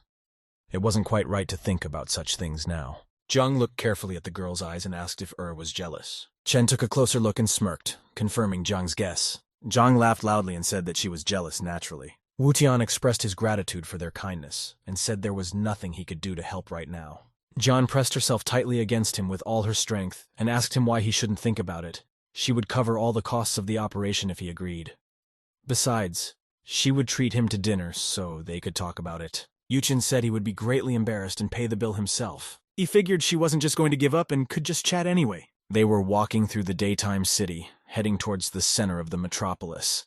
The weather was nice outside, and it would be wrong to miss the chance to go for a walk. In front of them stood a large U-shaped building with a small plaza and a gazebo inside. They walked all 5 of them. Wu-Tian led the bicycle along the road. Jun was surprised that they were going to such a fancy restaurant and noticed that it was very expensive. Chen remarked that she had no idea how rich he was. Meanwhile, Wu-Tian and Li Wan-er were walking and chatting merrily along the way. They were watched by a girl from family E. She was surprised to recognize Wu-Tian. She herself was sitting in a spacious white sedan parked in the restaurant's paid parking lot. She couldn't believe her eyes that her brother showed up here on a bicycle. The girls entered the restaurant premises and were amazed at the abundance of food on the table. A disgruntled Li asked Wu-Tian why he ordered so much food. Zhang said that Ye really shouldn't have ordered so much food. After all, it was an unnecessary waste of money. Chewing his food, Wu-Tian raised his hand with his knife and assured them that it was fine. He could afford it. Zhang felt bad. She quickly calculated in her mind that this money could buy several bicycles. Zhang wondered if each of the dishes cost at least 1,000 yuan, and if he could really afford it. While disposing of another bite of food, Wu-Tian asked Li how her grandfather was feeling. Replied that he was fine, but she didn't want him to continue fishing. He's too old to pull the net. He told the girl not to let him go to sea. He would find time and return to the village, and then Grandpa could make a living from fish farming instead of fishing. Li asked how that would work out for Grandpa. Yu-Chin smiled that there was no need for her to worry, and he would personally take care of it. Zhang asked him in a whisper what about them, if he wanted to think about it, since they would pay him well. He reported that this requires special massage, and it is not enough to use only medical remedies. Massage strengthens acupuncture points, and a person can get hurt because of improper technique. Therefore, the procedure is very complicated. At that moment, both sashes of the front door began to slowly open, attracting the attention of those present. Opening both halves of the doors fully, the girl stopped on the threshold, examining the restaurant's clientele. Wu Tian turned around and squinted his eye. He recognized her immediately. He wouldn't mistake his sister for anyone else. The girl recognized him too and was surprised to call him brother. This caused a commotion at the table. Jian tried to figure out what was wrong. Zhang was surprised that Ye Feiqiao was calling Ye Wutian a brother, and only Chen quickly guessed that they belonged to the same family. Pouring himself some wine, Yuchen asked the girl as if nothing had happened what she was doing here. Feiqiao replied that she had just seen him and asked for permission to join them. Ye said she could sit down, as long as she wasn't being such a nerd as usual. Li said she and the girls also don't mind, of course. She immediately yelled at Yushin for being a jerk and being too mean to her sister. Wu Qin covered his eyes and asked just to tell him what happened. He doesn't like to beat around the bush. Feiqiao replied that his parents wanted to see him and asked him to come home. And in general, not everyone in the Ye family is bad. She added that they are biologically related for what it's worth. After finishing the wine, Wu Tian said that he no longer had anything to do with Ye's family. Tears came to the girl's eyes.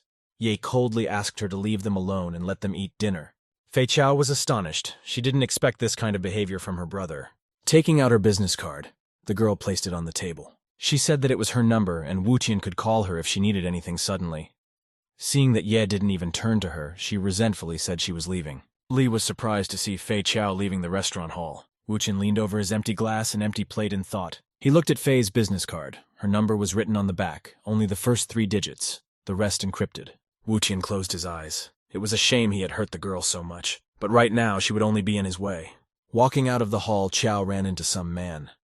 He said he was about to see who dared to invite his little girl to dinner. Pushing Fei back to the door riser, the fat man piled into the hall with a group of attendants and shouted where was his Wan-er. Li told Chung Shuhong to stop talking nonsense and not to call her that. Shuhong smiled obsequiously and noticed that Miss Feiqiao was also here, happy to see her. He thought that such a chance to show off in front of 2 beauties from the university at once was very rare. Utian was lazily sliding his fork around his plate and did not participate in the conversation in any way. Feiqiao didn't leave anymore.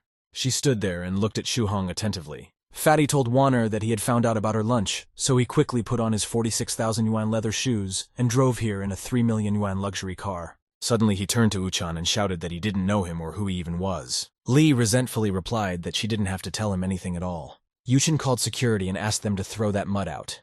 He reminded them that they were in an elite restaurant and they shouldn't let any scum in. Shuhong shouted and asked Wu Tian to repeat his insult. Fei turned to Shuhong and ordered him to leave the restaurant. Chang immediately fell silent. He saw Feiqiao standing next to the stranger and realized that he couldn't offend the Ye family. As he left, Shuhong threatened Wu Tian that he would get even with him soon. Very soon. Wu Tian was leaving the restaurant together with the girls. There was nothing for them to do here either. He said it was for nothing that idiot ruined their dinner. Wu Tian said he could give them a ride to the university campus. To leave no doubt in anyone's mind, Yi showed the girls his bike. Jian laughed and folded her arms as a sign of refusal. She said that the university was not far away and they could walk there. She thought, of course she didn't mind, but there wasn't enough room for everyone anyway. At that moment, they heard Shuhong's voice. When he saw the bicycle, he laughed at Ye and said that he had a better opinion of him. Staring out the car window, the fat man said that Yi turned out to be just a pathetic worm. Wu Chen squeezed Li's hand tightly and dragged her behind him. He said he would take Wang back to the university. The girl got excited and said she hadn't ridden a bike in a long time. Shuhong began to ride in circles around them, preventing them from making their way to the bike. He got out of the car and said he didn't mind at all if she found someone better than him. But not this pathetic asshole. Li shouted that it was none of his business at all. Holding on to Wu Tian's hand, the girl blurted out that she loved him, and Shuhong better get off her back. The girls watched on the sidelines, hesitant to intervene. Chen thought that Shuhong was the biggest bully of their college, and no one would dare to make him angry. Jiang didn't know how they should act either. Hiding around the corner of the building, Fei stealthily filmed everything with a video camera. She wondered what Uchan would do in such a situation. He was rumored to have changed a lot. Shuhong was boiling. He was all over Li, proving to him that Wu Tian was trash and it was disgusting for Jun to even be standing next to him. He asked Wu Tian if he was going to run away from him. Li couldn't stand it and demanded that she shut up. She said that Wu Tian was the kind of person who was better off not getting angry. Shuhong started taunting Ye and said that if he was protected by a woman, he'd better die. Wu Tian smiled and answered him that he was mistaken. Leaning on the roof of the car, he interrogated Shuhong if he was correct that the car was worth 3 million. The fat man laughed and said that Yi wouldn't be able to afford one in 10 years. Wuchen took out one of his miracle vials and opened it with one finger. He drank the contents of the small bottle in one gulp and immediately felt a surge of strength. Muscles repeatedly enlarged, the shirt began to crack right before my eyes. The veins on his arms swelled, and a wooden club appeared in his hand from some unknown source. With terrifying force, he landed the first blow on the windshield of the car. The windshield shattered, and Shuhong held his head. A few minutes passed, during which nothing could be seen in the cloud of dust. Then Ye Wutian came out of there. He smiled and held a baton on his shoulder, muttering to himself that he liked it better this way. Shuhong was left standing in a pile of shards from the windshield of his prestigious car. And another blow on the glass. That wasn't good enough for Duck. So for the next blow, he accelerated properly, jumped up and hit the glass with his baton with all his might. Shuhong couldn't look at it calmly and shouted that it was E doing to his car and demanded that the outrage stop. Chen thought that Ye Wutian had created a very big trouble for himself. John assessed the damages and concluded that a sports car worth more than 6 million rubles was too much for Ye, and he would not be able to recover all the damages. Li tried to hold him back and screaming that he was crazy.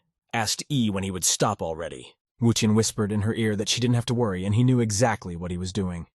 The girl only gasped in surprise.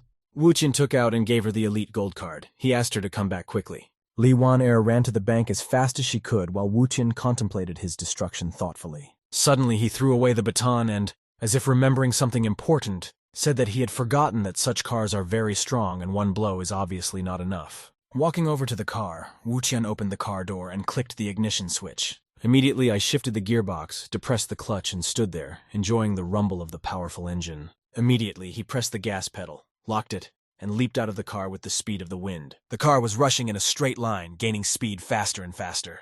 At full speed, the reinforced vehicle crashed into a concrete pole that was in its path. A crack appeared in the pole and it immediately collapsed. Shuhong was overwhelmed with resentment and hatred, and he vowed to kill Wutian for the wrecked car. I leisurely approached the car. The radiator was smashed. Smoke was billowing from under the hood.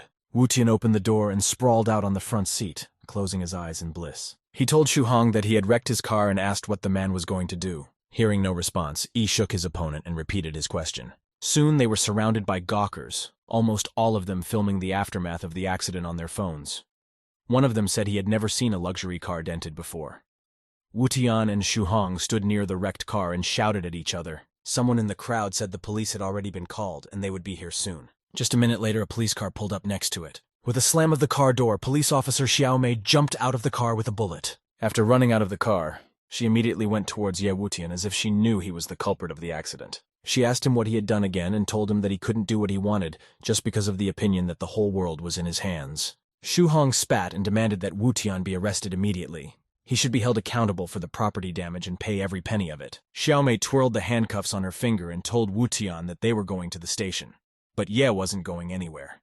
He asked the girl to wait, because Shuhong wanted compensation for the damaged property. Wutian intercepted Xiaomei's hand, took it off his shoulder, and slowed her down. He clarified with the officer that if he paid for the damages, would Shuhong let him leave. The recent owner of the car shouted at him that let Yi try to do it, because he was a beggar and had not a penny to his name. He said that as soon as he got the money, he would let Uchan go. Otherwise, he would put him in jail. Ye gently hugged Lieutenant Zhang's arm and said that he could leave once he paid the car owner. She jerked her hand away sharply, glaring at him with indignation. Uchan smirked and asked if she understood. Zhang looked at him, and the only thing she could think of was that he was an idiot. Shuhong kept pushing at Ye and said that he had to pay him now, or he wouldn't leave so easily. Suddenly, a shout came from somewhere at the back of the crowd. A woman's voice demanding to be let through immediately. Li rushed over with the bank employees. They were carrying 4 large bags. Out of breath, they dropped the bags on the pavement with a huge noise. Li took a breath, and she struggled to utter that this was exactly what he needed. Fei Qiao was simply surprised to see as many as 4 bank bags. She hadn't seen so much money at once in her entire life. Xiaomei held her head and thought that Wutian was definitely crazy. Shuhong laughed and asked if these were all the bags he could accumulate and demanded that they be given to him. Wutian smiled. He opened the zipper on one of the bags and turned out its contents. Neatly packed bank wrappers of money instantly sprinkled onto the pavement. Taking the 3 packs in his hands, Yi advised him to look at the situation more closely. Wutian walked up to Shuhong and just flicked him on the nose with a wad of money and told him it was money he owed. Shuhong was humiliated and insulted. He realized that he had been left a fool in this situation. Wutian took out 3 packs and raised them as high above his head as possible for everyone to see. Showing them to Shuhong, he held out the money to him and asked him to count it. Shuhong stood there not knowing what to do or say. Wuchen threw the money in his face and shouted that he could choke on his 5,200,000 on top. Gawkers looked around the battlefield in surprise.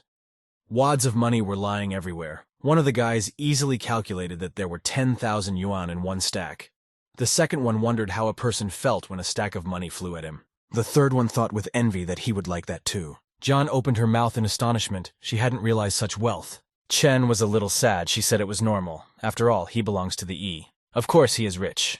Zhang added that this is why he rides a bicycle to pretend to be poor. And only Wan was angry at Wu Tian. She shouted that it was a pointless waste of money, yet only smiled back as he continued to throw money left and right. Shu Hong shouted to Xiao Mei that Wu Tian had damaged his car and humiliated him, so he should be arrested immediately. The lieutenant just plugged her ears. After waiting for a pause, Mei asked Yi if he had heard that. In any case, he should go to the police station with her. Wu Tian countered that Shu Hong himself had said that he would waive the claims if Ye paid everything, especially since there are plenty of witnesses who can easily confirm it. Ye turned to the crowd of gawkers and asked if they had heard their arrangement with Shu Hong, but no one in the crowd responded to his call. Who would want to deal with rich Shu Hong, who was also the first bully in college? Duckling didn't like all this very much, and he began to think how he could get out of it. Finally, with a thumbs up, he said that there was just as much money here as this trough was worth. The crowd exploded, and everyone started shouting at each other that it was wrong, and the fatty had broken his word. Somebody said that if Shu Hong was his son, he would give him a good spanking. He turned around, satisfied with himself, and Shu Hong indignantly shouted after him that this wasn't the end, and that he would get even with Wu Tian. However, this did not save Ye from reprisal, and Lieutenant Xiaomei still took him to the station. Having given the necessary indications, Wu Tian taxied the bike in the desired direction. He laughed at everyone because even though he was taken to the police station, it was a very fun adventure for him. Suddenly, he heard a familiar female voice saying something about throwing money around. Sitsi stood right behind him and wondered how he could even think of that. Wu Tian stood on the road and held the bicycle by the handlebars. He asked the girl if she was following him. The girl replied that it didn't matter, because she would do anything for him to help cure her grandfather. Wu Tian asked what would happen if he asked her to undress to give him pleasure. Looking at Sitsi's lush breasts, Ye added that it would be great. The girl hesitated and said she could do it, but she had a husband. Wu Tian laughed and said that he really liked married ladies. However, after Ye learned that Siki's husband was a professional MMA fighter, the smile fell off his face and he wondered. Wu Tian said that in that case, he wouldn't waste his precious time on it, and would just go home. Shiki shouted, demanding that he stop. She fell on her knees in front of him and began to beg him to help her grandfather. Wu Tian asked why she would humiliate herself like that and said she hates it when others threaten me with pity. Without getting up from her knees, the girl replied that her grandfather was getting worse every day and that he had done nothing to hurt Yi. It was only her fault, and she was very much asking for her grandfather's help. Wu Tian told her that he was not a doctor at all and had no medical credentials. He asked the girl if she believed that begging could work. Sitsi says she can only promise one thing if he agrees. She agrees to do whatever he says and for as long as she can. The girl added that this is very hard on their family, and this hardness cannot be measured in money. An interesting thought occurred to Wu Tian that the Ning family had a lot of influence here, and it was indeed a tempting offer. He recalled that he had spent almost 7 million, and to reach his goal, he needed to continue saving. Wu Tian voiced his sum of 10 million and 3 more conditions and no bidding. The girl was resentful in her heart, but there was nothing she could do. After hearing about the terms of the deal, Shiki's father said that 10 million wasn't that much for them, but he was a bit alarmed by those 3 conditions, and asked if there was anything else. The girl replied that those were all the conditions Wu Tian said. The father asked to speak to Yi to see if he could waive these conditions. If he refused, they would be forced to accept them. The girl agreed and assured that she would do her best. Chen Kaishin's office, a large high-rise glass building with an asymmetrical shape. Someone knocked on Miss Chen's office door. It was her secretary. She brought a bag of documents and said that Liu Fu had arrived. Kexen asked the secretary what Liu wanted here. The secretary replied that he had come with a proposal for cooperation. Chen replied that cooperating with him was ridiculous, and asked her to tell Liu that she was sorry. At that minute, someone crossed the threshold of the office and laughed. Liu walked in with a huge bouquet of roses and asked Chen if she was willing to turn down such a sincere potential client who was willing to work with her. Kexen reminded him that being uninvited was a sign of rude behavior. She said they wouldn't cooperate, it wasn't even a stipulation, and asked him to take the flowers back. Fu said she doesn't need to jump to conclusions, as Liu is aware that the company has been experiencing some difficulties lately, and he really wants to help her. Chen called over Secretary Man and asked her to throw the flowers in the trash. Liu's face changed and became indignant. He asked Kaishin to be more polite to him. Chen asked how he became aware of the financial problems with the company. Liu smiled and said that he has reliable sources that he trusts. And Fu is a rich client who wants to spend his money. He added that there is no need to turn him down even if things are going well. Kexin said that she herself considers him a big client, but her fiancé has a different opinion. Liu exclaimed in surprise that she had broken off her engagement to Wu-tian, as far as he knew. Chen said that Liu knew too much about her and asked if he was really that bored in his spare time. Pausing, Kexin said she had to get back to work. That pissed Liu off. He didn't want to believe such a quick rejection. He started shouting until hoarse and proving his feelings for Chen. Unwilling to listen to him any longer, Kexin summoned the secretary and demanded that Liu be escorted out of the office. In the end, Liu threatened her that he would now destroy her company and make it bankrupt, and she, Chen Kaixin, is to blame for not being able to distinguish between good and bad. Kexin made a parting gesture to him with her hand and assured him that she wasn't the least bit afraid of him.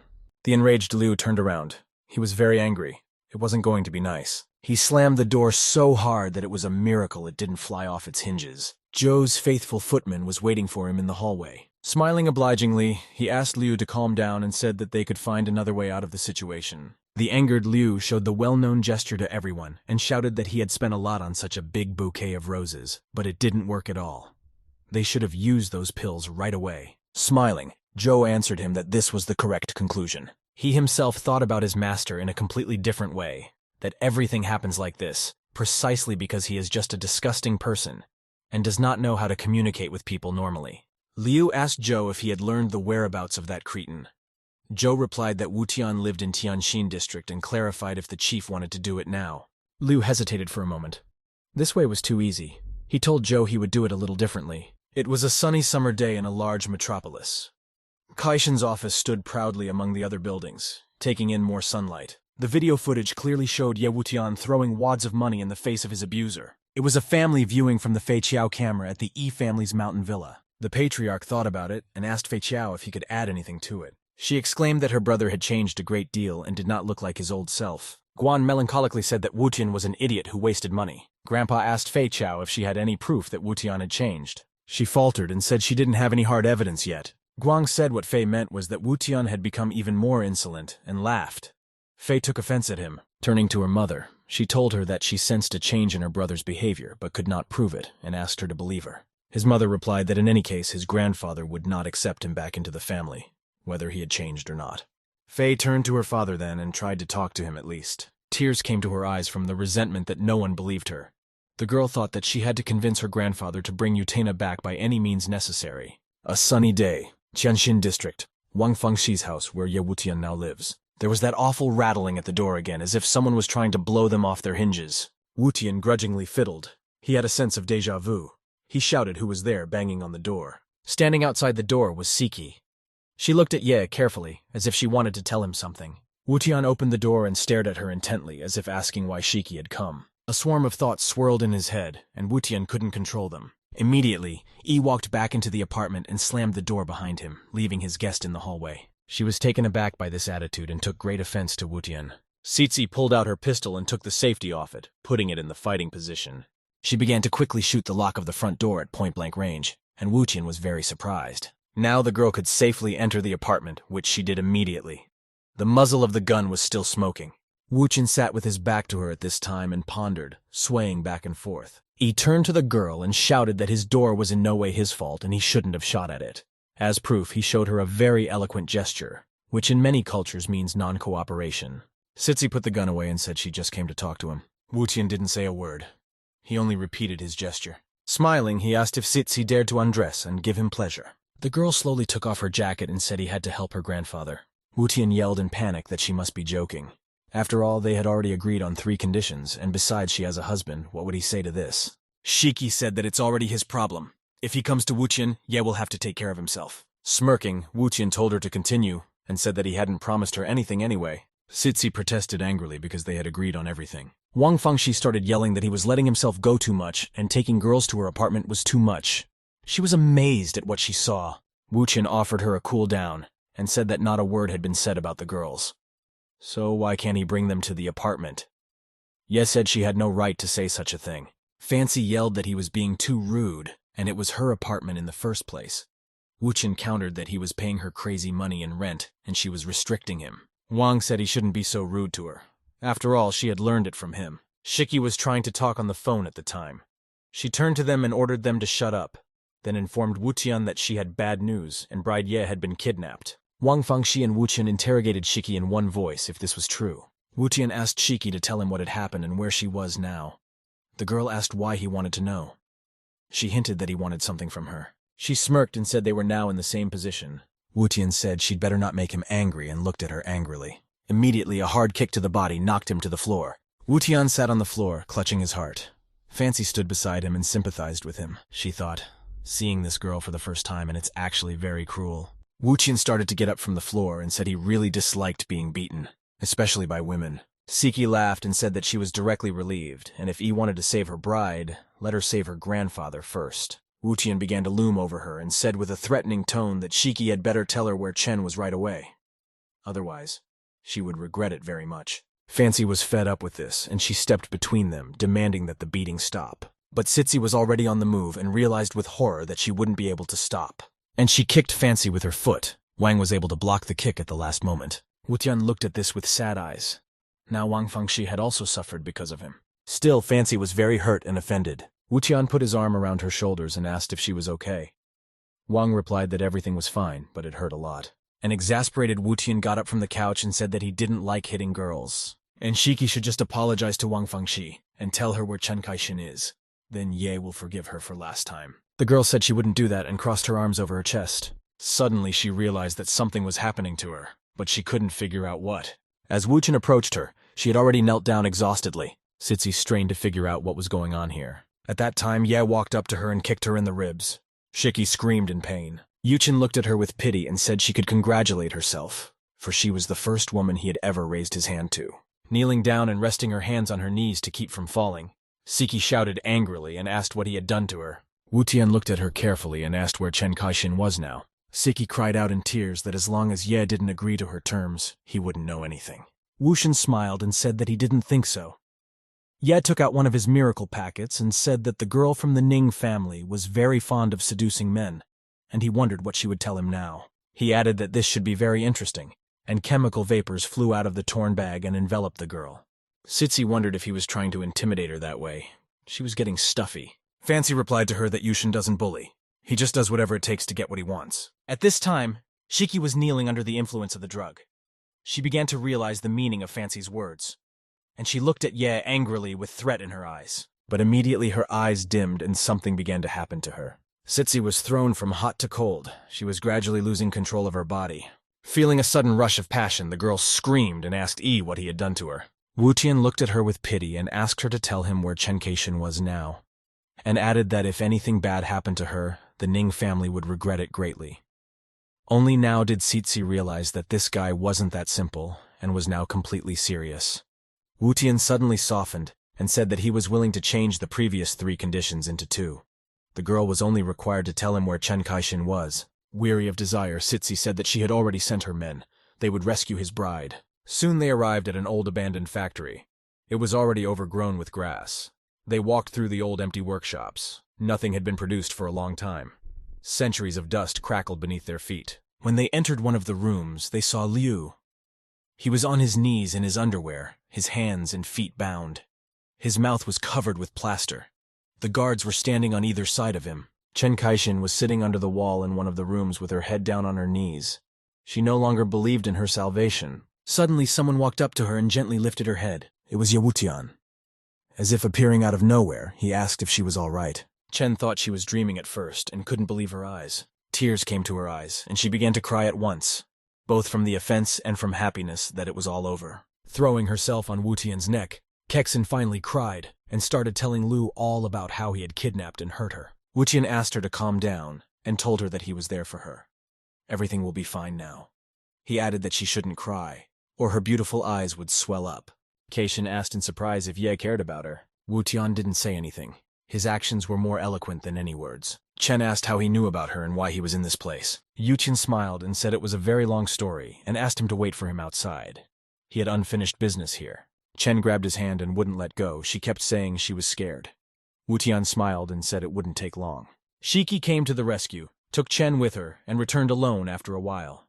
Together with Wu Tian, they came to Liu and his escorts. Liu was trembling with fear. He had not expected this kind of situation at all. Ye asked Ning Shiki to deal with Fu. He added that it was one of the conditions of their agreement. The four of them stood looking at Liu. He felt worse than a hunted animal. Sitsi told the escorts that they could be free for the time being. They bowed and left. Shiki looked at Wutian thoughtfully with some new feeling. She couldn't understand why this strange young man had given them 3 conditions, and was now using one of them for some girl. Wutian ripped the band-aid off Liu's mouth and waved it in front of his nose. Ye said he was going to let him go, but after playing with fire like that, Fu trembled in fear. Liu immediately started making excuses that there had been a mistake, and he would pay for it, begging to be spared. Wutian looked at him and interrogated him, as if considering whether or not to pardon him. Not far away, a decent scrap of water pipe caught his eye. Wutian bent down, picked it up and twirled it in his hands, assessing its combat suitability. Liu continued to babble and beg. He vowed to him that he would never, ever, ever commit such a transgression again. He assured him that he wouldn't be able to do that either, and asked Siki to untie the bully. The girl gave orders to the escorts, and they came to release Liu. Fu didn't trust Wutian and was wary of what was on his mind. As soon as the last rope hit the ground, Liu jumped up and burst from his seat. He didn't believe they would let him go so easily, so he knew his only chance of escape was to run, as fast as he could. Running past Wutian, Liu managed to notice the gloating smirk on his face, and he really didn't like it. Fu ran away from the evil place and kept looking back to see if Wutian was chasing him, but his enemy had his back to Liu. Wutian waited a couple seconds and turned around to see how far Liu had managed to run. The result pleased him, and he swung a scrap of pipe. Taking good aim, he threw it with all his might, intending to knock Liu to the ground. Fu turned around and at the same moment realized that he could not escape. The piece of metal was so close that there was no way to dodge it. Liu realized his only chance was to speed up, and then maybe he wouldn't get it. But his hopes were not realized. A heavy piece of pipe slammed into Liu's leg, and he fell down, pulling a tendon in the process. Liu lay there and tried to crawl away. He didn't want to believe that this was the end. When he turned around, he saw Yutenya. He was standing over him, laughing with his hands in his pants pockets. Reluctantly, Wutian bent down for a scrap of pipe and began methodically beating Liu, breaking his bones. Even Shiki couldn't watch this and just walked out of the factory building. She thought that Wutian was actually very cruel. The girl thought of Ye breaking his legs, one arm, and damaging his genitals. The thought occurred to Shiki that, with his injuries, Liu would rather just die because he had been treated so cruelly. Throwing away the bent and bloody piece of pipe, Yutian walked out to the girl. His white shirt was also splattered with blood. Ye asked her for Liu Fu's father's number. Sitsi looked in horror at the abandoned piece of metal, just drenched in blood. Yutian smiled and said she had the right contacts, he was sure of it. Liu's father's organization was housed in one of the high-rise buildings that towered over the metropolis. Suddenly the phone rang in his office. Liu's father sat sprawled out in a comfortable chair and dreamed of the company's prosperity. It was in this blissful mood that he picked up the phone. Wutian introduced himself and confessed that he had beaten his son badly. Therefore, he should come there immediately. Liu's father became furious. If it had been in the study, he would have killed him immediately. After getting the town on its ear, he drove a police squad and an emergency vehicle to the abandoned building. Soon he showed up. Zhang Xiaomei watched with the police chief as the medics ran out of the building with a stretcher. The sheet on the stretcher was soaked with blood. It was hard for her to look at it. Father Liu almost fell to his knees in front of the stretcher. He himself was in great pain to see this. He turned and screamed, asking who could have dared to do such a thing. Putting a hand on his shoulder, Wutian calmly said that he did it, because Liu kidnapped his fiancée and tried to rape her. Ye smiled and said that as a father, he should be grateful that Ye didn't kill him. The man became completely enraged. He was ready to tear Yi apart with his bare hands. He yelled at the police chief that he was in charge of the police in the city and was just standing by, and ordered Wutian's immediate arrest. The police were well aware of which side the truth was on, so the police chief ordered Captain Zhang to handcuff the young man.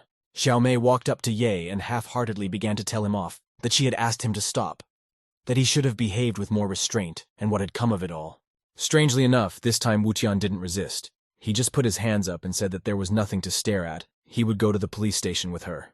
Zhang immediately suspected that there was a reason he surrendered without a fight, and Ye must be up to something. As Xiaomei was handcuffing Wutian, the doctor told Liu's father that his son was very badly injured and could not recover. He immediately grabbed the doctor by the scruff of the neck. This turn of events did not suit him. Liu's father ordered him to do something immediately, or he would kill the doctor. Liu began to moan, slowly regaining consciousness. He asked his father to help him. Fu didn't want to die. Wutian sat in handcuffs and smirked. That's when everyone turned their attention to him and started yelling. Liu groaned and begged his father to help him quickly. He was too young to die. Both the doctor and Liu's father stood by the stretcher helplessly. None of them could alleviate Liu's suffering. Suddenly, Liu, covered in blood, got up from the stretcher, threw off his bloody sheet and asked for help. He puzzled everyone. No one could say a word. Everyone was dumbfounded.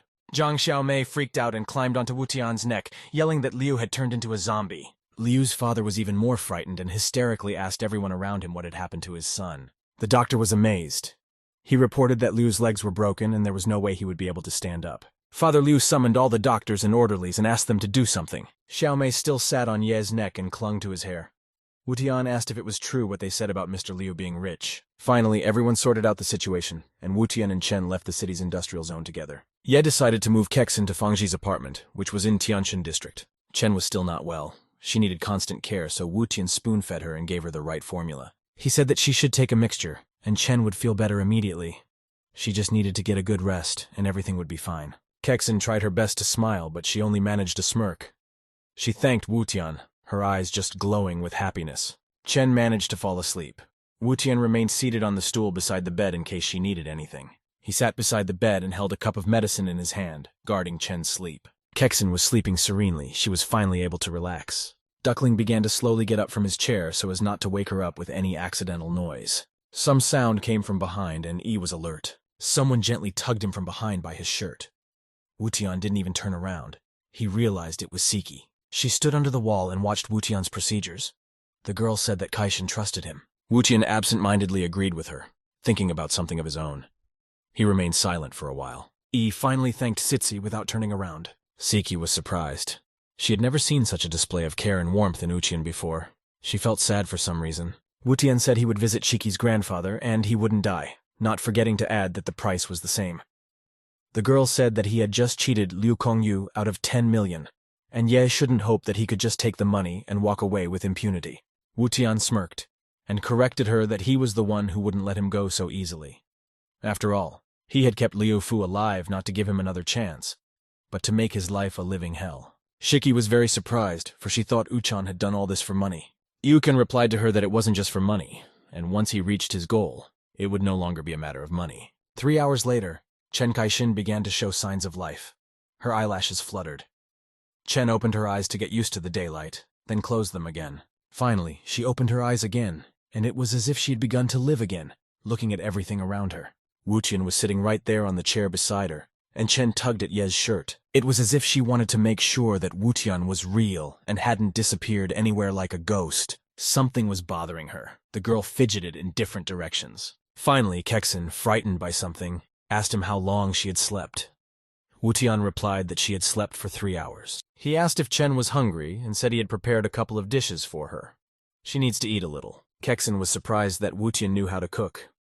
After all, he had only been fed by various pretty girls before, and had almost forgotten how to use chopsticks. But there were indeed a few dishes on the table, and it amazed Chen. She ate with such gusto that she hesitated and sucked on even the chopsticks. Keishin sat and thought about Wuqian, how much he had changed in the past year. Different habits and character, more caring and warm. Yuchen got up from the table and asked with a smile if his cooking was good. Kexin replied that it was quite edible, oddly enough. They were silent for a while, and Chen continued to devour the food. Then she put her wands aside and said that she had wanted to tell him something for a long time. Chen admitted that she hadn't signed any agreement, but her mother had done it behind Kexin's back, and she wasn't even going to sign it herself. Yuchen looked at her as if with regret that things had turned out this way. However, he quickly pulled himself together and said that it was already over anyway. Yuchen turned away and sat on the back of the table in protest. Kexin couldn't eat anymore, tears overflowing her eyes. She was very hurt. After a few minutes, there were so many tears that a whole puddle had formed on the table. Chen roared and sobbed that she hadn't signed it and was asking for a chance to explain. Yuchen calmly told her that it didn't matter at all who signed the agreement. It was already in force anyway, and she should just forget about it. Kexin realized that the conversation was not going to go any further and stood up from the table. As it turned out, she still didn't have enough strength. Her legs gave out and Chen began to fall. She couldn't help herself and fell to the floor with a clatter, finding herself unconscious. The young man reacted instantly and jumped up from the table, turning around at the sound. Wuqian immediately ran up to Kexin and gently took her in his arms. He immediately took her pulse and was amazed. The pulse was barely palpable on her wrist. Wuqian couldn't believe that it was because of him and his selfishness that the girl had become so weak.